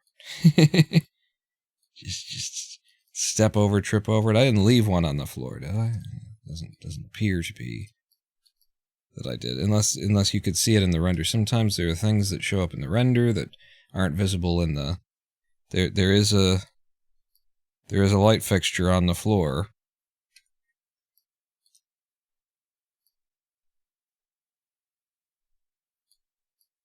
Yeah, that sometimes happens. So where is the light? Well, we moved it into stuff. So actually Alt-H unhides things. Ah, yeah, this is the old one. This is the one that I tried to model first, and the reason it took so long is I was trying to put those holes. Putting holes in a model in a way that's like topographically cheap, that you actually care about how many edges you use, it's a very difficult thing, actually. I really just shouldn't have gotten absorbed into it. But okay, and we've just unhidden everything in order to figure out where that was coming from, which means unapplied is still hidden, so that's good, but we can have the lighting not showing up in this scene. That would be handy. And actually, then where are you? You're in drums, but you're a light source, friend. So you need to go to lighting, and no longer be visible. Okay. And then this is supposed to be like a little cookie for us, little cut. Oh, look, it's got a lean to it. What? Why do you have a little lean-to? You're a 90 and a 0. Okay, somehow at some point that ended up getting a lean to it. Well, it's fine. But that being like a little cookie cut thing, we can actually do that so that its visibility is not in renders. It has no ray visibility. Oh no, it does have ray visibility for shadows, but not for the camera. Is that right? I think. And then showing the viewports, I could also take it out of the viewport, but I should probably leave it in there and then just have it as a wire. So that it's still a thing that we know exists and we could reach over and do a thing if we needed to do a thing when we did a thing to it. Are you in environment? I feel like that's where I would put you, is just in environment. Yeah. Okay, we're moving on to materials, people. I said we're going to do it, and we're going to do it. We're going to get an incredible amount of, suddenly all of the work comes together. Oh my god, it looks so amazing. Holy shit, where's the shading button? So, here's shading. I'm going to get rid of this because we're not going to use that. And then what I could do is I could sort of split this into a rendered view and a non-rendered view. So, number one, you're solid, but I would actually like you, if you're going to be solid. Do I want you to be solid? If I want you to be solid, then I want you to be color, just object. No material colors over here whatsoever in the solid view. Is what I'm going to go for right now. And then over here, you're going to be actually rendered. Oh, right, and then if that's going to be the case, then the lighting needs to be visible in the render. So, what do we start with? What's the first thing that we put? Like, easy shit first, Pawn. Like, you're probably going to want to put a little noise into that, and your wood. Let's just get the wood out of the way. Let's just get the wood out of the way. So we'll come over here. And, I could just get, like, actual wood texture, from, a texture resource place, free textures and stuff like that, but I would like to build everything procedurally, if I can get away with that. So we'll start with a new texture for this, and we'll call it wood, and we'll give it a color. The color will be somewhere in there. We'll darken it. We will desaturate, and I really need a lot more light in here if this is going to be, we're looking at this render. Why are you so dim? What's 40 watts? How about 100? And then maybe you're higher up too, so it's a more even light, to just help us with seeing what it is we're working on. I don't know that this is the lighting for the space at all, but okay, so we've got a color. I'm going to have to pull my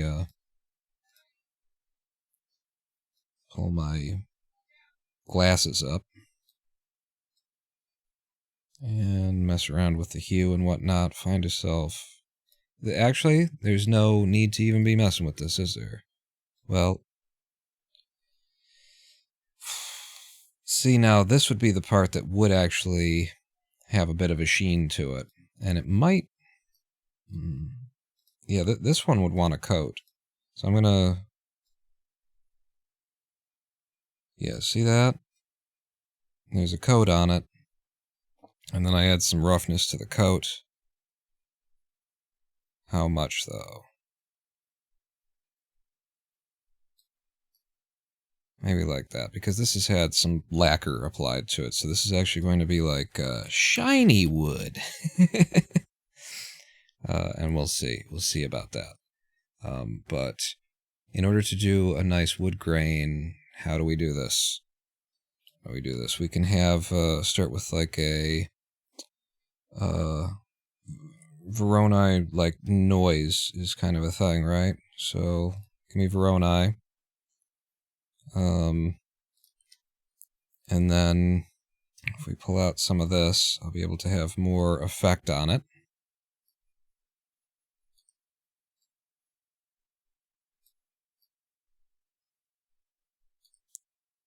Maybe I can zoom in a bit more. And then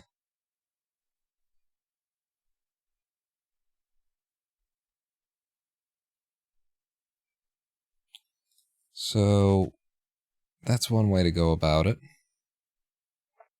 Is like that. There's rotation.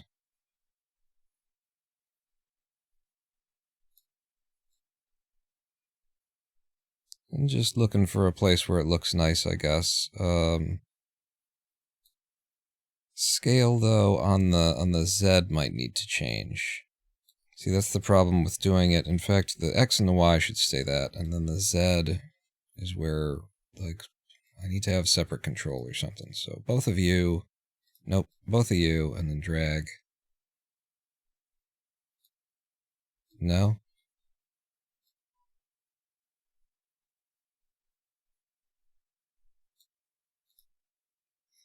0.05. It was right to do it like that, apparently. This looks good. That looks actually very good for what we're going for here. A nice, shiny, polished kind of wood. I like that. So you've got the right thing going on there. And then we just need like a color ramp in the middle of it, I think. Or actually, I could do RGB curves, couldn't I? Color ramp will be easier to work with. Yeah. So color ramp. And then we set these colors. This is where the color actually matters. So value all the way up. And then we'll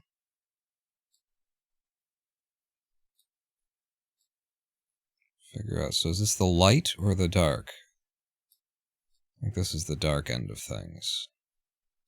I'll start there. I gotta get, something in place first before I can really make any sort of decisions. And then it's supposed to be, this is a very light yellowy kind of a wood is what you end up with. That's a blue is what that is. What you end up with in these chairs. So do think about what you're doing. It's a very pale yellowy wood.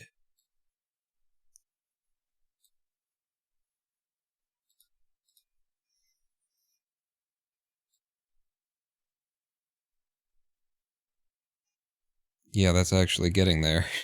I might need to figure out some better lighting, because this is,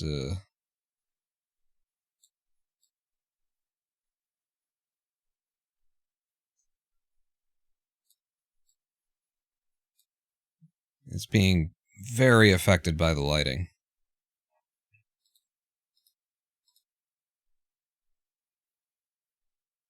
And this now becomes the dark.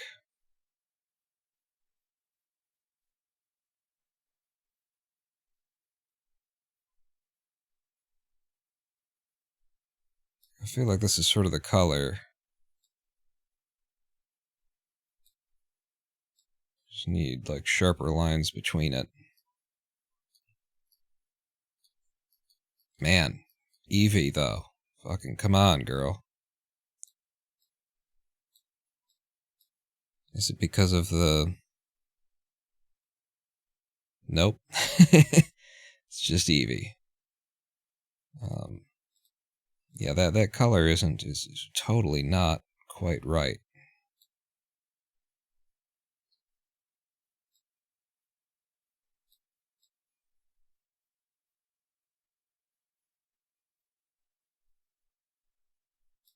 This is so weird, the effect that I'm getting right now. It doesn't feel like it's right at all. Why is the dark streak the light streak, and what am I seeing in comparison to what it is that I'm trying to do,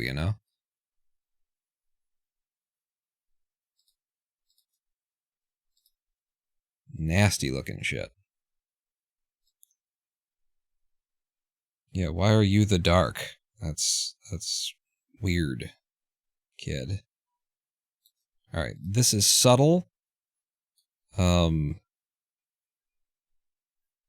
need more, like, can we get more detail or something?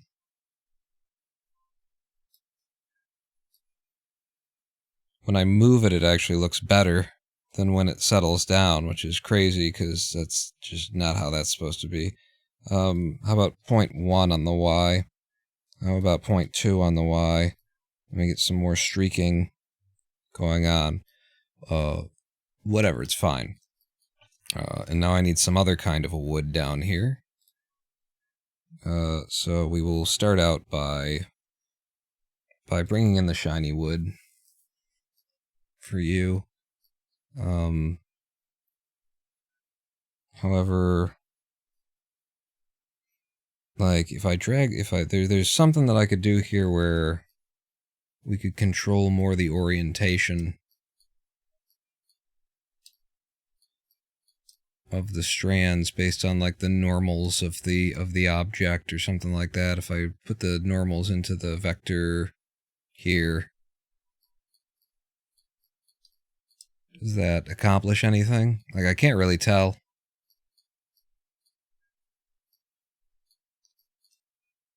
Did it change anything for you? If I go back, yes it did. Alright, well, let's make a new thing, and let's say just wood.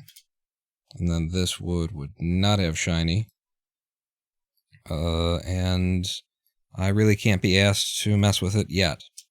So we've got a basic wood going. We can tinker with this stuff over time. Let's start throwing it down. I could also do link materials here, couldn't I? Yeah. So if I select all the things that I want, which could be done here better. And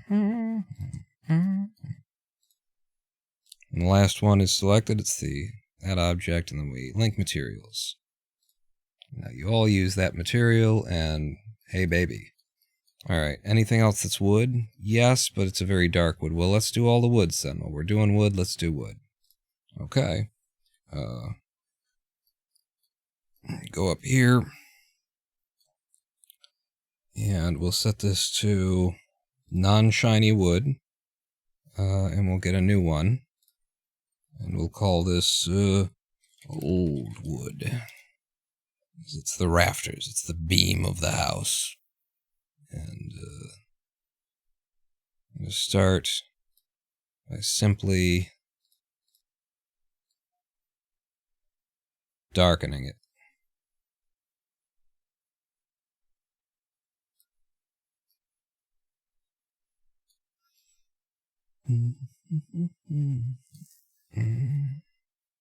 And I just have a feeling that if I were to switch this... No?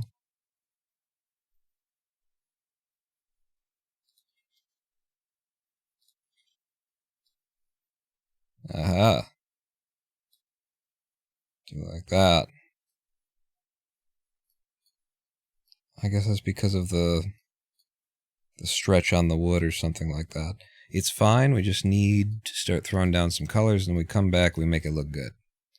So you, go ahead and link materials. Yeah, see that? And then that ain't right for you, though, to do it that way.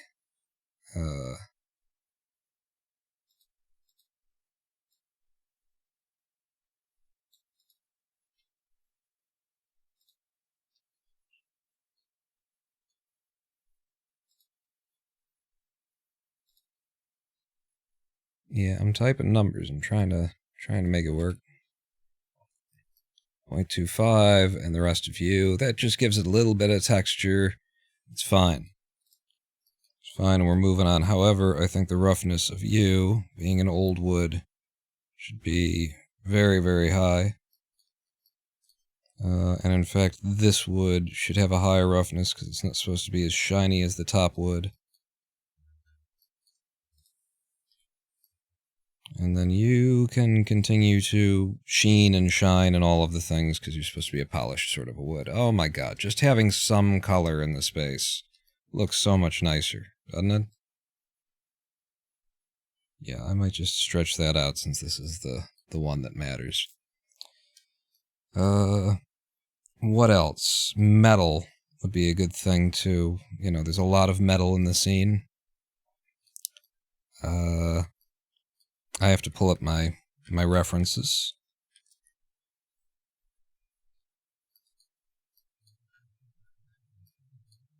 Okay, yeah, let's do the metal of the stands and whatnot.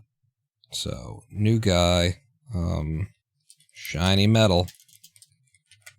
In fact, you probably see metal, shiny. And metallic. Yep, that's pretty big, yep, pretty big shoe. This is a really poorly lit area, though.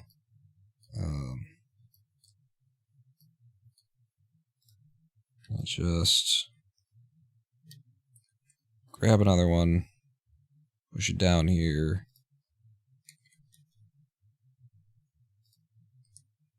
Just, you know, a flashlight in the space that I'm working, please, is what I'm looking for here. And then, you know, 25 watts or something, just to help me out, please. There we go. Okay, so roughness on this is very little roughness. And then, is there much more to be done that, like, you know what, just applying that to everything will be fine, and then once we figure out what needs to happen to make it, you know, is special, then we can come back for it. So, actually, you should be, some of this is polished and some of it is not, would be the idea. That's it. It's not metal shiny, it's metal polished.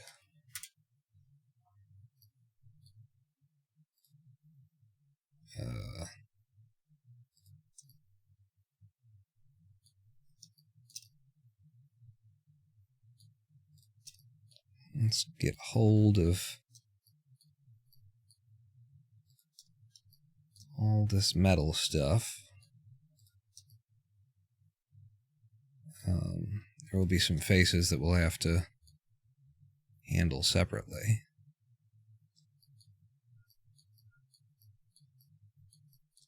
Did I select you? Didn't. I don't know why I've got this here if I'm going to be... What if I leave you down there and I start making the selection in the window that I should be making the selection from? That's actually the last one that we want to select, but... Sure. I would have loved to invoke or use radial arrays on this, by the way, but, man, they're so problematic. Every time I try and put one together, it's like, I can get it working, but it's going to take me too long to really justify. Now I'll select this one, and we will link. That's Control-L, link materials. Okay. Was that all of the things? Seems so, and it has translated across all of the other objects that are of the same thing. So now we need a different, like, metal, because this stuff shouldn't be polished metal. So, new material, metal, rough.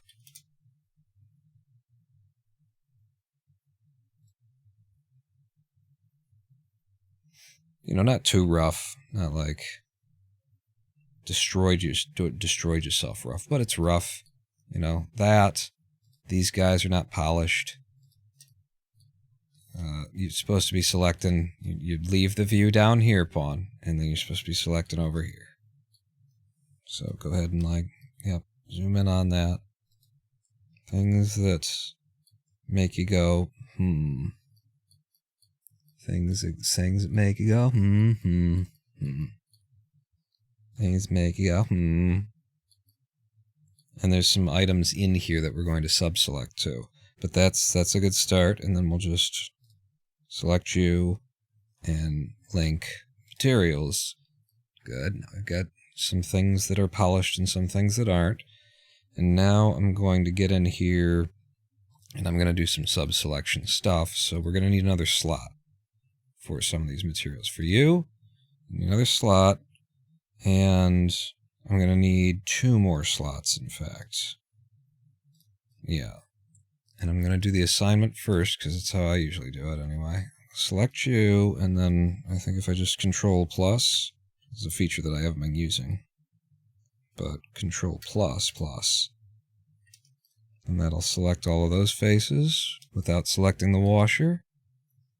So now we will assign that to actually slot 3. And then for the washer, nope, none of those things, in fact. Okay.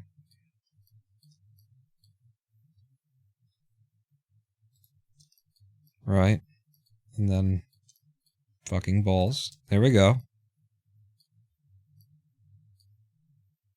These will be assigned to slot 2. And then slot 2 is going to be rough metal. So now our washer should have turned rough. Well, that's not an image in which you could see such a thing, is it, Bone? No, there we go. And then all this. Well, no, you've already done the selection. Now it's just a matter of go back to slot 2, or no, go to slot 3. And in slot 3, this will be a completely new material. And it's black, and it's like a foam kind of a thing. Not like going totally black, tends to get disappeared in certain low light conditions.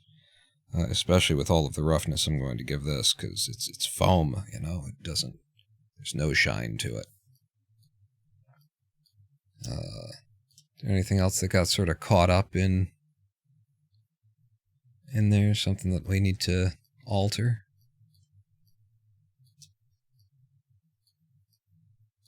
Looks okay. And we got just a whole bunch of things got textured, you know, by doing the one thing, and that's how it's going to work here. And then there's this other guy who's, you know, technically of a different breed or something. It's honestly, it's such nonsense that I'm thinking, let's go back over to modeling. And I'm going to fix this. Chrome, that's what it should be called. I'm going to make this so that we don't have to redo everything from goddamn scratch. So what do I have to do? You have to take this, which everything's attached to.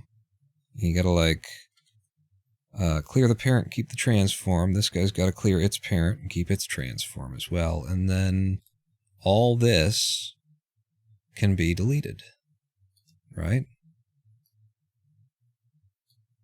Like if I go over here and I select the hierarchy, yeah, it's just taking all that crap with it.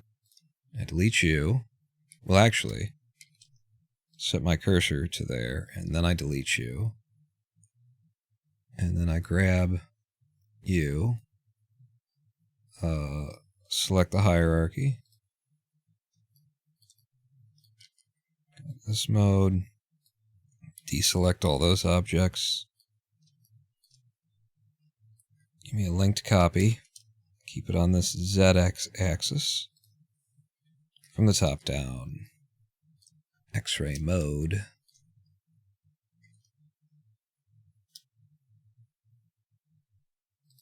like that.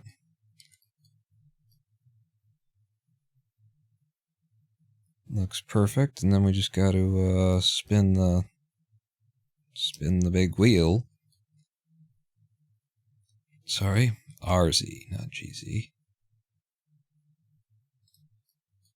Yeah, that's about how that usually got set up at my kit. Looking good. Okay, and then I just take you and you parent to that. Keep your transform. And then you also parent, you actually parent to this. Keep your transform. And then if I grab this, it still slides up and down. And if I grab the base, the whole thing comes with me. Yep. And now when we go back over to shading, I don't have to go through one extra thing and put all the same textures on it, because it's one of them. One of us. One of us. And I just have to do the top here. So you got what I need. You say he's just a friend. You say he's just a friend. Oh, baby, you. God, what are you supposed to be doing it over here? Like in your selections and shit. No, that's the wrong one.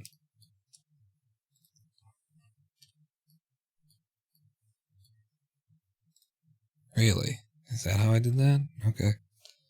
So you are rough metal. And then you are going to need 2 slots. 2 slots. The first of them can be... I guess we'll do the rough metal again. And then select Control plus. That's enter Control plus. Assign to slot 2. And I didn't name it. This is it's like foam, black foam, black foam. What are they actually made of? It's a spongy. It's fucking foam. I gotta put that it's black in there.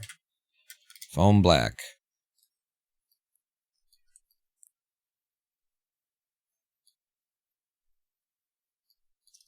Okay. It looks like, oh wow, look at that.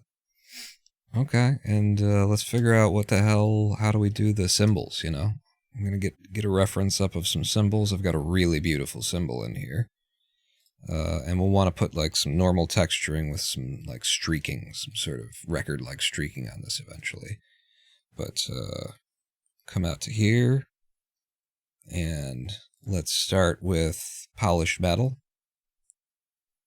And then make that a new texture, and this will be symbol metal. And so the color of it would be about that. Why though? Why you have to look so shit? Because you didn't bring your flashlight up.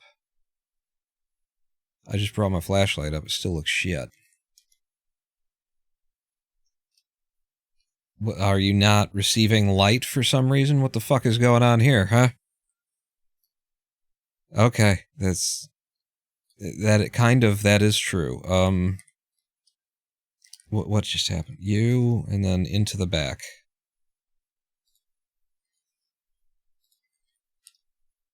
The moving of light really should change how the shadows are falling, shouldn't it? What? How did we get this fucking...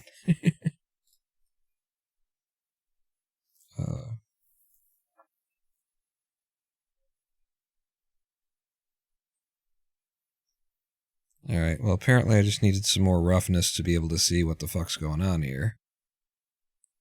And like I said, we'll come back to this and make it look really good. They're all going to end up looking really good. But, wow.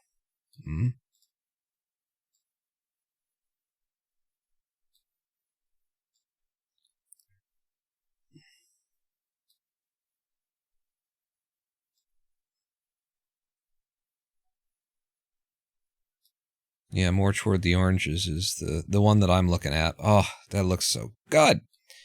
So we've got a bunch of symbols all the way down to their stands that are correct now, except for the foot. I just remembered the feetses. So, goddamn it. Go over here. And these should all be, I should just have to, change one of them. What? Oh, it's a mirrored thing. Okay.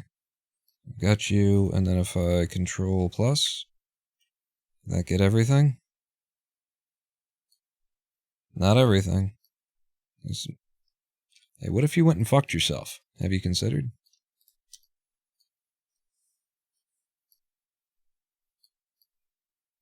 Okay, that's the whole selection. And now you would need a new slot. And we'll assign that to you. And then let's go to foam black in the first place, because this is rubber black. Rubber black. And yeah, it's kind of the same thing. But we have the ability to change that. I got like you could. Since it's rubber, it could have some shiny to it. Is the thing. So I'll come off of the max roughness kind of a deal and bring it down. I guess that does that. Okay. Look at this. We're getting colors and things.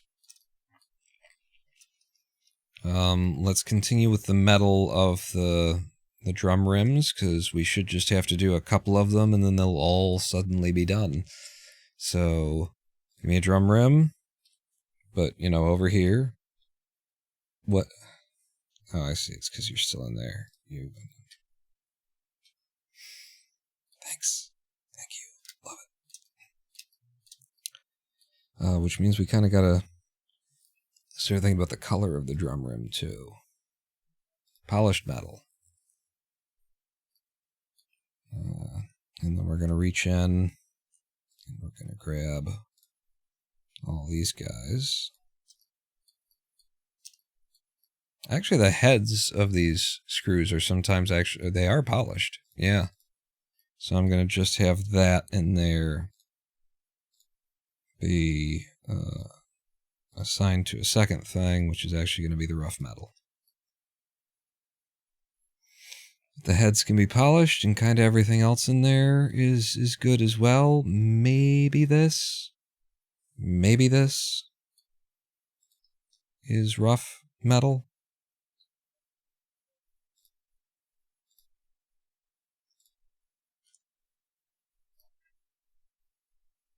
Oh goodness, right. And then there's a head to these. These are the rims contain the head as well. I forgot that.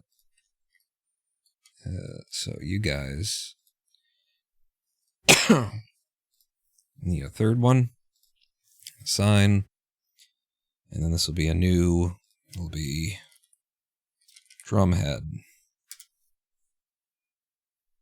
And come out of there, then I'll be able to see it.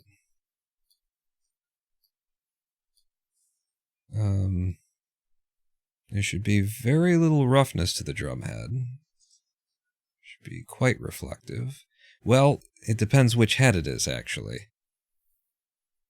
It's like the snare head's going to be, you know, one thing. And there's also a choice to be made about whether or not you've got, you know, dark drum heads or light. I don't know. Yeah, I don't really know. But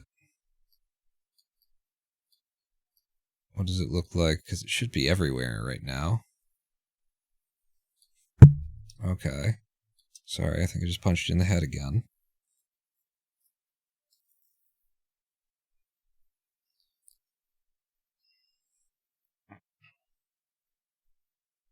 Yeah, they're actually kind of flat, aren't they? I mean, the ones on the bottom are sometimes not so much. There's this, and then the question is there any coloration to them at all? And the answer right now is no. At least currently. Okay. What about the snare? Use this one to find where you want to be, and then snap that one to the thing. So you're going there, and you're going there. And the snare gets the same treatment. So, in fact, could I link material that? Would it help at all? If I were to do this, and I link materials... I think so. Add noise for usage. Yeah, there's lots of fun stuff we could do with that, huh? How much of it will we get to? Let's not think about it. So, number one, faces, please. If we got faces, we're selecting faces. I'm pressing the 3 button. It just doesn't feel like we're selecting faces, but we're selecting faces. Faces. So, drumhead, assign. And then it's just these, but they're all individually real. I didn't do this on the other one. Every single one of these needs to be handled. Oh, wow. Can we take this into a thank you space? Yeah, I need to go around and do all of them. And shit. If I were to take the rotation off it, this would be a lot easier. But also, to hell with it.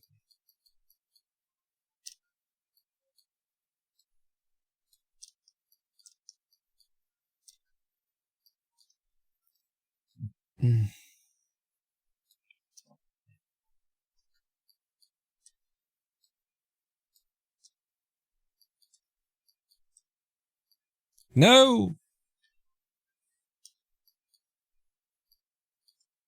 Lots of little futzy work. Oh, I was gonna do I did the bases of them though, too. Alright, we'll start doing it. You can go back and pick them up. But then you'd need these too. Yep.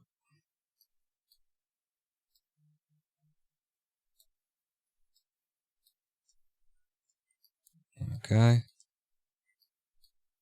It's fine. What? Yeah, I thought so.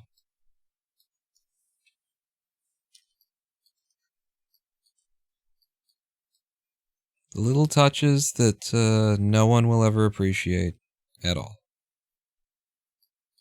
Not even me, really. Did you do it again? No, you didn't. Okay. No one's gonna see it. No one's gonna... It matters. Somehow. You wait and I'll explain as soon as I figure it out here.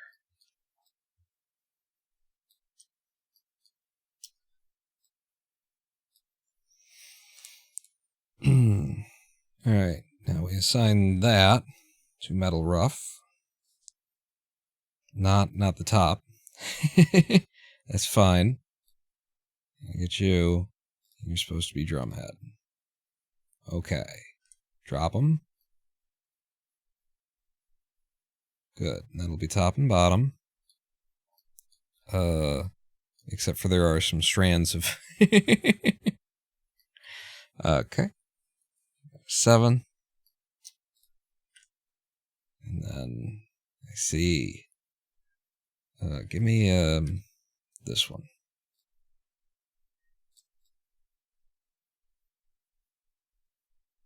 And then that's all of them. Drumhead, assign. There you go. And now we just got to do that same finding the ones on this too, for fuck's sake. Because it wasn't made as a radial array, which I talked about. Wouldn't it be nice if some of these were radial arrays? Didn't I say something like that? Oh, exit that. And then it's you, and it's you, and then maybe yes. Maybe actually yes. If I take the rotation off of it, it's like a drag and fucking drop procedure. But then, what do I have to do to put it back in place, you know? Because it's a lot. It's this and then that, and then the other thing gets all rotated in order to get there. What if, hang on, I got an idea. What if I were to, like, take one, make a fake one, and then, no. Because it inherits the, I got a better idea. Okay, I take this one, and this one. Okay, so we do this. We take you, and you. No, because that selects a bunch of just you and you, right? And then, maybe even you and you. Yeah. And then I make a fake one. Drag it into the middle of the goddamn room. And then I remove the rotation from that and from that. And then I look back and make sure that it hasn't changed over there. See what a clever son of a bitch I am? Then we come in from the side. And there's still like a little rotation to that.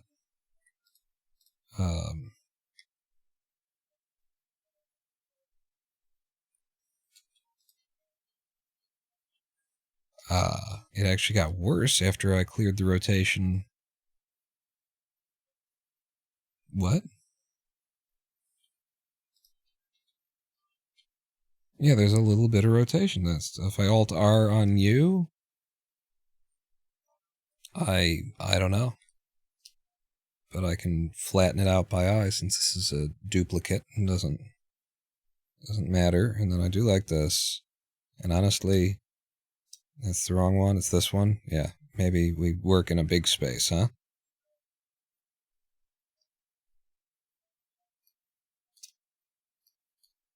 So it's you and you.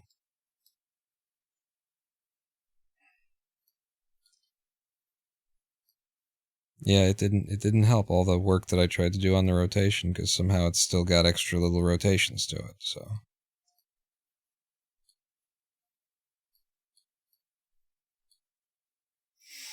Yeah, this is actually just causing more problems, if anything. So maybe if we come at it from an angle like that, and I can get all of you.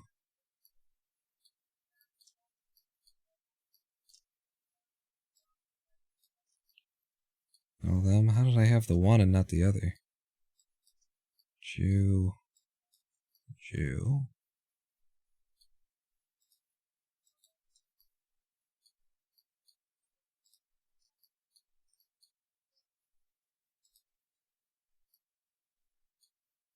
Okay. It looks like that's it. And then control space to exit that mode, and then back over here. We assign you guys to metal rough. Okay. And that should have taken care of it. Those changes are all applied to every single one because they all share that same like linked texture kind of thing. And now that I'm done using this in order to try and make my life easier, which it didn't do, I just delete it. And the changes continue to persist over here. Let's try. Let's try these now. In there, to you. All of you is just polished metal, so that's easy.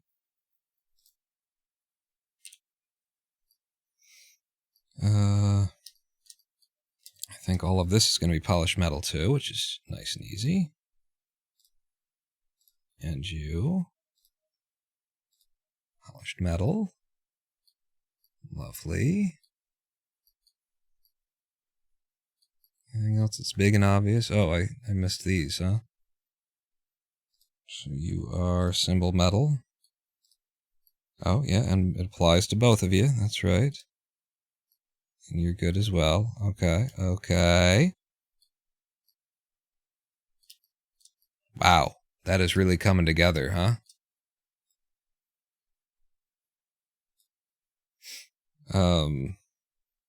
Let's get into these heads.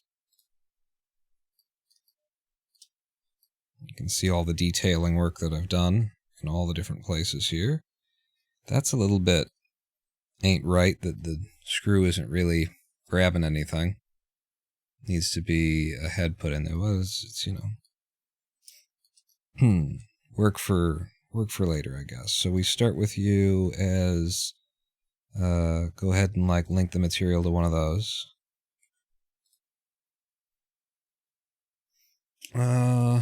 And actually you're going to end up needing to be your own kind of a thing eventually here. And it might cause more problems to link it, so I'm going to avoid that. Yeah, I'm going to avoid the linkage. Yo.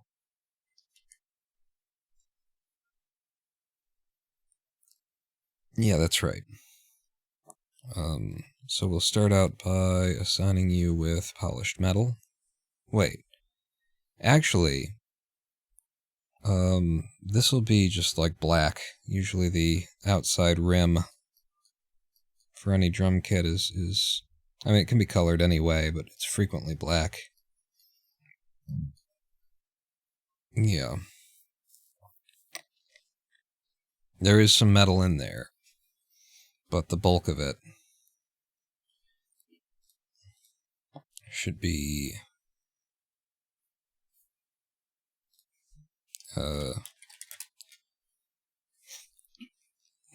drum or kick ram, actually. It's its own thing. Black. And it should be very shiny. Very plasticky, really.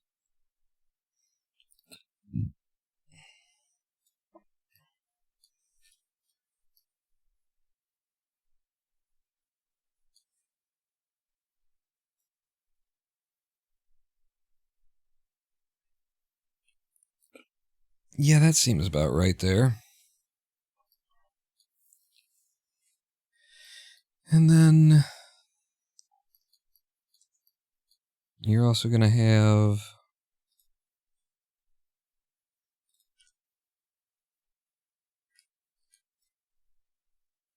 you're also going to have your own head.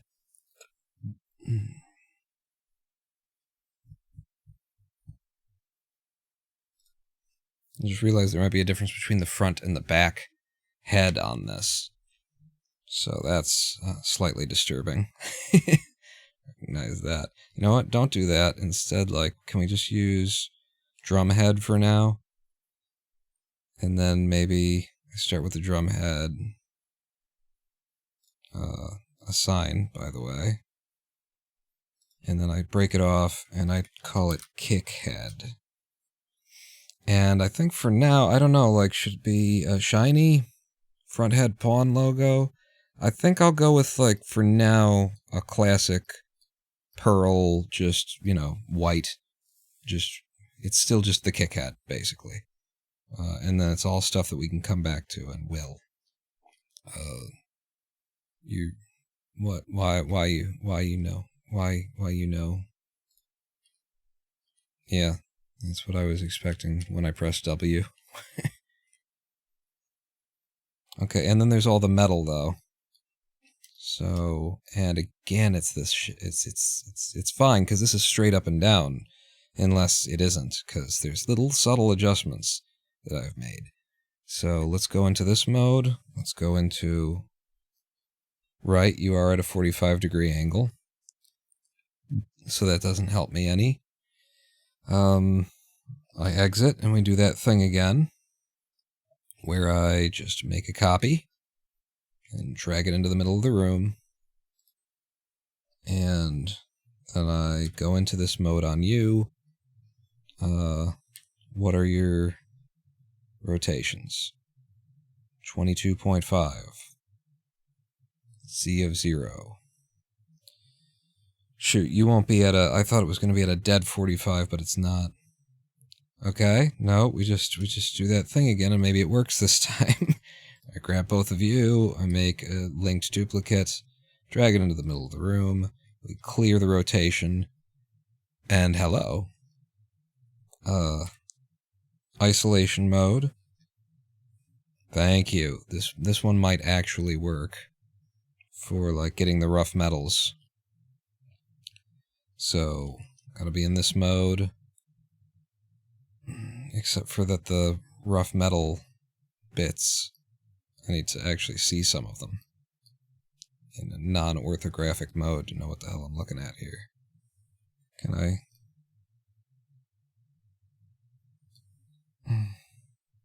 If I go into orthographic, maybe I can just...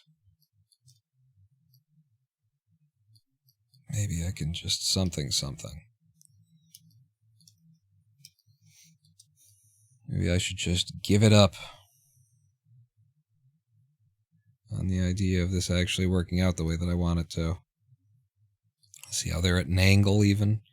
That's how they're supposed to be. Will you fucking with your mother being a whore already? OBS. It's fine. Now that we're in our orthographic mode, maybe this is the solution to my problems. Is to just come in here orthographically.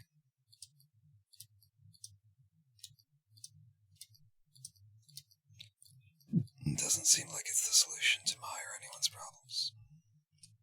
This is horrible. What am I doing? Select all of the metal first, and then you'll have to come back and do the little bitty metal. But you want to do all the metal in the first place, right? Maybe.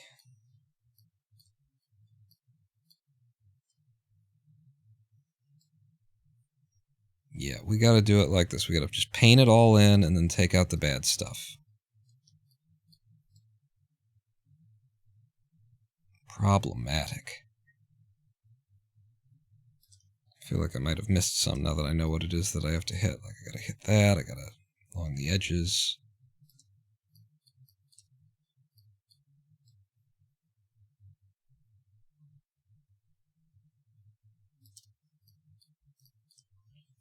Yeah, it would be easier with the box select when it's like this, but it's the angled ones that end up needing this tool, so I might as well just do it all with this tool.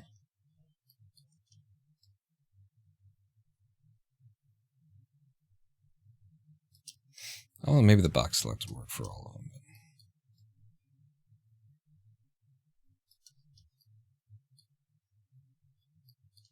Pre-roll ads are back on. Oh, hooray. What? Why is there an emptiness?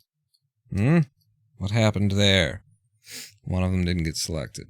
Alright, so now all of that turns to metal except for the parts that don't. So let's exit orthographic mode, number 1. And then... Wait, am I in orthographic mode again? I'm confused now. Yeah? Like, what is it that gets deselected here? Can I deselect like this? And then just that clears all of the rim stuff.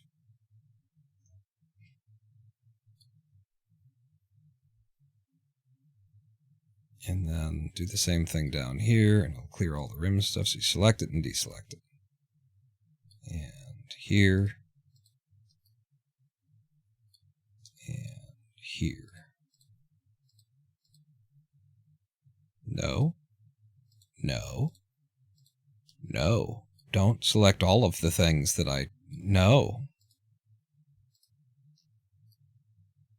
Okay, that just leaves everything that's supposed to be metal.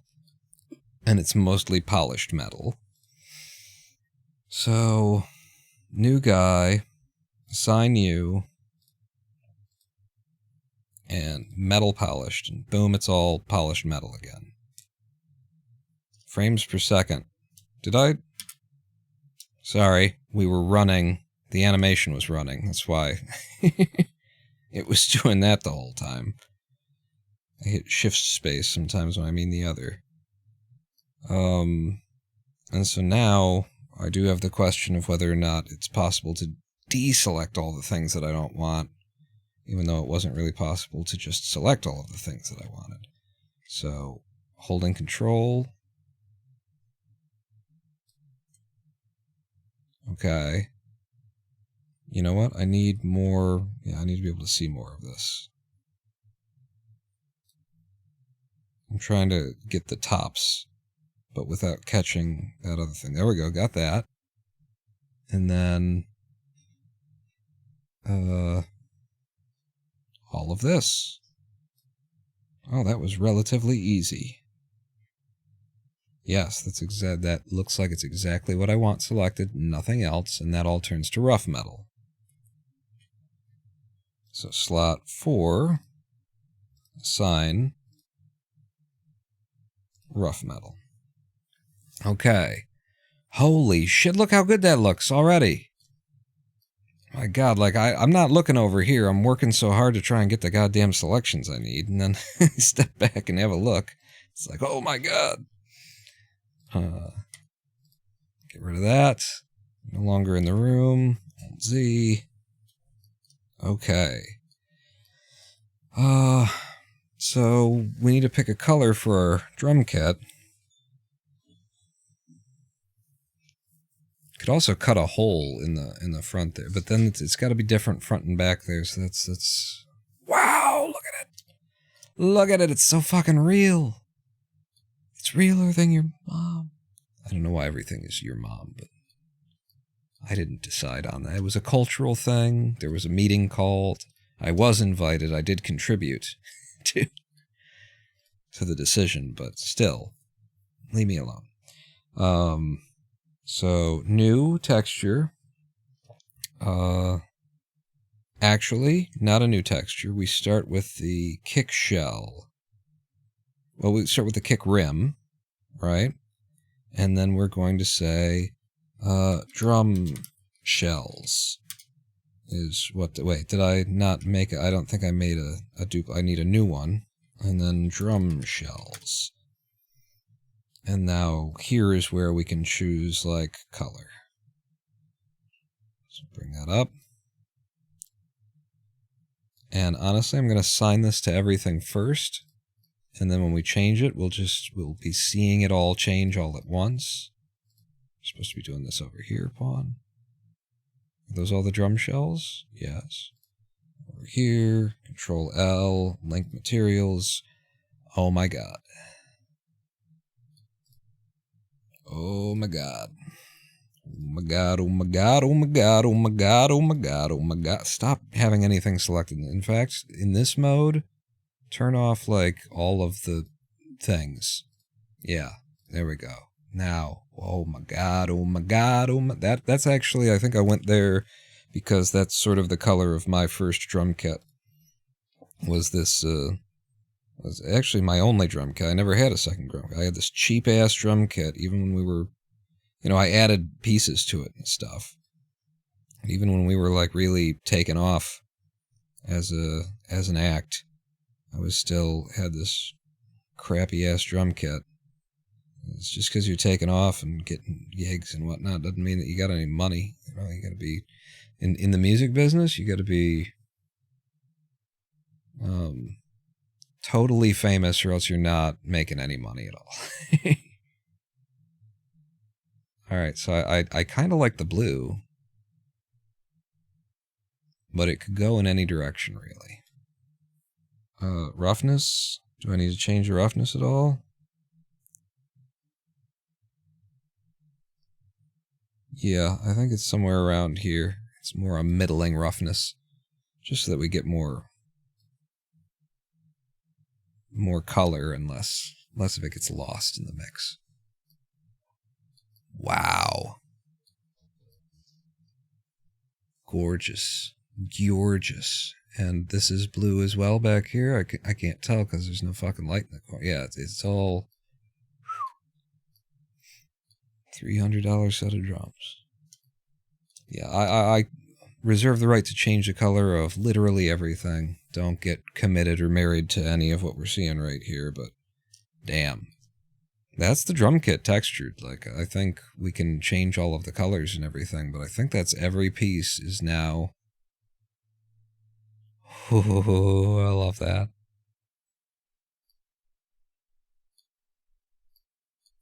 Damn. Let's, in fact, I don't need to do that. Just, wow, look at that. Look at what happens as soon as you put some materials on the shit you've been working on for 3-4 days. Holy damn. I'm going to save. And we're going to save an incremental as well, but we're going to render. Let's see what that looks like at the 1080p resolution. Yeah, wow. Wow. And this isn't even cycles yet, you know?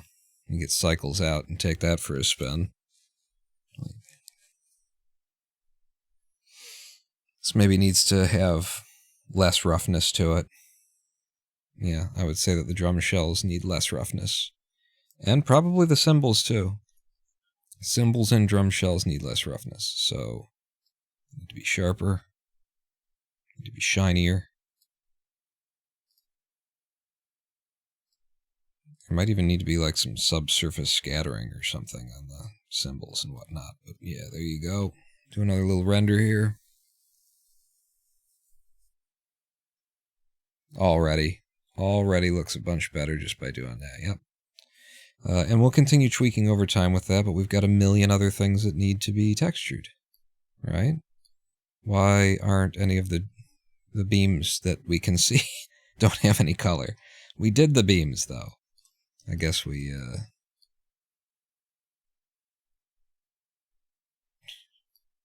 you kidding me? You're supposed to be linked duplicates of each other. Did I Shift D instead of Alt D on these or something? That sucks. Do I want to correct that? Yeah, go ahead. So, in fact, let's go back over to modeling to get this right. So, where are we? We're here, cursor to selected, and then I'm just gonna delete, what? Oh, delete you. What? Cursor to selected, delete. How many of them are there? How many of you are there? And then you, Alt D, drop it, and then selection to cursor, and then that's where it's supposed to be. And then you, cursor to selected. Apparently it starts over here for these guys. We delete. It looks like, okay, so there's multiples. Maybe one of them was correct and the other one wasn't or something. Yeah, no, it's fine. And then you, selection to cursor. You, and then you, and you. Oh, wait, no, I need one of them to do the cursor to selected trick. And then delete. And Alt-D, drop it. And selection to cursor. Okay. And then back over to shading. And now we've got color in the ceiling. Wow. Holy wow. Alright, next thing, let's do the light bulb. Spent so much fucking time on it. It's a weird ceramic, so you know. So gonna need 3 textures at least? Yeah, 3 textures at least. So first one, new, and this is going to be ceramic. In fact, ceramic old, I mean, ceramic, it's the only ceramic in the scene. So ceramic, we're going to make it a little bit yellowed. So slightly off in the yellow direction. Less on the value, I think.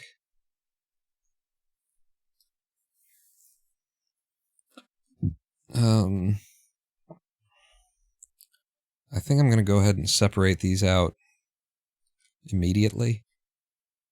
So let's do this. That's all going to be the glass. Frosted glass bulb? I think frosted glass bulb for this. Yeah, that'll be easier too. So give me a slot 2. New. It'll be a light bulb glass. And now light bulb glass, I don't know, transmission? All the way up? Does that make sense? Have I assigned anything to it? Assign. I think transmission might just make it, you know, completely see-through though. And we want it to be like frosted. So maybe there's a little bit of transmission. More importantly, it's going to be on. So. Oh, that's right. Yeah, you would have like no rough. You'd have very little roughness. You would have a coat to give it like a sheen. Right? And the roughness on you would also be like very, very small. Something like that. Yes. But importantly, this is going to be on anyway, so it's going to be an emission, and then you kind of lose everything. All the stuff that I just did just doesn't really matter anymore. And then the color of light that it'll be kicking off should be, 5400. I don't know what things are here, but strength of the light, I don't know, 100 watt bulb. So now we've got light there. And then the third thing, third texture, it's here, and I think it's rough metal again. That's not part of the metal, actually. So slot 3, assign in your metal rough, metal rough.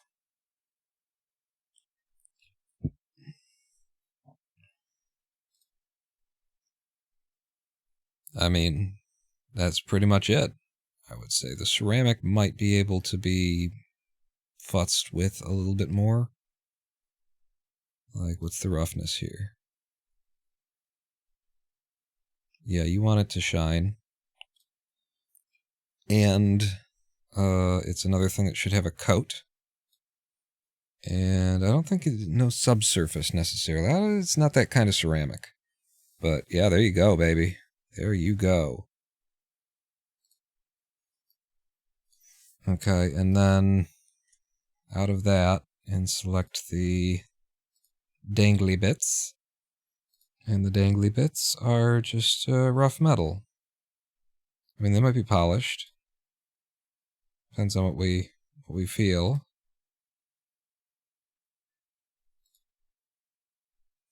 I think they're rough. I think they're polished. They're clearly polished. Obviously. Duh. Cool. Oh, that's as long as we're up here, you are rough metal. We could have different kinds of rough metal too, but, have you considered who cares? Has that crossed your mind? What if this were shade smooth? Because they're actually, these boxes, they have a, let's just shade flat it and not worry about it. I can come back to it if it bothers my eye. It's just a thing for that to be hanging off of. I don't even think that we see it. Yeah. Oh my god, and then I see that drum kit, and I'm just like, let's do the mic stand.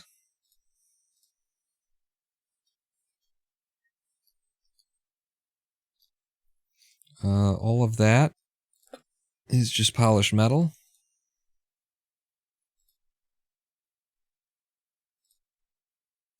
What about you? Again, all polished metal.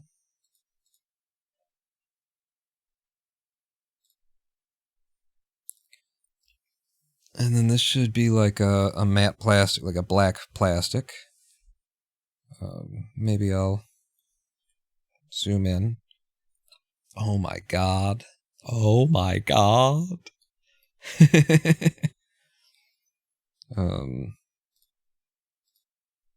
So this will be new because we don't have any like black plastic material. Black plastic. Excuse me, I should have been drinking more water.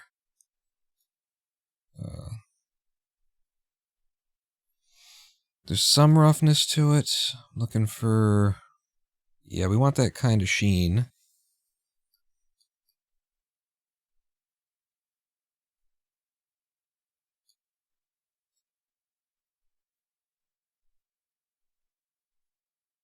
I think it's about that. It could be shinier. I think it's got to be shinier.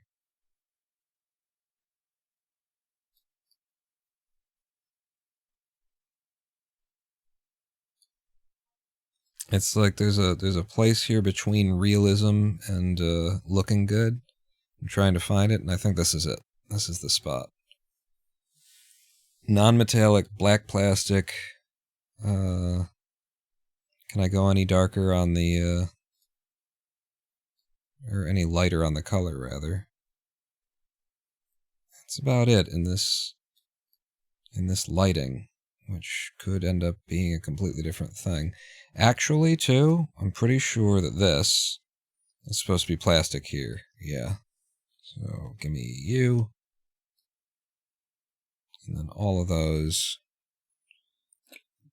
are plastic.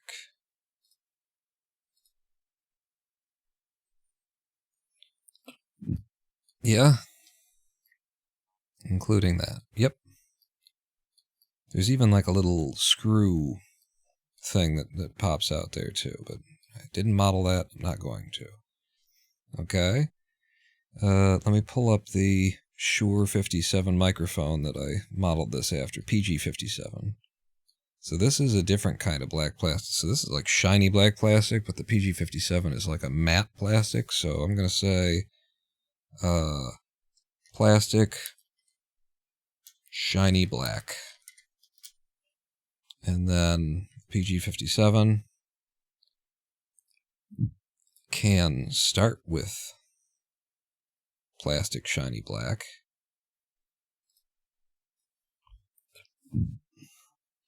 Then we make it its own thing, and we do plastic matte black.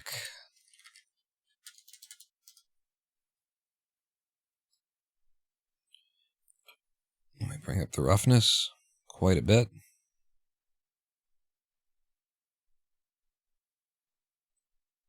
I think it's about here for the PG 57.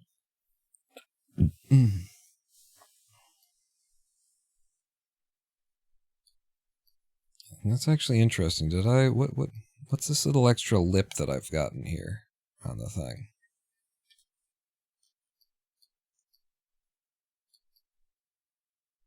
What was that supposed to be? Oh, because that's the... I see. I see what it is. That's the end of the housing, is what that actually is.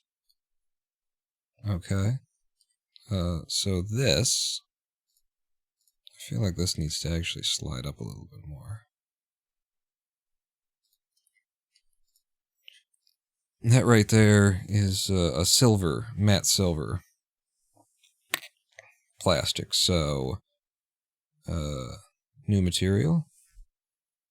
No, duplicate that, and this will be plastic matte silver.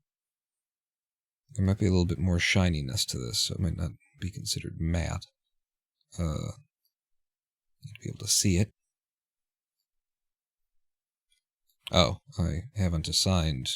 Oh, I changed. I need a new guy, and then assign you, and then you go to plastic matte black. No, the thing that I clicked on, actually. Oh, Blender. If you can keep up here. Plastic matte silver. Yeah. And then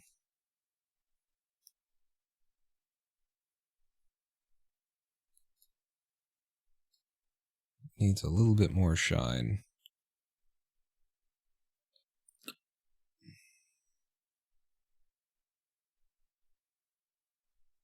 So not like that.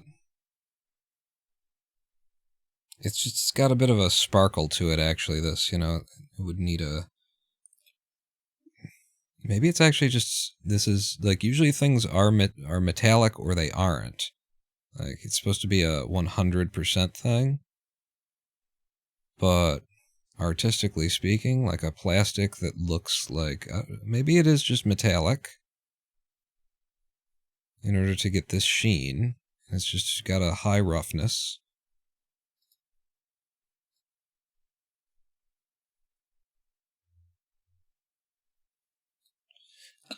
Maybe. That kind of looks it. And now I have to actually get the correct selections here, because that isn't all that's supposed to be that. It's supposed to be here. And it's all of that, too. Thank you. Yes. You know what? This would probably be easier if I just assign, and then I go to you, and I select, no, I go to you and I select like that, and then I control plus, and then I assign.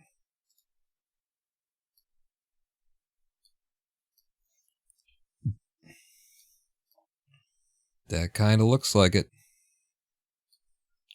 Except that it's still very, like, it's supposed to be a lot thinner. This band. Okay. And then the last material would be the metal netting, which I don't know how or why or what or how. So we're just going to grab all that, assign, and this will be microphone, mic. What do you even call that? That's your, it's sort of the pop filter, but it's like, I want to call it metal netting. So I'm going to call it that. And then, I don't know, like how we would even, you know, but it's metallic. It's got a very low roughness.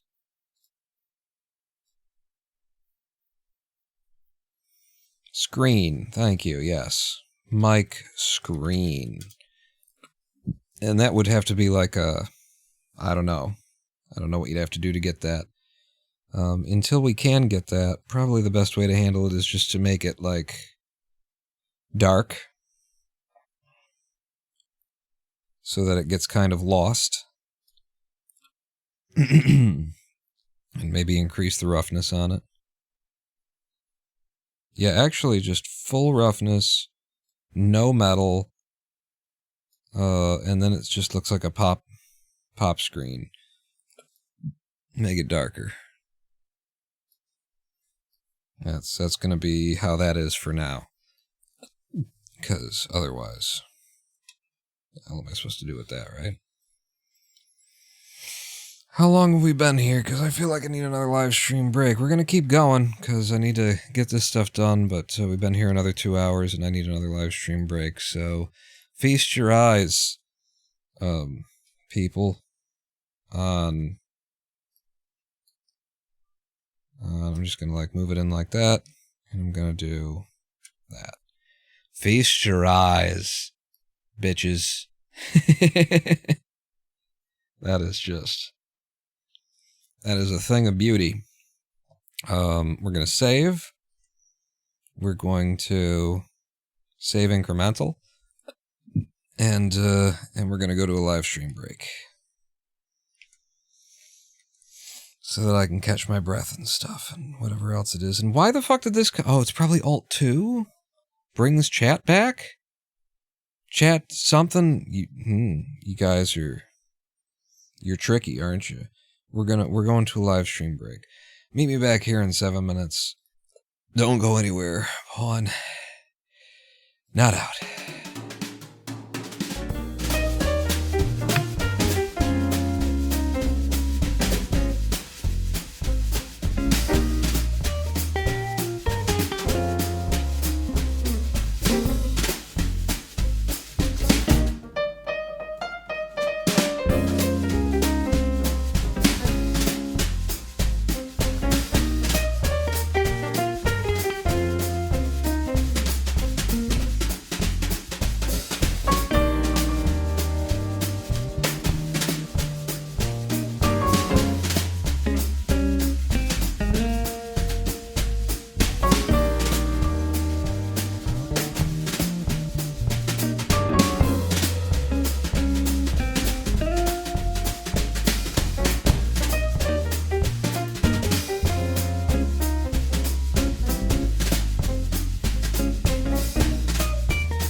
Hello, I am the Ronan Paul, and welcome back to twitch.tv/Ronan Paul live stream on twitch.tv/Ronan Paul. I realized why chat keeps coming back on us. It's because I've got like Alt-X and Alt-Z. Flip those around, and Alt-Z in particular gets used a lot in Blender. So, there's not supposed to be any chat there. I put it behind the thing, but the thing has a transparency to it. So, weirdnesses abound here in Blender. See? Can't you just see it, though? Alright, shut up. Nobody cares about you. Welcome back to our basement scene, and oh my god, start throwing textures on stuff. Holy... the chair wood definitely needs to be adjusted, but look at what I did to the drums. Alright, let's carry on. Let's carry on. So, back over to shading. Shading window. And drop that. And we come on down to here. The base of the mic stand. And this feels like it's going to need, like, just a new thing entirely. We'll start with, like, rough metal. But, this is like lead, like pig lead. Like, what do you even call what these end up, looking like? Is it painted metal? It's iron. Pig iron. Pig iron. That's what it needs to end up being, and the roughness is through the roof. And the color is on the ground. Kind of a thing. Yeah, black metal. Cast metal. Cast metal. Maybe that cast metal. Because it has that cast iron just, kind of look to it, and just so that I can see. Does it have that? Yeah. Like, it's metal. Can we give it any... Is it better with or without?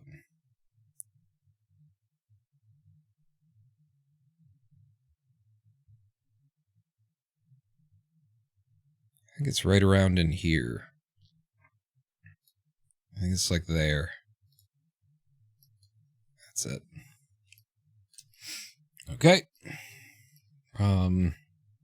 Could do the cables, I guess. Yeah, we gotta do everything. So, do the cables. And they're like, they've got this kind of rubbery sheath, again, like black. You know what? I've got reference for this. And even though it seems like a simple thing, this is the kind of thing where it's got a certain look, and if you don't get it right, it's gonna affect the whole scene. So, where are my cable?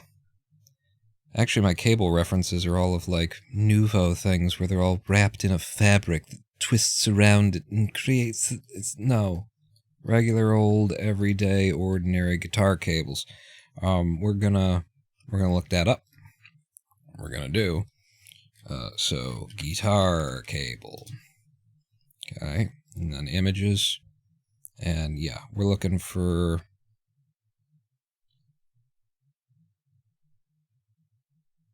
Probably this. Yeah, I like the gold tip too. Although, in reality, we'd probably have the silver. Gold will be better for the image. And you might even be able to use the symbol, metal tone again. So I'm gonna grab this 2400 by 1600 for a picture of some wires. Crazy. That's a brave new internet, everybody. It's a brave new internet. Like, it's gonna make me, oh my god, look at the resolution of these wires. It's gonna make me buy them faster or something. What's wrong with you?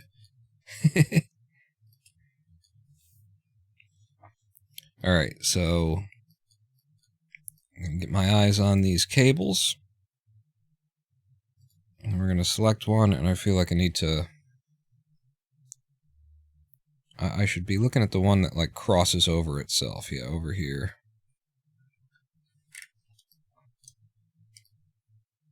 Don't look closely at whether or not they're actually on the floor. That's not the point. What is the point? Shut up. The only reason it's not on the floor is because I've raised it to go over that one, but all the rest of it is actually on the floor, you know. But I couldn't be bothered to, like, make a curve that just beat over the top of that. I just couldn't be asked. But this is where we want to be. Let's see what they end up looking like. And it's just a new texture, new material, rather. And find about the tone. It might even lean a little bit to the blues, I think, on this one. It's not just pure. Yeah, that's pretty good. And then the roughness, like, obviously way too shiny. But there is a shine to them. And I think it's right around here. That's basically it. There's nothing any more complicated to that than that. Now we'll get back to, like, our see the whole room kind of a shot here. And just link textures, link all of them to that. Or actually, need to select them all first. One over here too. And then you're the active guy. And link materials. Did that actually pick up over there?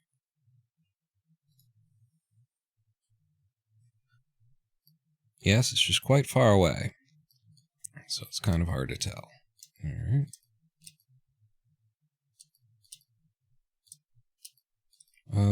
What about the foam on the walls back there? Shall we? Shall we do? This is supposed to be black foam. We've already got a black foam, actually. Alright. Did I do foam black or black foam, or what did I call it? We've got rubber black.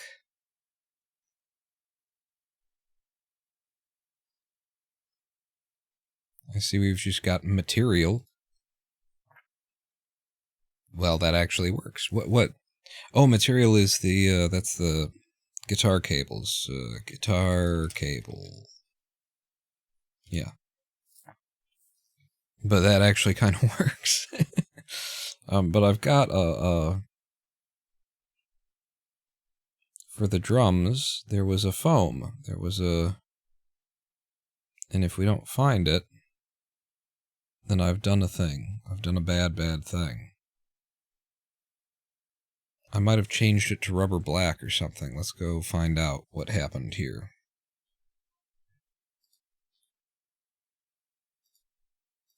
That's cymbal metal, but I'm trying to grab that. Yeah, it's you. And yeah, it's just turned into rubber black. It's supposed to be foam, and then we changed it to rubber black for the feet. So let's make a new one. And call it, foam. Foam black, because then there might be another, like, foam silver. So this one, foam black is supposed to have a high roughness.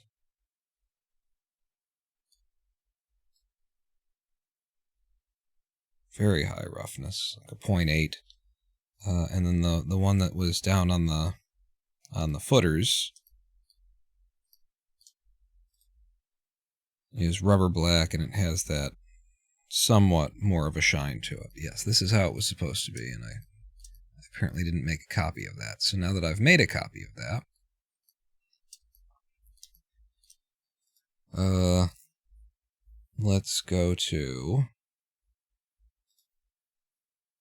that foam black, and then make a new one. And this will be foam silver. It's really just a little bit lighter.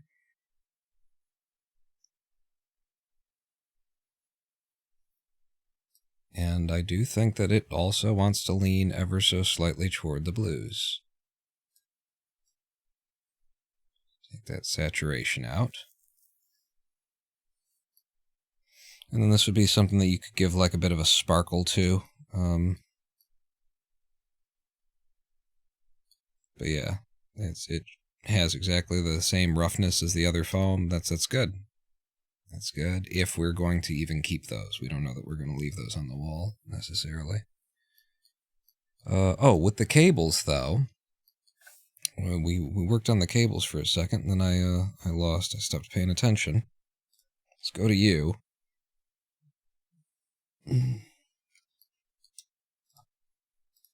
Yeah, that's what yep, those are the things I'm clicking on.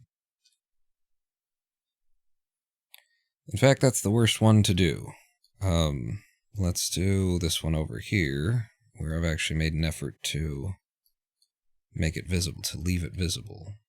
Right there. Yeah, that's my guy.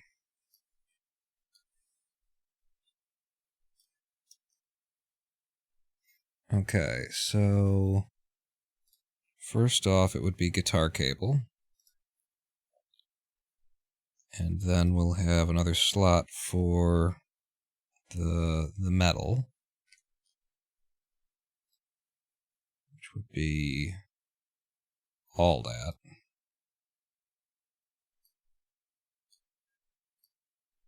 Yeah, I thought you'd done that.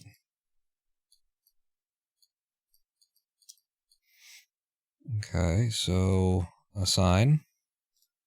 And then what if we do the symbol metal? Because they're both gold. No, you need a new one, and this will be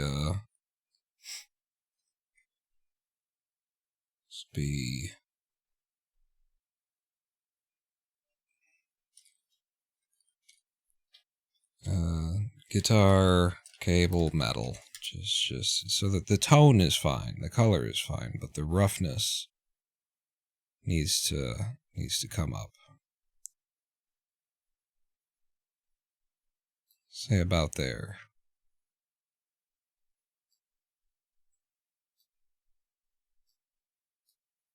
And I might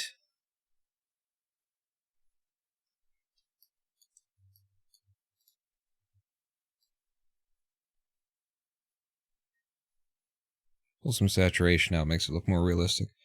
And then there is one little spot in here that I have indeed done the little black plastic separator that keeps one thing from the other or something. If I can just get a hold of the goddamn loop cut, there you go. And then yeah, I'm pretty sure that's just supposed to be the black plastic.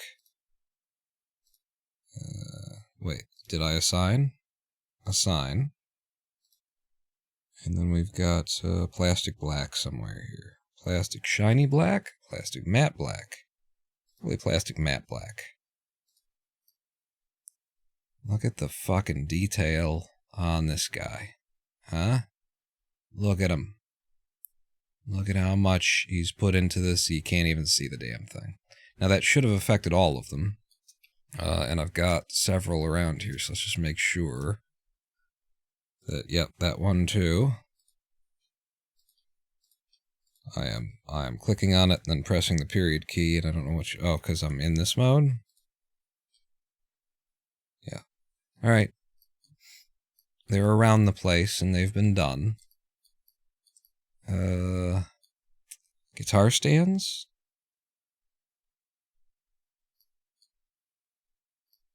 I'm looking through my references.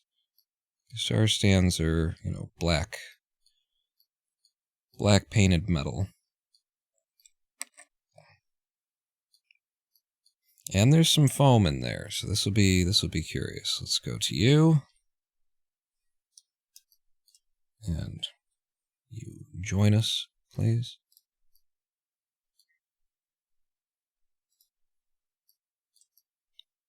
There's actually supposed to be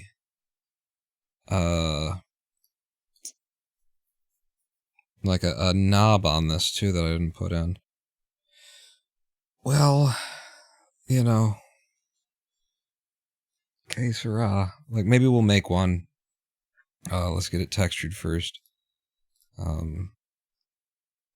Like, black painted metal is what we kind of need now. There's so many blacks here. So many blacks in the world. Like, there's very little color. It's all shades, apparently. Whites and blacks. This isn't a race thing.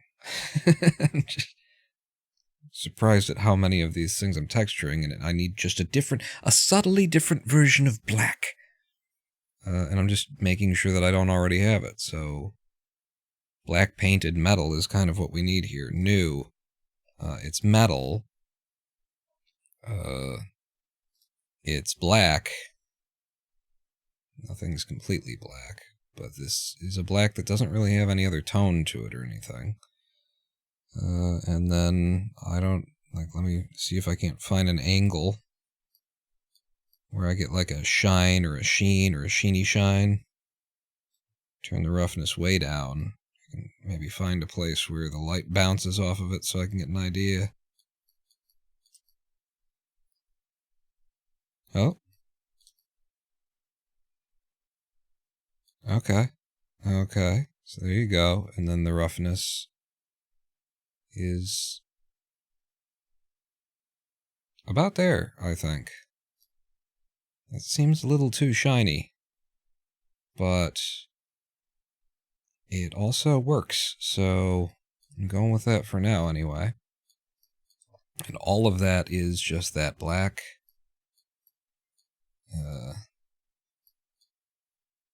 So I can do the footsies.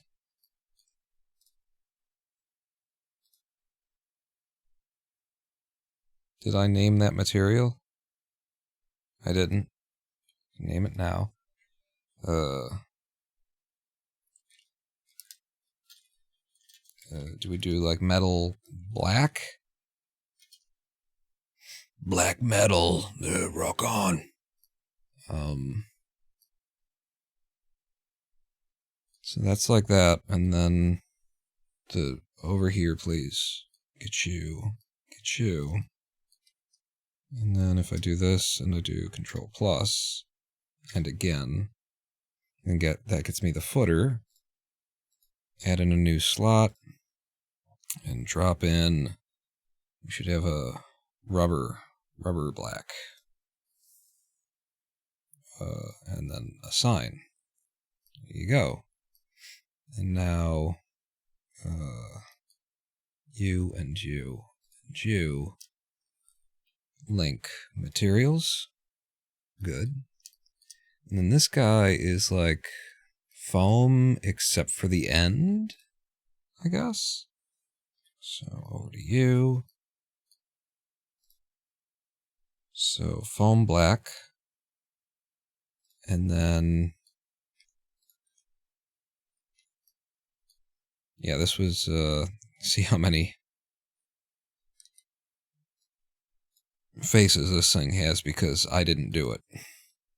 I mean, I made it, but I made it out of, curves, and so it's got a lot of faces to it. It needs them. It needs every single one of them.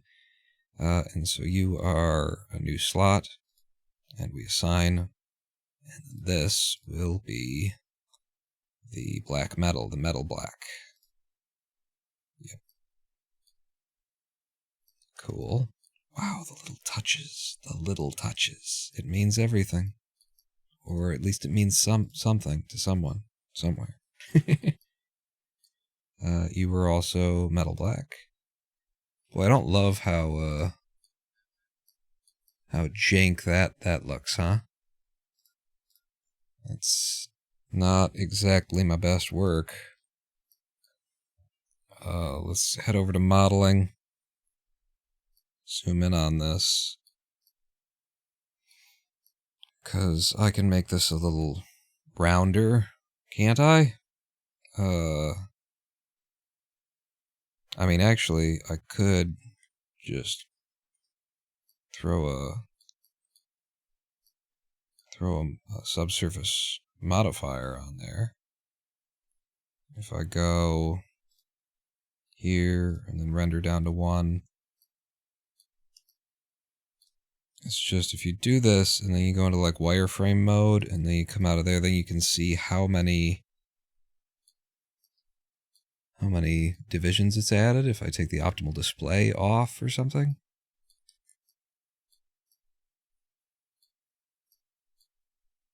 I don't know. There it is, actually, right? So this is showing us what it's added in. Right there. So this is where we started, and then that's what you end up with. And boy, is it a lot.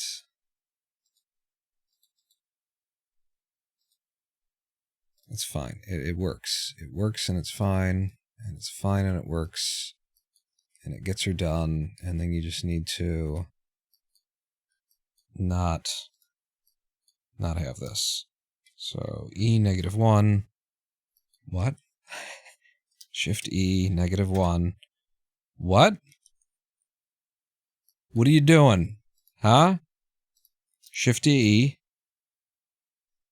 Oh, it moves because it's affecting. So I'm looking at the. If you do that, then you actually see what the model is. I get you, bud. And then here. About you. Shift E -1. Do these need to be marked sharp anymore?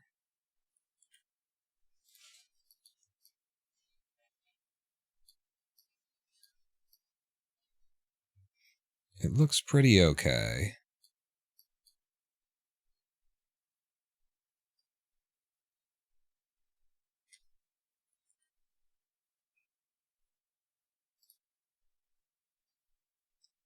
Like a supporting loop will make sure that the shape is correct. You know, that it didn't get, because it was kind of being bowed forward, and I don't want that. Yeah, that's good. All right, we've cleaned up my nastiness, and now we can go back to shading it. Yeah, that looks only a couple of million times better. So you, sir, should be getting black metal black. Absolutely all of you. And then this guy will be getting foam black, except for the ends, which will be metal black.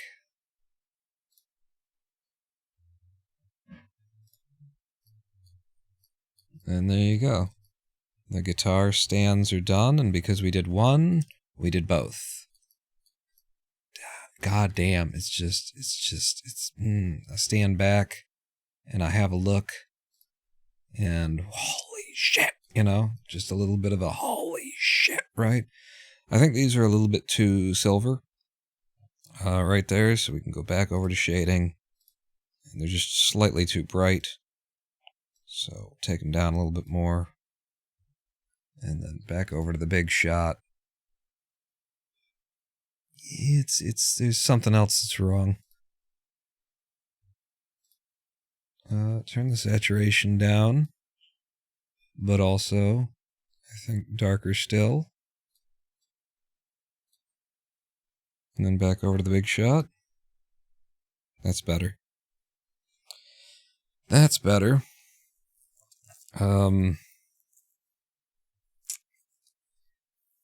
I've been kind of avoiding the shells of the amps. They're a bit of a thing. You know what we can do? We can do the handles of the amps. The shells of the amps, they have like a texture to them that we're really going to have to, you know, care about. And I want to do the easy and generic stuff. What are you doing? Just leave this view wide. You're working in the shading, buddy. I assure you that it performs better when I'm not live streaming, by the way, with the EV being on like this. You're the One. And get my reference up here. And first we'll have some polished metal. So start with metal polished. Might even need to do like a white metal for this, because it just seems a little bit too shiny. Let's go with, let's make a new material and try that. I'm going to do metal white. And first off, white. I said white. There you go. And roughness. Yeah. And you know, another thing that's just occurring to me is that I think there's a little bit of yellow in like white metal. You know, it's called white, but there's just that slight tint of yellow. So I'll put you in like that, and then I'll come to the saturation. Just yank it out until it's nothing but a hint.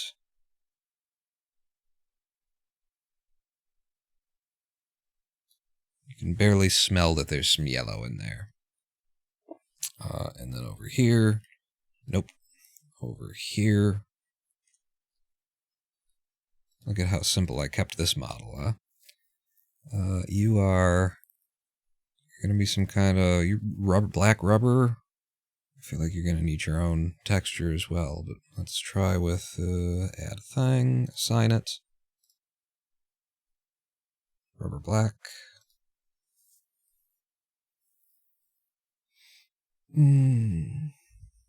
Rubber black plastic, maybe?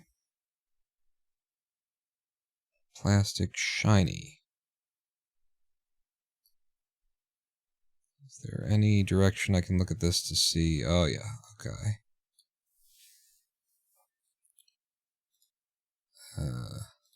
Matte black. Yeah, we'll go with the matte black there. And then I don't have to add, like, topographic detail to it. It's fine. It's just a little something. Just a little something. It's very, very lost in most of the details of the scene. That's fine then. And because we did one, we did both. I don't know how to do, like, the carpet. How to put, like, how I get from a plane to a carpet, you know, how to get a detailed texture onto it and stuff. Just don't know. I guess it's time to figure out the shells of these drums. No, there's also stuff in here to be. Where's the what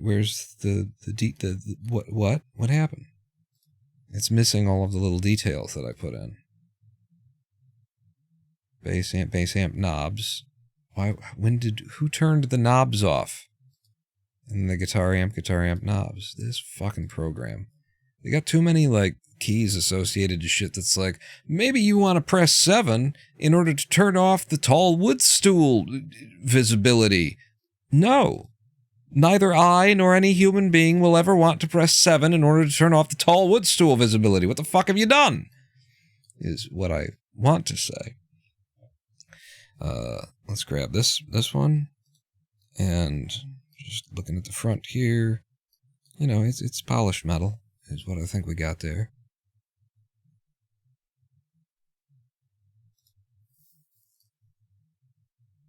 Yeah, and that, because we did one, we did all.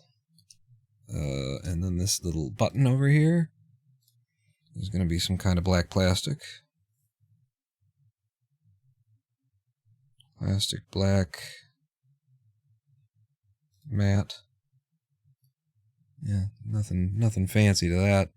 Are you even touching the fucking thing? How did you manage to... Everything else is touching, but you.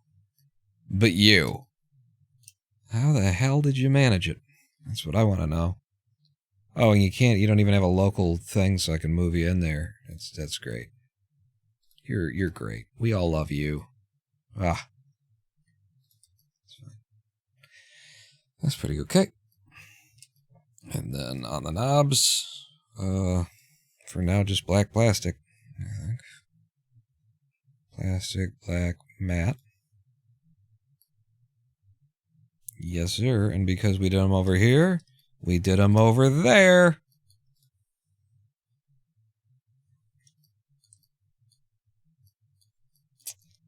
Not this, though. Not this. That bothers me. That should be the same thing. So, cursor to selected. I can't see it, though. Do it over here. Cursor to selected. Delete. And then... How did I manage to get that? U. Alt D. Give me another one. Selection to cursor. Cool. And then over here. And you've got all this rotation shit going on, though. Maybe that's probably why I didn't bother, and I didn't, though, you know? Because there was a rotation, and apparently it got set to it. It's fine. It's a very small detail. It can be a little wonk. And then on the Z with a 90, maybe a negative 90, thank you. And do we need to make that, like, come out any further or anything? Yeah. Make it pop. Make it pop. Okay.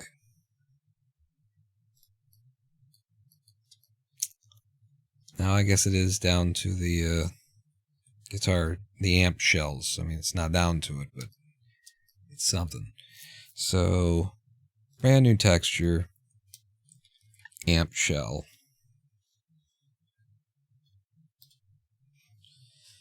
And let's go ahead and stare at it over here.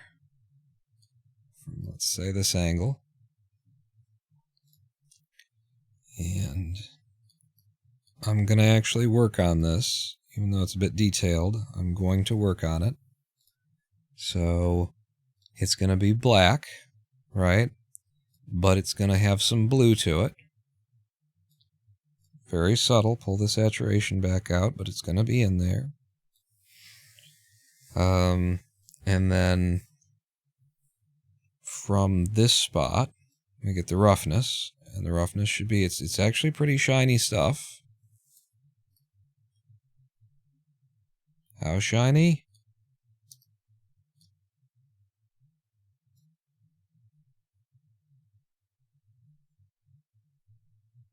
About that shiny, I would say.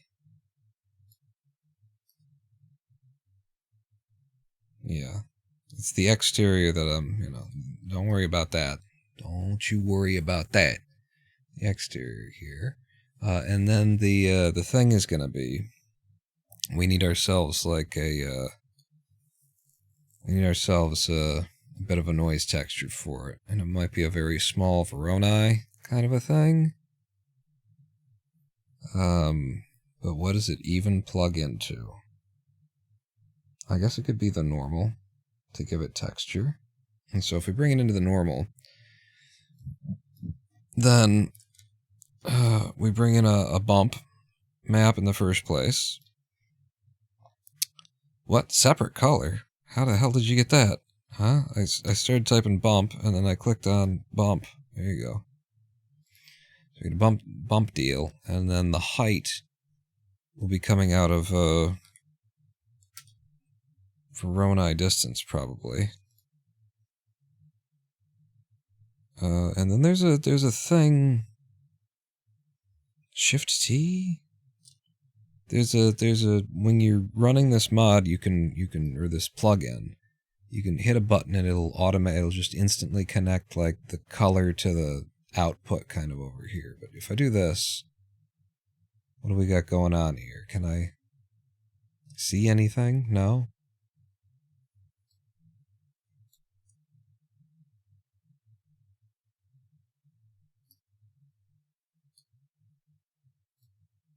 It's not the W. I think that's the problem, is it's not supposed to be the W. It's supposed to be, god damn it, it's supposed to be height. Fuck off. It's supposed to be distance to height. No?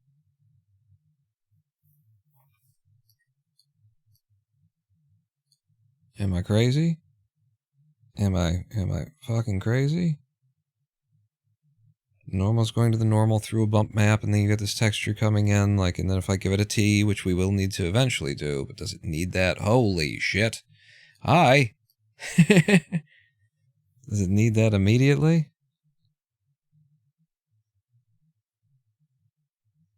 What? Is it the W? Is it supposed to be the W that goes into height? I don't remember using the W if we went to color. Some crazy.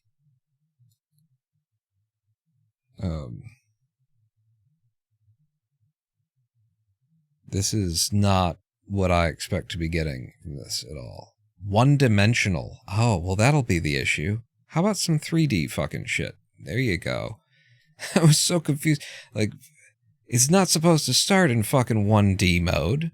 Who told you to do that? Who even suggested that that would be okay? So, I'm going to turn the distance down to 0.001 or something. You can only go down to 0.1. Strength. We'll reduce that.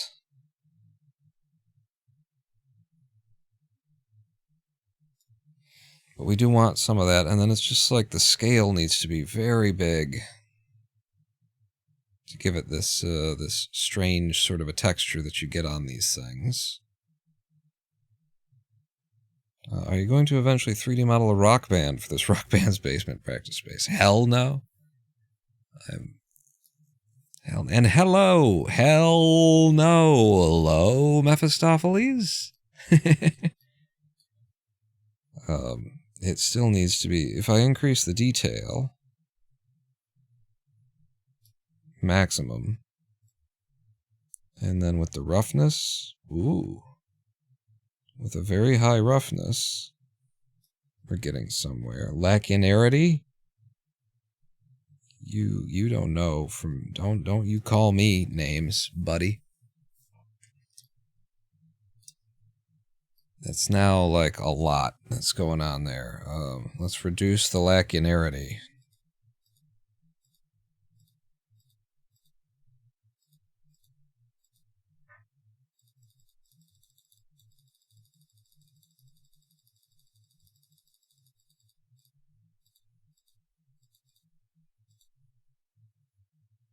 Okay, so like 2 on the lacunarity.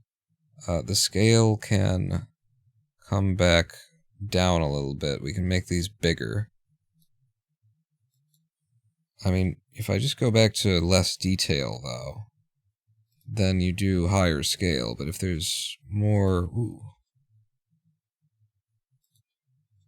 I think it's in right around there is the amount of texture.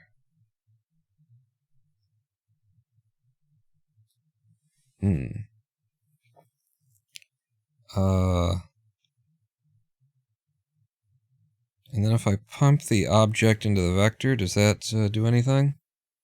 I feel like there's a trick here.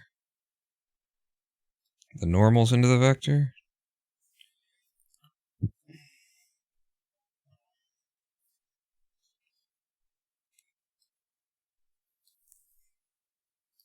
There's a trick so that we don't end up with like a spot that does the... Oh, I guess that's just where the light is bouncing off in a weird way.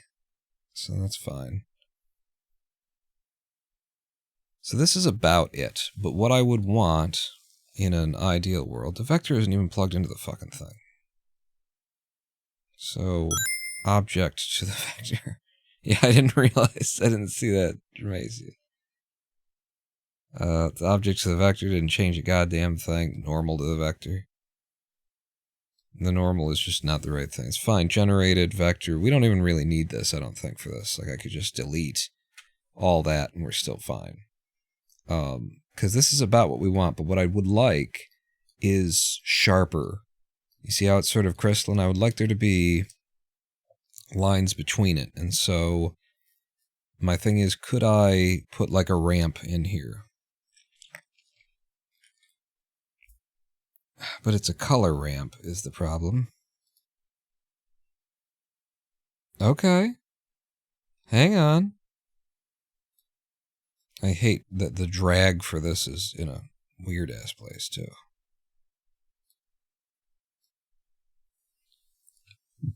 Okay, no. Maybe don't hang on.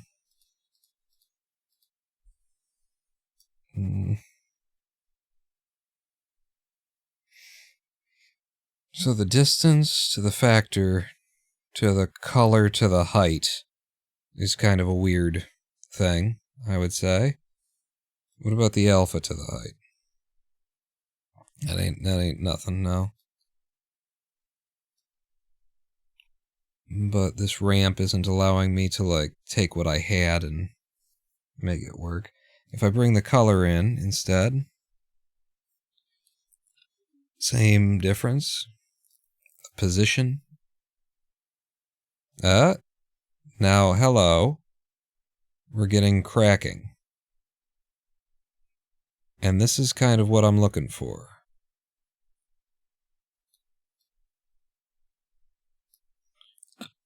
Can I... Does this change anything? Can I, like... I need...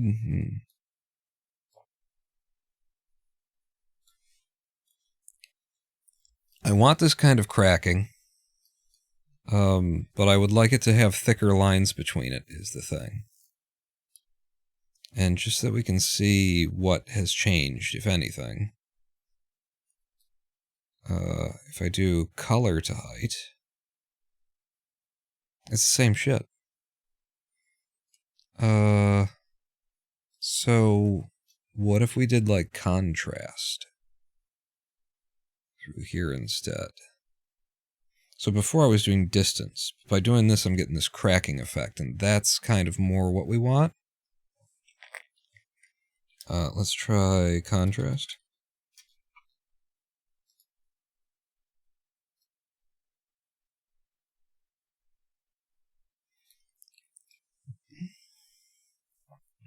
But I'm looking for, like, space between the lines. It's really what I want. Yeah, that ain't it. That ain't it, boss.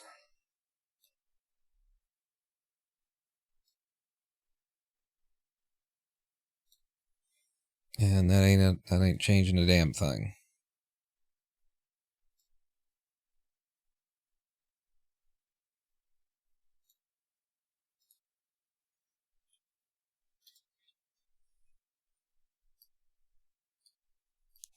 Listen, that's pretty damn good. Honestly.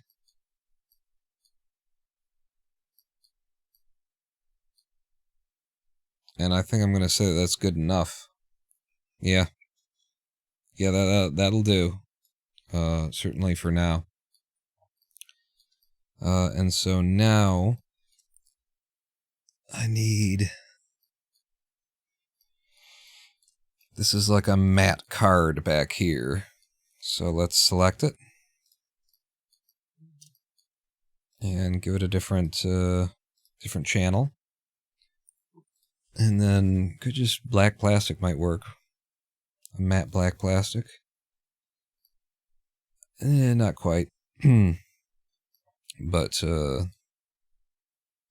I'll adapt from there. And so it's in fact, before I adapt from there, let me undo.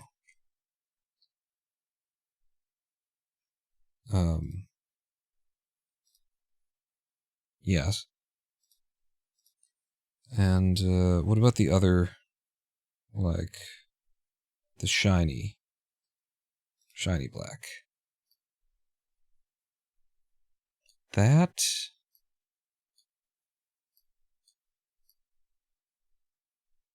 is too much, but it's close. We can adapt from either of these, but it does need to be adapted. All right.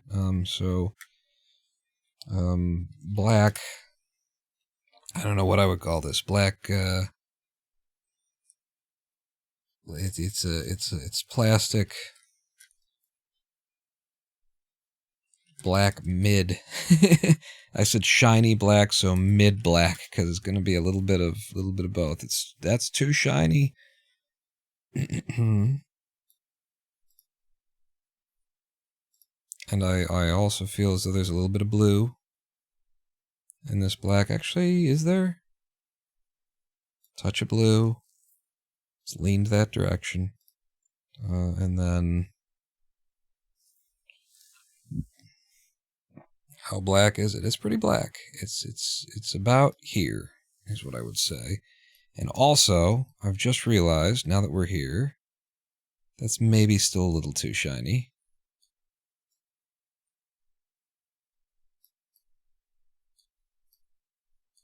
Yeah, that's probably realistic. I've realized now also that I can get more out of these knobs.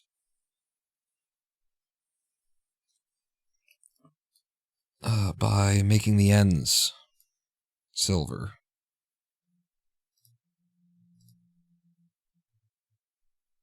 And we've already got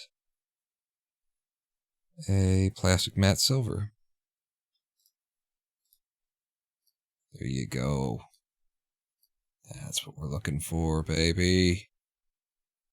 Yeah. Okay. And then the thing is, I modeled this after a Fender amp. And Fender does a silver screen on the front. Which I don't think we'll be doing. At least not here. Like, I could just make it black in a different kind of black and it kind of hides. Give me another channel. And then do this. And yes. That is what we want. We're going to assign this. And, you know, we do already have something that's supposed to be like the mic screen.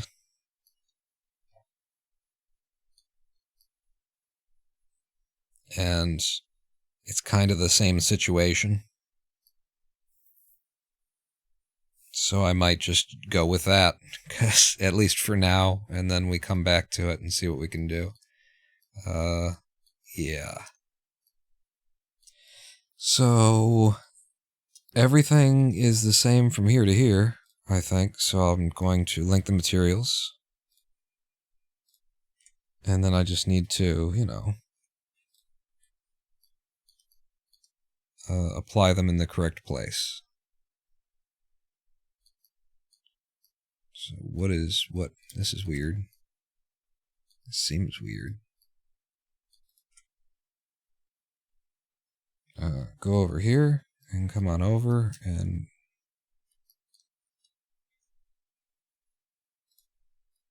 so slot 1 is the amp shell, and I'm just like curious as to why it doesn't look like you have the amp shell applied to all of you.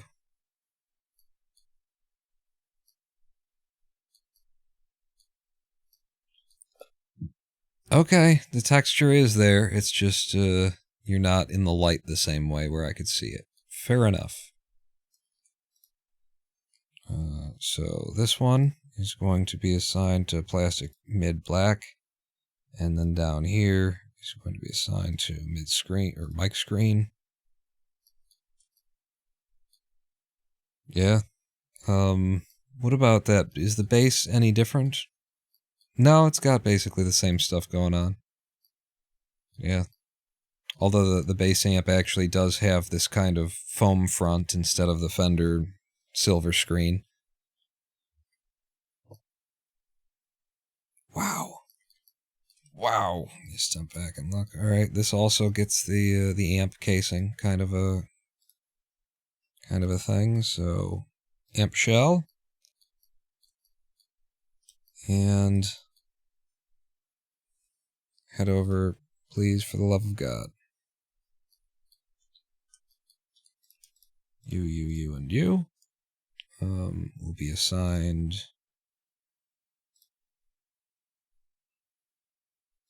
that, which will be the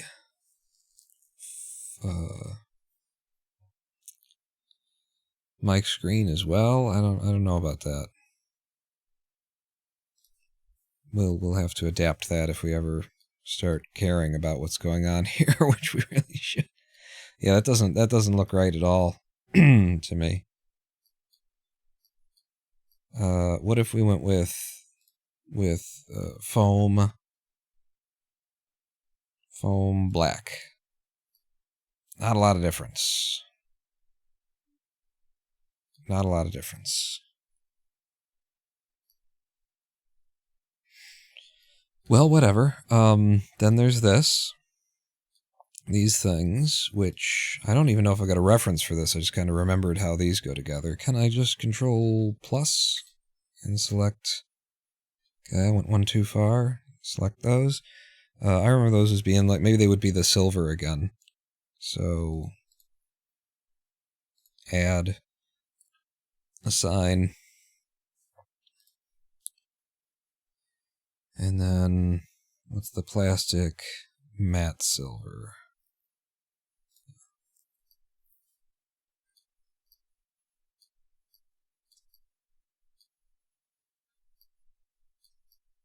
It's plastic matte silver and yet it's metallic, so that's number one, that's wrong. Let's call it plastic metallic silver, and then let's break that off as a new individual thing for this guy, because this one really does need to be plastic matte silver. It's non-metallic. It's really a...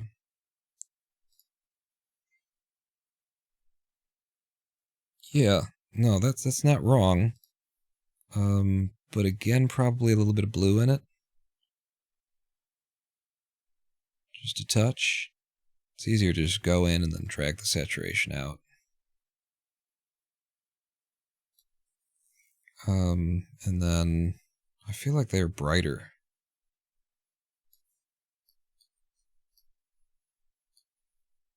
And then maybe this here should be some other kind of black. What if I made you foam black as well, just to keep things consolidated? That does not look good. If I just put you back to amp shell. I don't know. I need a reference for this, and I'm not sure if I ever had one. I'm looking through my references. Yeah, it's so it's a lot darker. The plastic matte silver. Let's say you're actually plastic matte gray.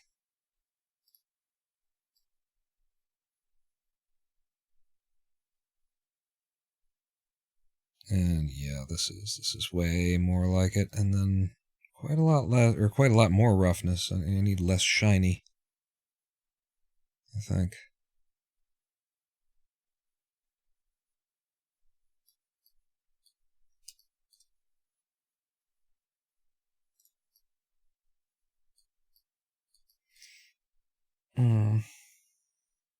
Now I'm hating that I put any blue in there. Maybe just less blue, like some blue, but less blue.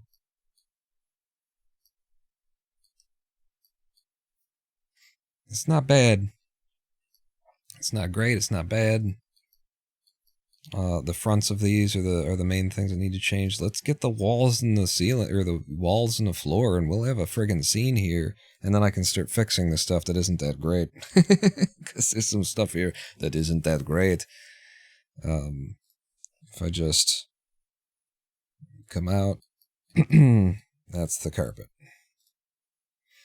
I'm interested in the floor. I don't think I can select it for some reason. Is it unselectable?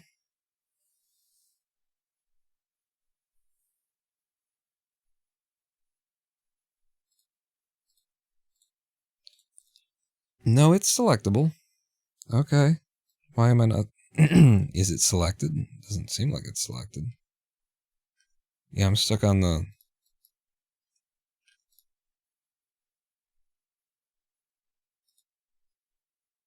Why am I not selecting it?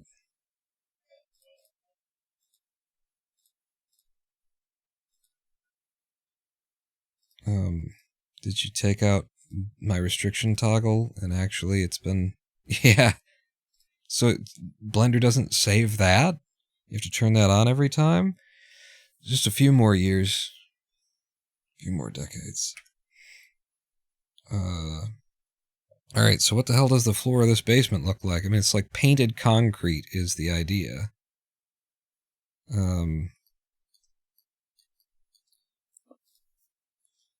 So, painted concrete is what we want. It will have a tone to it.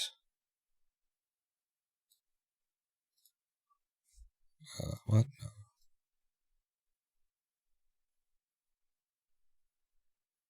Yeah. Yeah. Yeah, like I'm modeling it after my basement, you know, in my head. This is what I remember. It's been a minute since I've been down there. And then the roughness.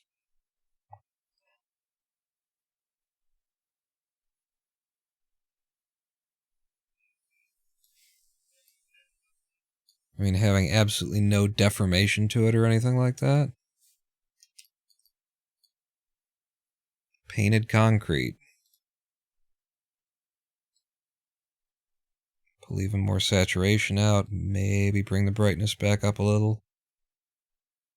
Pull even more saturation out. Now that we've pushed the brightness up. So that it's a gray, but it's a blue-gray. And it's an old, dirty blue-gray. Now the concrete brick walls. There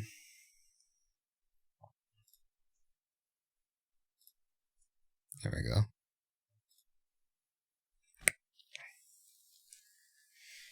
Carpet a dirty bluish? I don't know. We're like I would like the carpet to have a big crazy carpet texture on it. I'm sure I can find that. I just don't know how. I don't even know how to apply it, you know. It's been such a while since I did any UV wrapping unwrapping. It'll be the easiest thing to do UV on because it's just a flat plane, but I still forget where to even start really. I mean, let's go ahead and start with the painted concrete. Holy shit, maybe that's actually... And we could end with the painted concrete. Because if they did paint it, they would paint both of them, right? And that's painted concrete, painted concrete.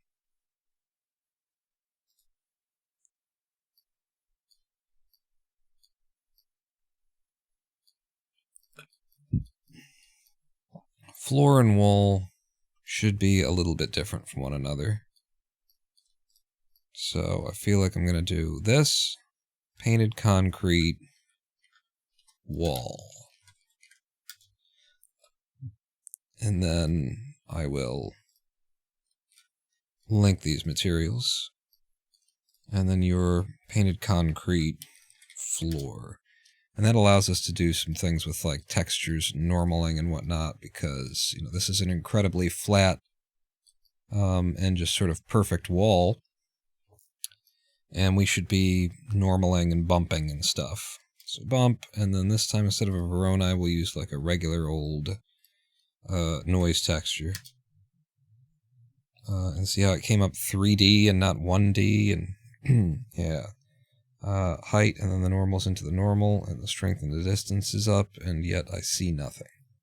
This is the floor. You're on the floor right now. You've got the floor, which will also... Look at that. You know? That's just... That's not... Thought I was on this one. The clipboard is empty. Is it? That's great. Bump me. That's... How do you do that, Blender? I click on one and you pull up another. You're incredible. Bump. Height. Into just regular old noise.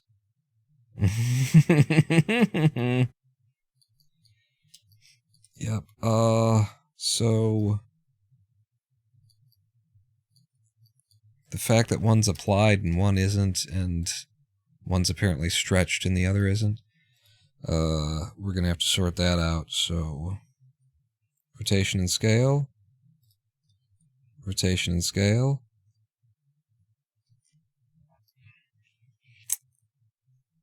See, now that's an issue. Here's what that is. Because they're made differently.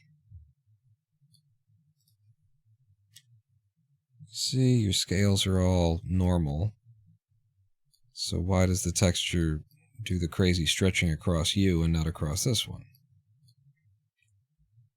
Whose scales are also all normal. It's got a rotation to it. Let's say that I just set the rotation. Apparently the rotation is important to the array that I'm using. That is hard to explain. Let's do 2D. And then I guess if I do Control T, and then if I use the vector of the object, okay, now they're the same. Anyway. And then, do we want 3D? Like, they're planes, so I don't know that we need 3D. But we do need it to not be striping like that. Which would be solved by 3D. As soon as it generates it. So, okay. And then we'll turn the strength down to almost nothing. We'll turn the distance down to... Actually, the distance can be up. Strength can be a little bit up. And then the scale...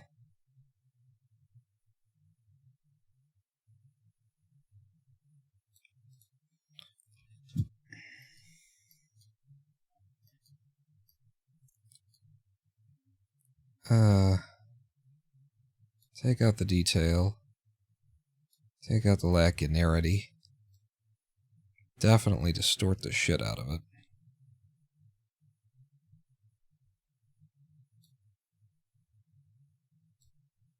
If I added the detail back in, no.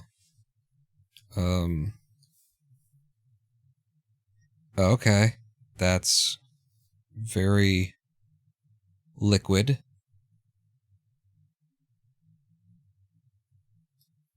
Rather liquid.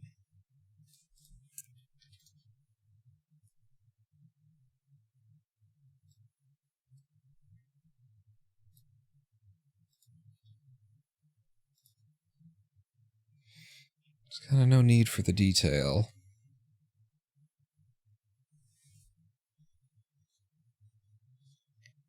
I just don't know about it.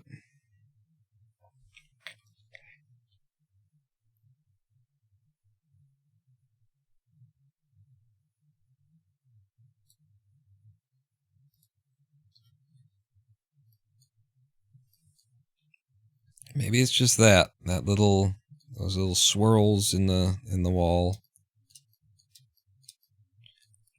Sure. Yeah, it looks passable. It looks theoretically okay. And then the floor could get... It would be a really big thing. Like, I would want it to deform, or I want it to be... Just give it that little, like... You know, they poured these things and... They aren't flat anymore after 50 years. You know, they kinda... They're not even supposed to be flat in the first place. They're supposed to have drains and, you know... Supposed to move down towards something.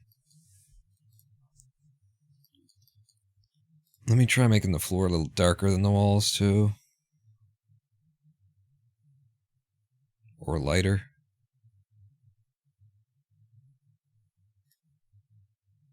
I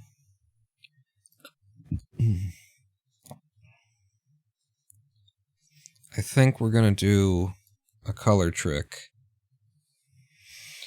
And how do I do this color trick?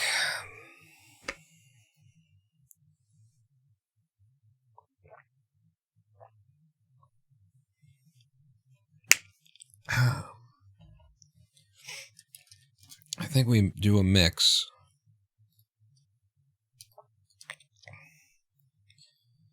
And, I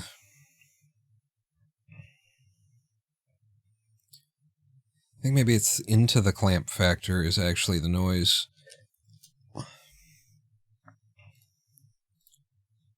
And then if I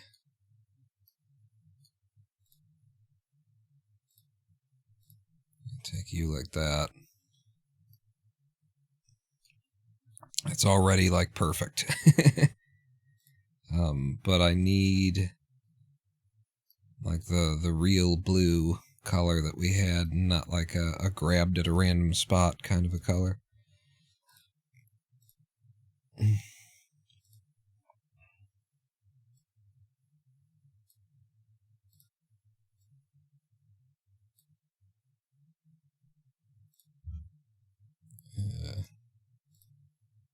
Match the two of you. And then you needs to spin more that way. It might be a little bit too far. The saturation up.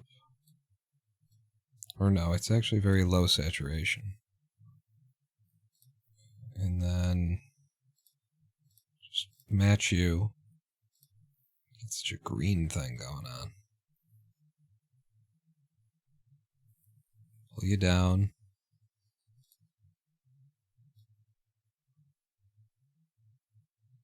Gotta find the hue.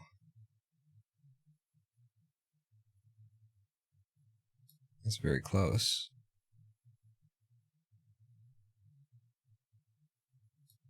I think you're the light, and you're the dark.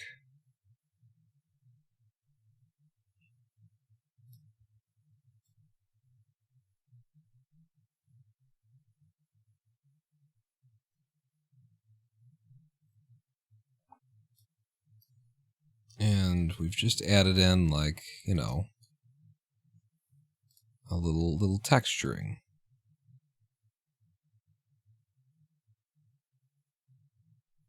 Imperfection. Now with the scale, though, if I make it smaller, and that makes it bigger,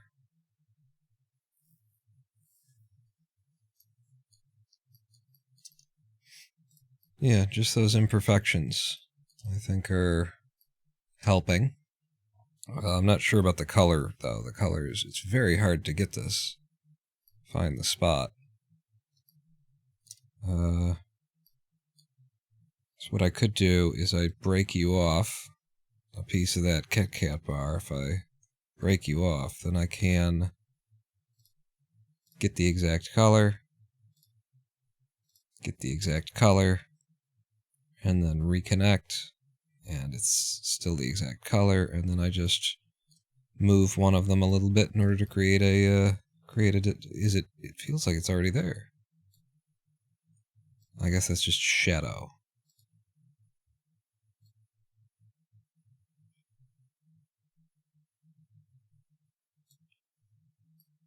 A little bit of extra, like, darkness kicking around in there. That's the idea. And honestly, we could probably do that on the walls, too. Because we've done the normal. But, can I not? There's a way to, like, make this into... I haven't done much in texturing, so there's a way to make this into, like, a reusable thing. But... copy... and then go over to the walls, and then paste. Oh! It did actually come this time. Last time I did it, it didn't do... nope. I do that to the walls. A second to calculate. If I take it off...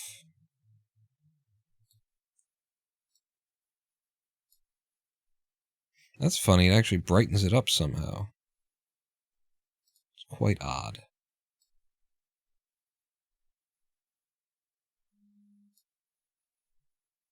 That's kind of helping.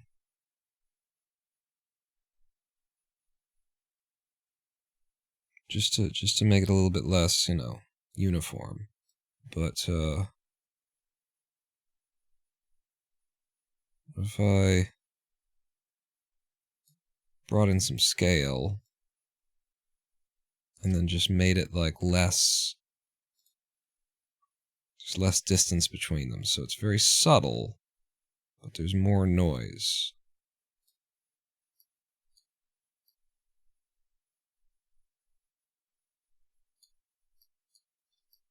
That's brilliant-ish. And then, yeah, the window frame. Another thing that I don't have to worry too much about. Is that a wood piece? Did I put a wood piece back there? What did I put back there? You. Show me. That is wood. Then why aren't you already, like, linked to it? You should have... I guess because I didn't... These are individual pieces, and the others have arrays, and so, yeah, I get it. I get it. So, give me you. You. And... just select that. And... but no, not parent. Link the materials. Oh, and hello. The window frame has done itself. And then we've also got, like, the window lip here, the window vinyl. If it were vinyl. But in my head, this was a really old window, and in fact I modeled it after some old beat-up windows, so I think actually this would be like a rough tin kind of a metal, is what we'd be looking at the edges of this. So let's get in and select everything that's not that glass. Wait a second, what about the outside? Yeah. Select everything that's not the glass. And we do have another slot. Oh, and we've already assigned it there, so it's just a matter of giving this a texture of some kind.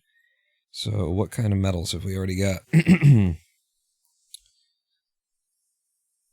supposed to have like a metal rough, too.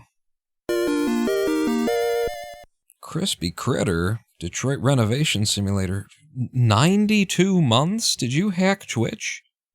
How do you get 92 months? Crispy Critter, welcome back to the Big Dick Club. I would love to set my basement back up like this, or back up like this, because it has been. I don't think I've ever actually had my basement, but the band's basement has been. We had a rough metal. Plastics, painted. Metal white, metal polished, metal black. Did I destroy one of the metals? I think I destroyed one of the... I think it would have to be the white metal then. That happens so easily. So hang on, because if I did, then it's this stuff that's where we'll find it. Give me the U, and then the... yeah, no. U. Bring me over. And then... holy shit. What? Just that. Thank you. Metal polished and cast metal. Ah. I fucked the... I've turned it... the cast metal is I turned from the rough metal into cast metal without making a new one. So, you... and then you can actually remain as cast metal, I guess. No. You have to change. So, we need to rename this as rough metal. And then you change, and you get cast metal. And you get to stay like that, and then... this...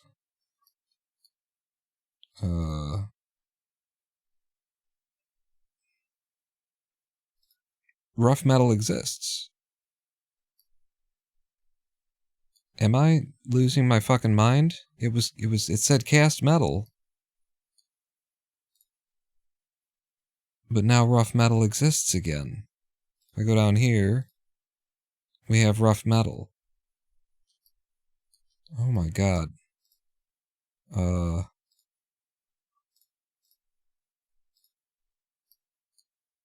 Nondayo, what the fuck here too? Like, what is going on with the... I select that, and then all the slots of everything... Okay, listen. I don't know what you're doing right now, Blender, but have you considered going and fucking yourself? There wasn't even a rough metal in the list when I was looking for it, and then and now there's a rough metal again. After I made a separate cast metal, now it's come back. I don't know. How are you doing this? Just do that, and then fucking that, and that. Okay, you don't even need to do that. It's already assigned. Oh, they've got me so fucking confused. I don't know what I'm fucking doing anymore. It's metal white. No. Rough metal. R. Rough metal. I think the problem here is that it's supposed to be metal. Rough. Maybe it did exist in the list and I just couldn't find it.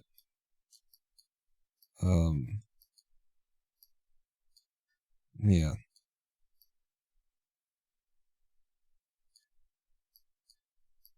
That's probably okay just as it is. And then there's the damn carpet. And then there's the damned carpet.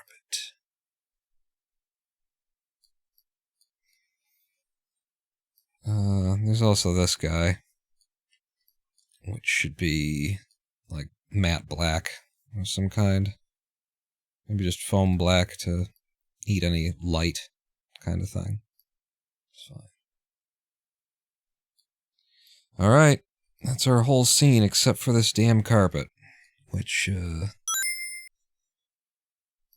and the drummer's chair. Yeah, we would need to model the drummer's chair, and we need to model a snare stand. Is not modeled, actually. Nice practice room for Evil Sword. Is that the name of the band?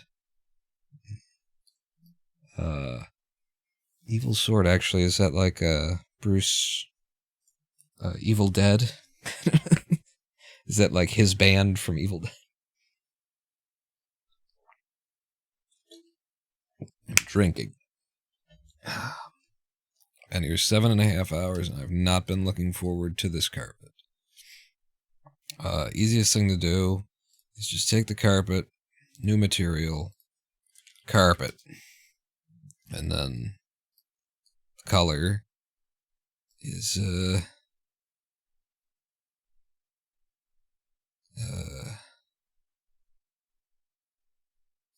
purple, clearly.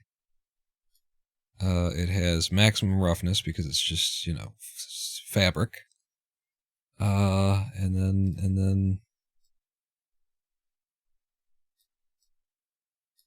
then lose the saturation. I don't know, bring the saturation.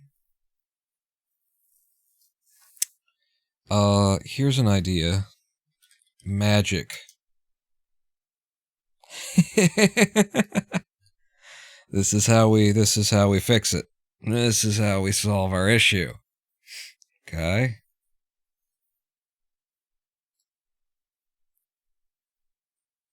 Use the magic texture. Oh my god. Oh, hello.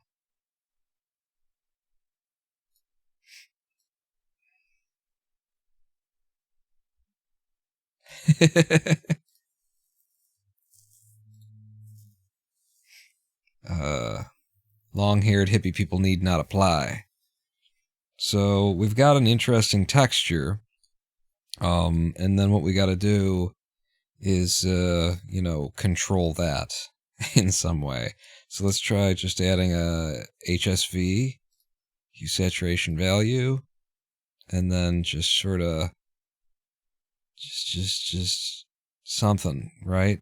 I mean, I can now change the colors, but it's also a little bit like wild. value goes down.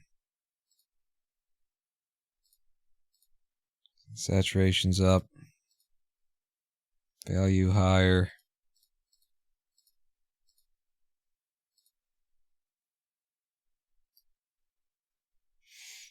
Thing is, it kind of fucking works already. Just, it's definitely not what I had in mind necessarily. What happens when you lower the depth? Oh, okay, a simpler pattern. Cool. And then as I lower the scale, okay.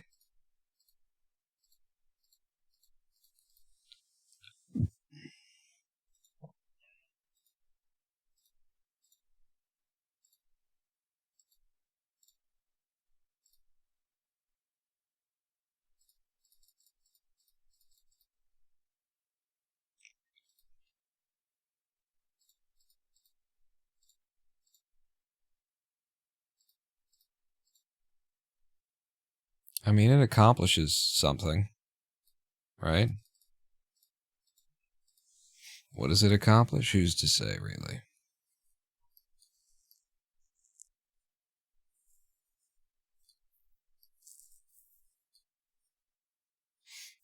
It's an easy way to cop out on the difficulties, anyway.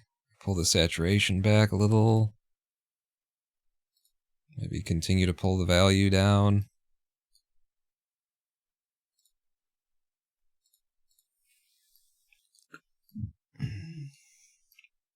It lacks the fuzzy, though.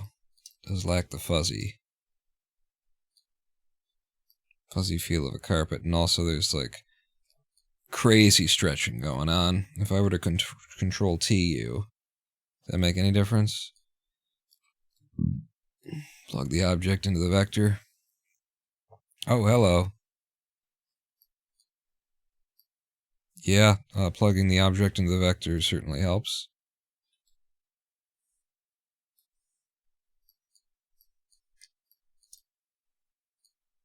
It's just, it's way too interesting is the problem. Like, it needs to be more conventional. Do I actually have carpets in my reference? I swear I saw some interesting carpets and went with them. Yeah, the problem is real carpets are pretty fucking ornate. I could just download a carpet texture and make it work, but,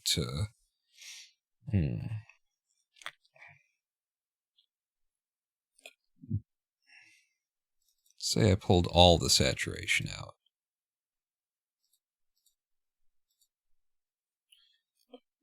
There's also contrast.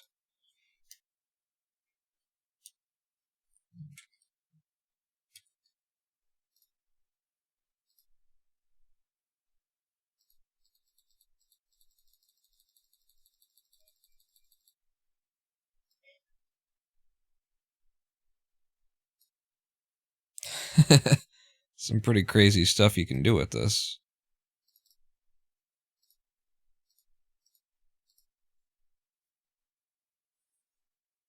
But it's just, it's too goddamned interesting, you know? What other kind of color works have we got here? RGB curves. If I slam everything down via color ramp to like black and white, and then I use color curves to bring it all up, or to give it all like the same tone, you know? So color ramp strips it down to black and white. I can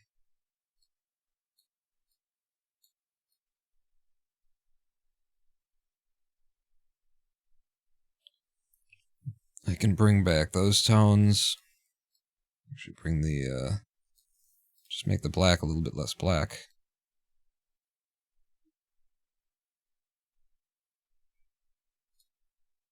What? What do you, what? How is this? Because of the contrast. Still, though, really?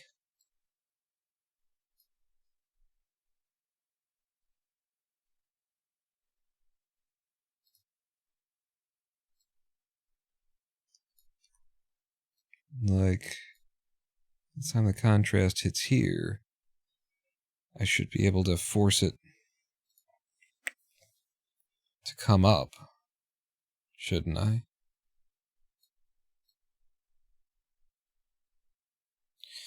Anyway, my original idea was to then take you out and go to, I guess RGB.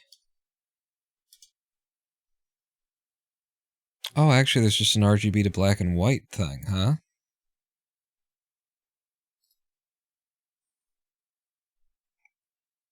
Wait, what? What in God's name just happened? I was trying to bring in RGB curves. And then, but it brought something else in. This fucking interface, just you click on one thing and it's like, did you click on the thing that's below this? No, actually. I didn't. Shockingly enough. And the color come in, but the color go out and nothing. What? Oh, what? No. What?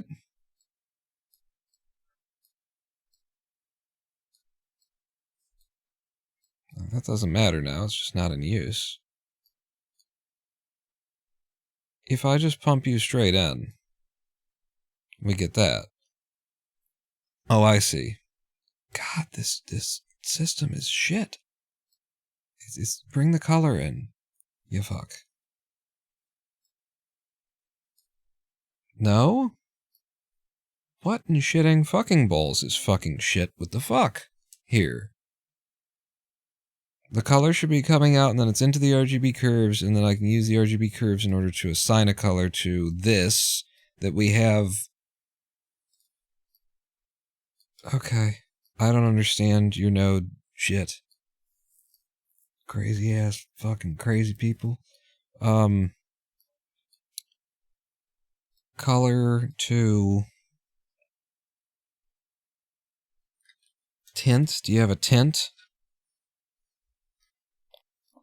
No.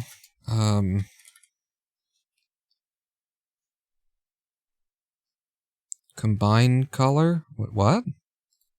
It's a combined color. And then you're plugging into the red.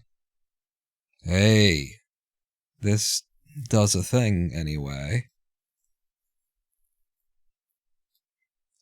It's almost a thing.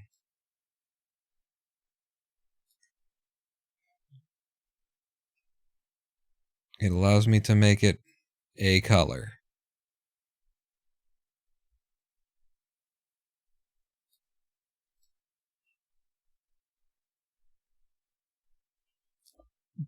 Ish.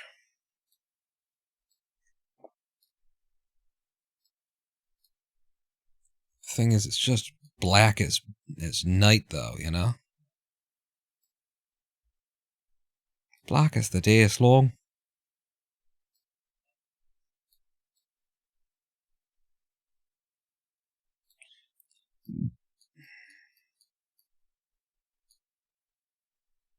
I mean, the carpet can look like anything, is the thing.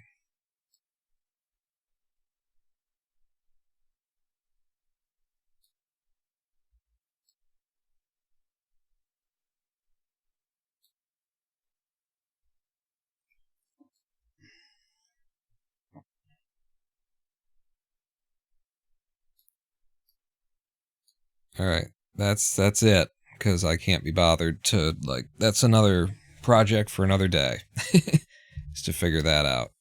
Let's go ahead and head back over to, in fact, so layout. Holy shit. Alright, from here, we can start to look a little bit closer at what's going on. The wood tones are the worst thing going on here, I would say, right now. The guitar stands maybe are like eating a little bit too much black. Oh wow, yeah. Very eating a little bit too much light. The foam fronts are also problematic. This foam, I would like to figure something out for that, because it's like a shiny, it's sparkly kind of a deal, is what's supposed to be going on there. So if I come over to you, I feel like that's a thing we can do somehow. What's specular? What's the specular? Sure, thank you. I don't know what that is. Thin film.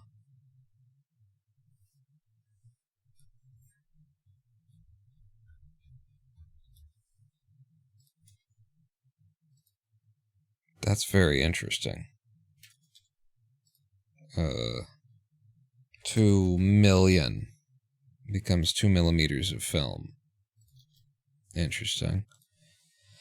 To make it like just speckle and sparkle, maybe we could plug something into metallic. Sheen? You know, a little bit of sheen looks like it works here. And then very little roughness to the sheen. Maybe even a blue tone to the sheen. I don't know if that's doing anything or helping, but I'm curious if we can do like a spotty thing into the metallic. So if I did like this, and then I was like, give me some noise.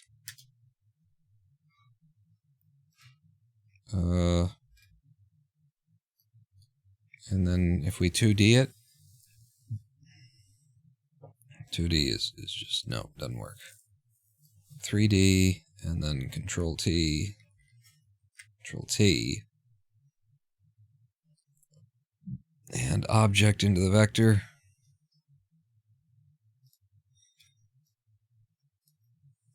And then the scale would be big.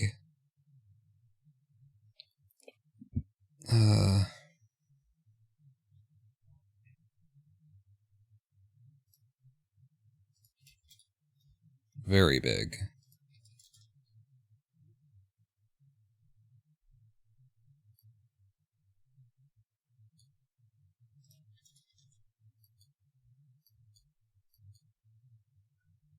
I think that's kind of it. Like, did I nail it or did I nail it? I think I nailed it.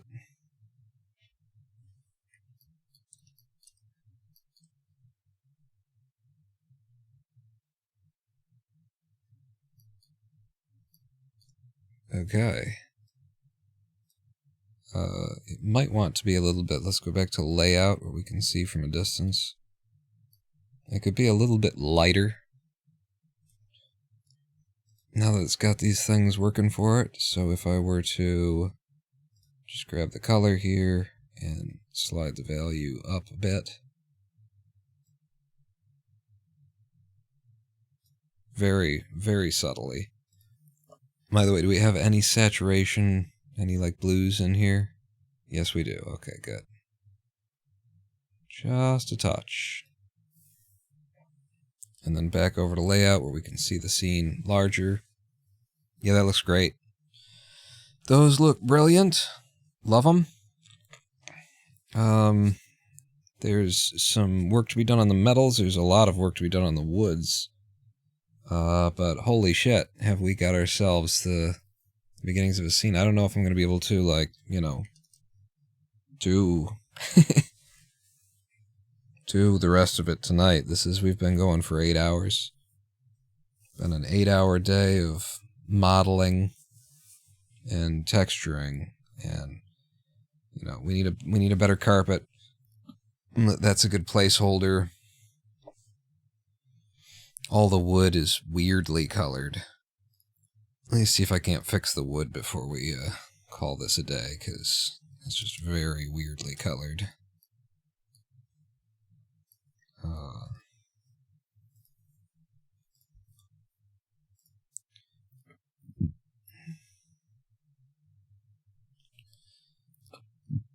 So I'll get that hue there. And pull you darker. Already it kind of looks okay. Or just pull you darker. Back center of mass of the walls has a white stripe in it. I'll have to look.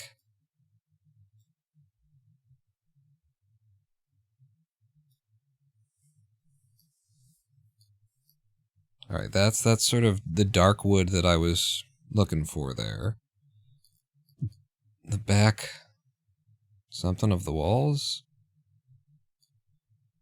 Oh, yes, this, thank you. Back corner. That was supposed to be like a grout line. It was one of the first things that I made. Kind of silly. But let me see if I can't select it.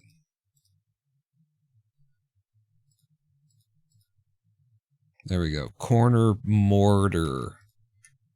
Yeah, corner mortar.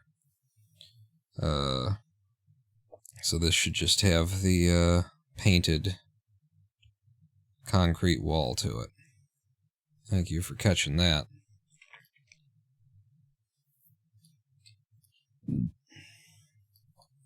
I don't like that necessarily like darkens up the window, but the ceiling, I think that's the ceiling wood. Works for that. And then you need to be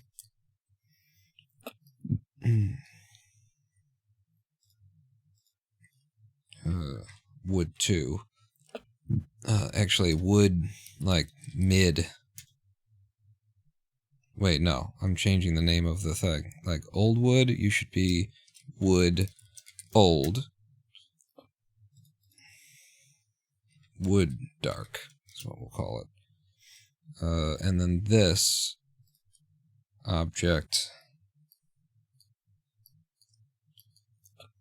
Well, that's a problem, isn't it?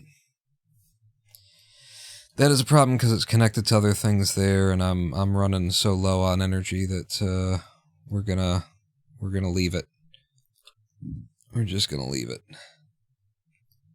Yeah.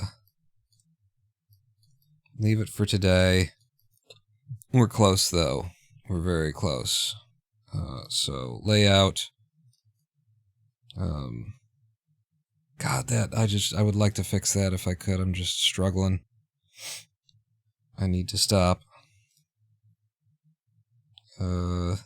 Just pull the value down. I think you got the colors probably fine on that.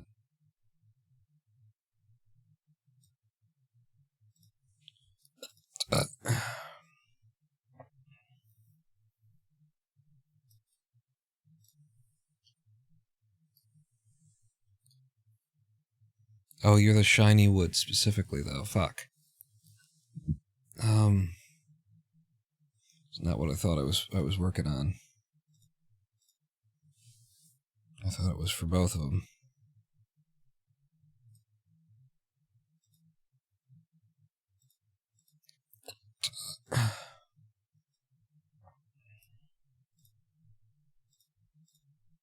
You. Pull you down. You. Pull you down. Is that good enough to leave for another day? Not really. There's a twisting of the texture. Hang on here, everybody. Shading. Did I? Yeah, you stretched it, though, is the thing, so I can't just plug the object into the UV. Because then you get that.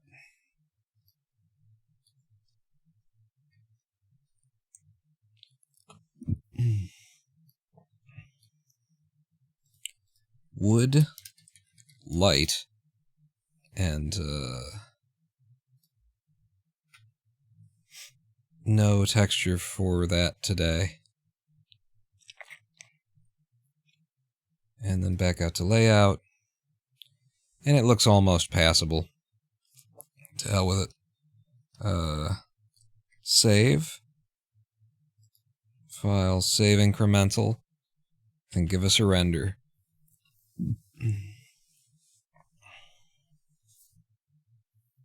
We're getting light bleed again.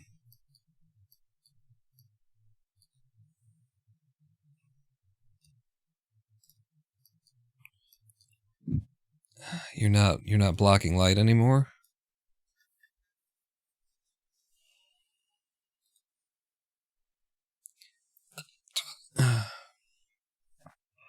Can I not select my cookie? Why can't I select my cookie? Probably in something else. There we go. F2. Cookie. Oh, you were clicked off of rendering in the render. Got it. Give me another shot.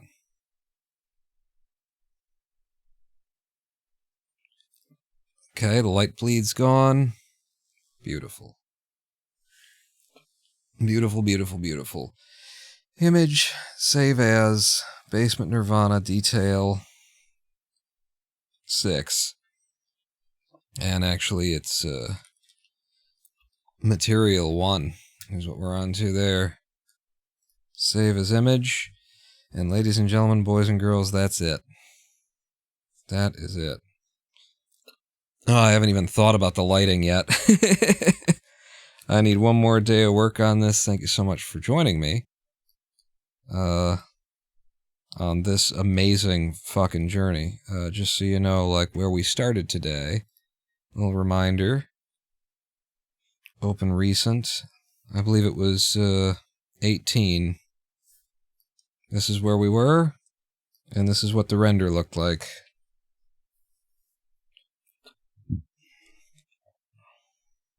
That was the render. That's where we started today, and where we ended is right over here.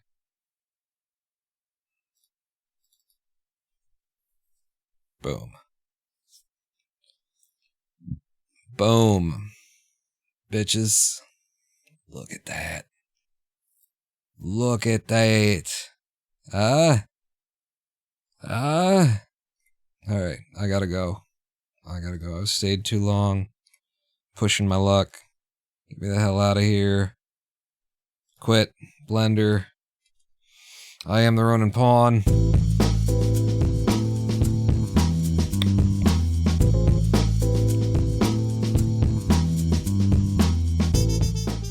I gotta get away from this stuff and relax and cover my mind and damn it you with the chat.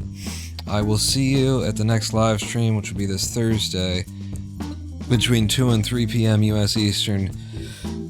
Out of breath. On out.